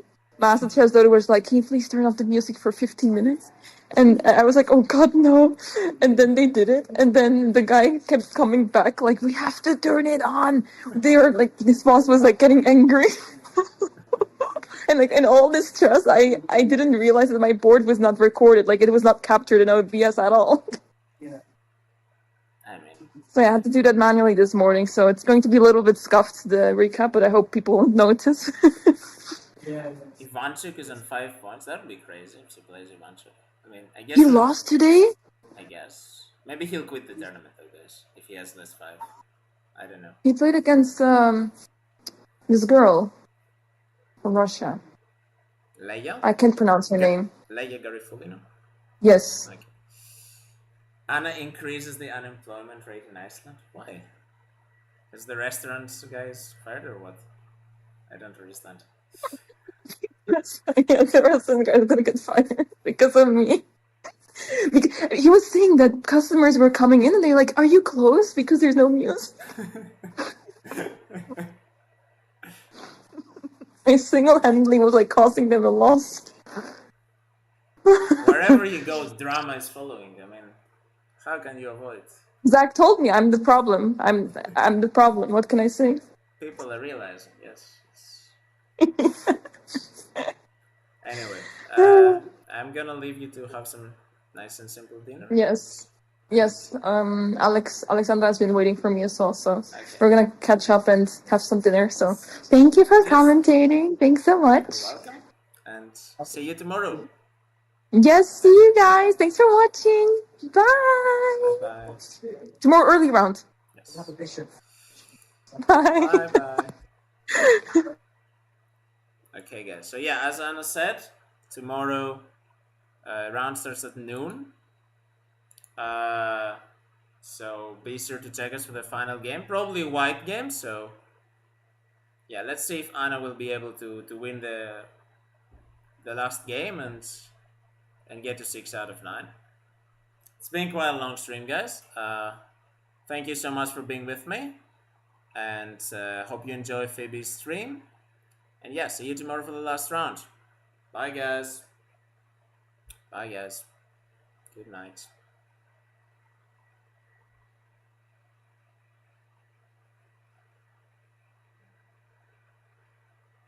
Noon Central European Time. Okay. Yeah. See you.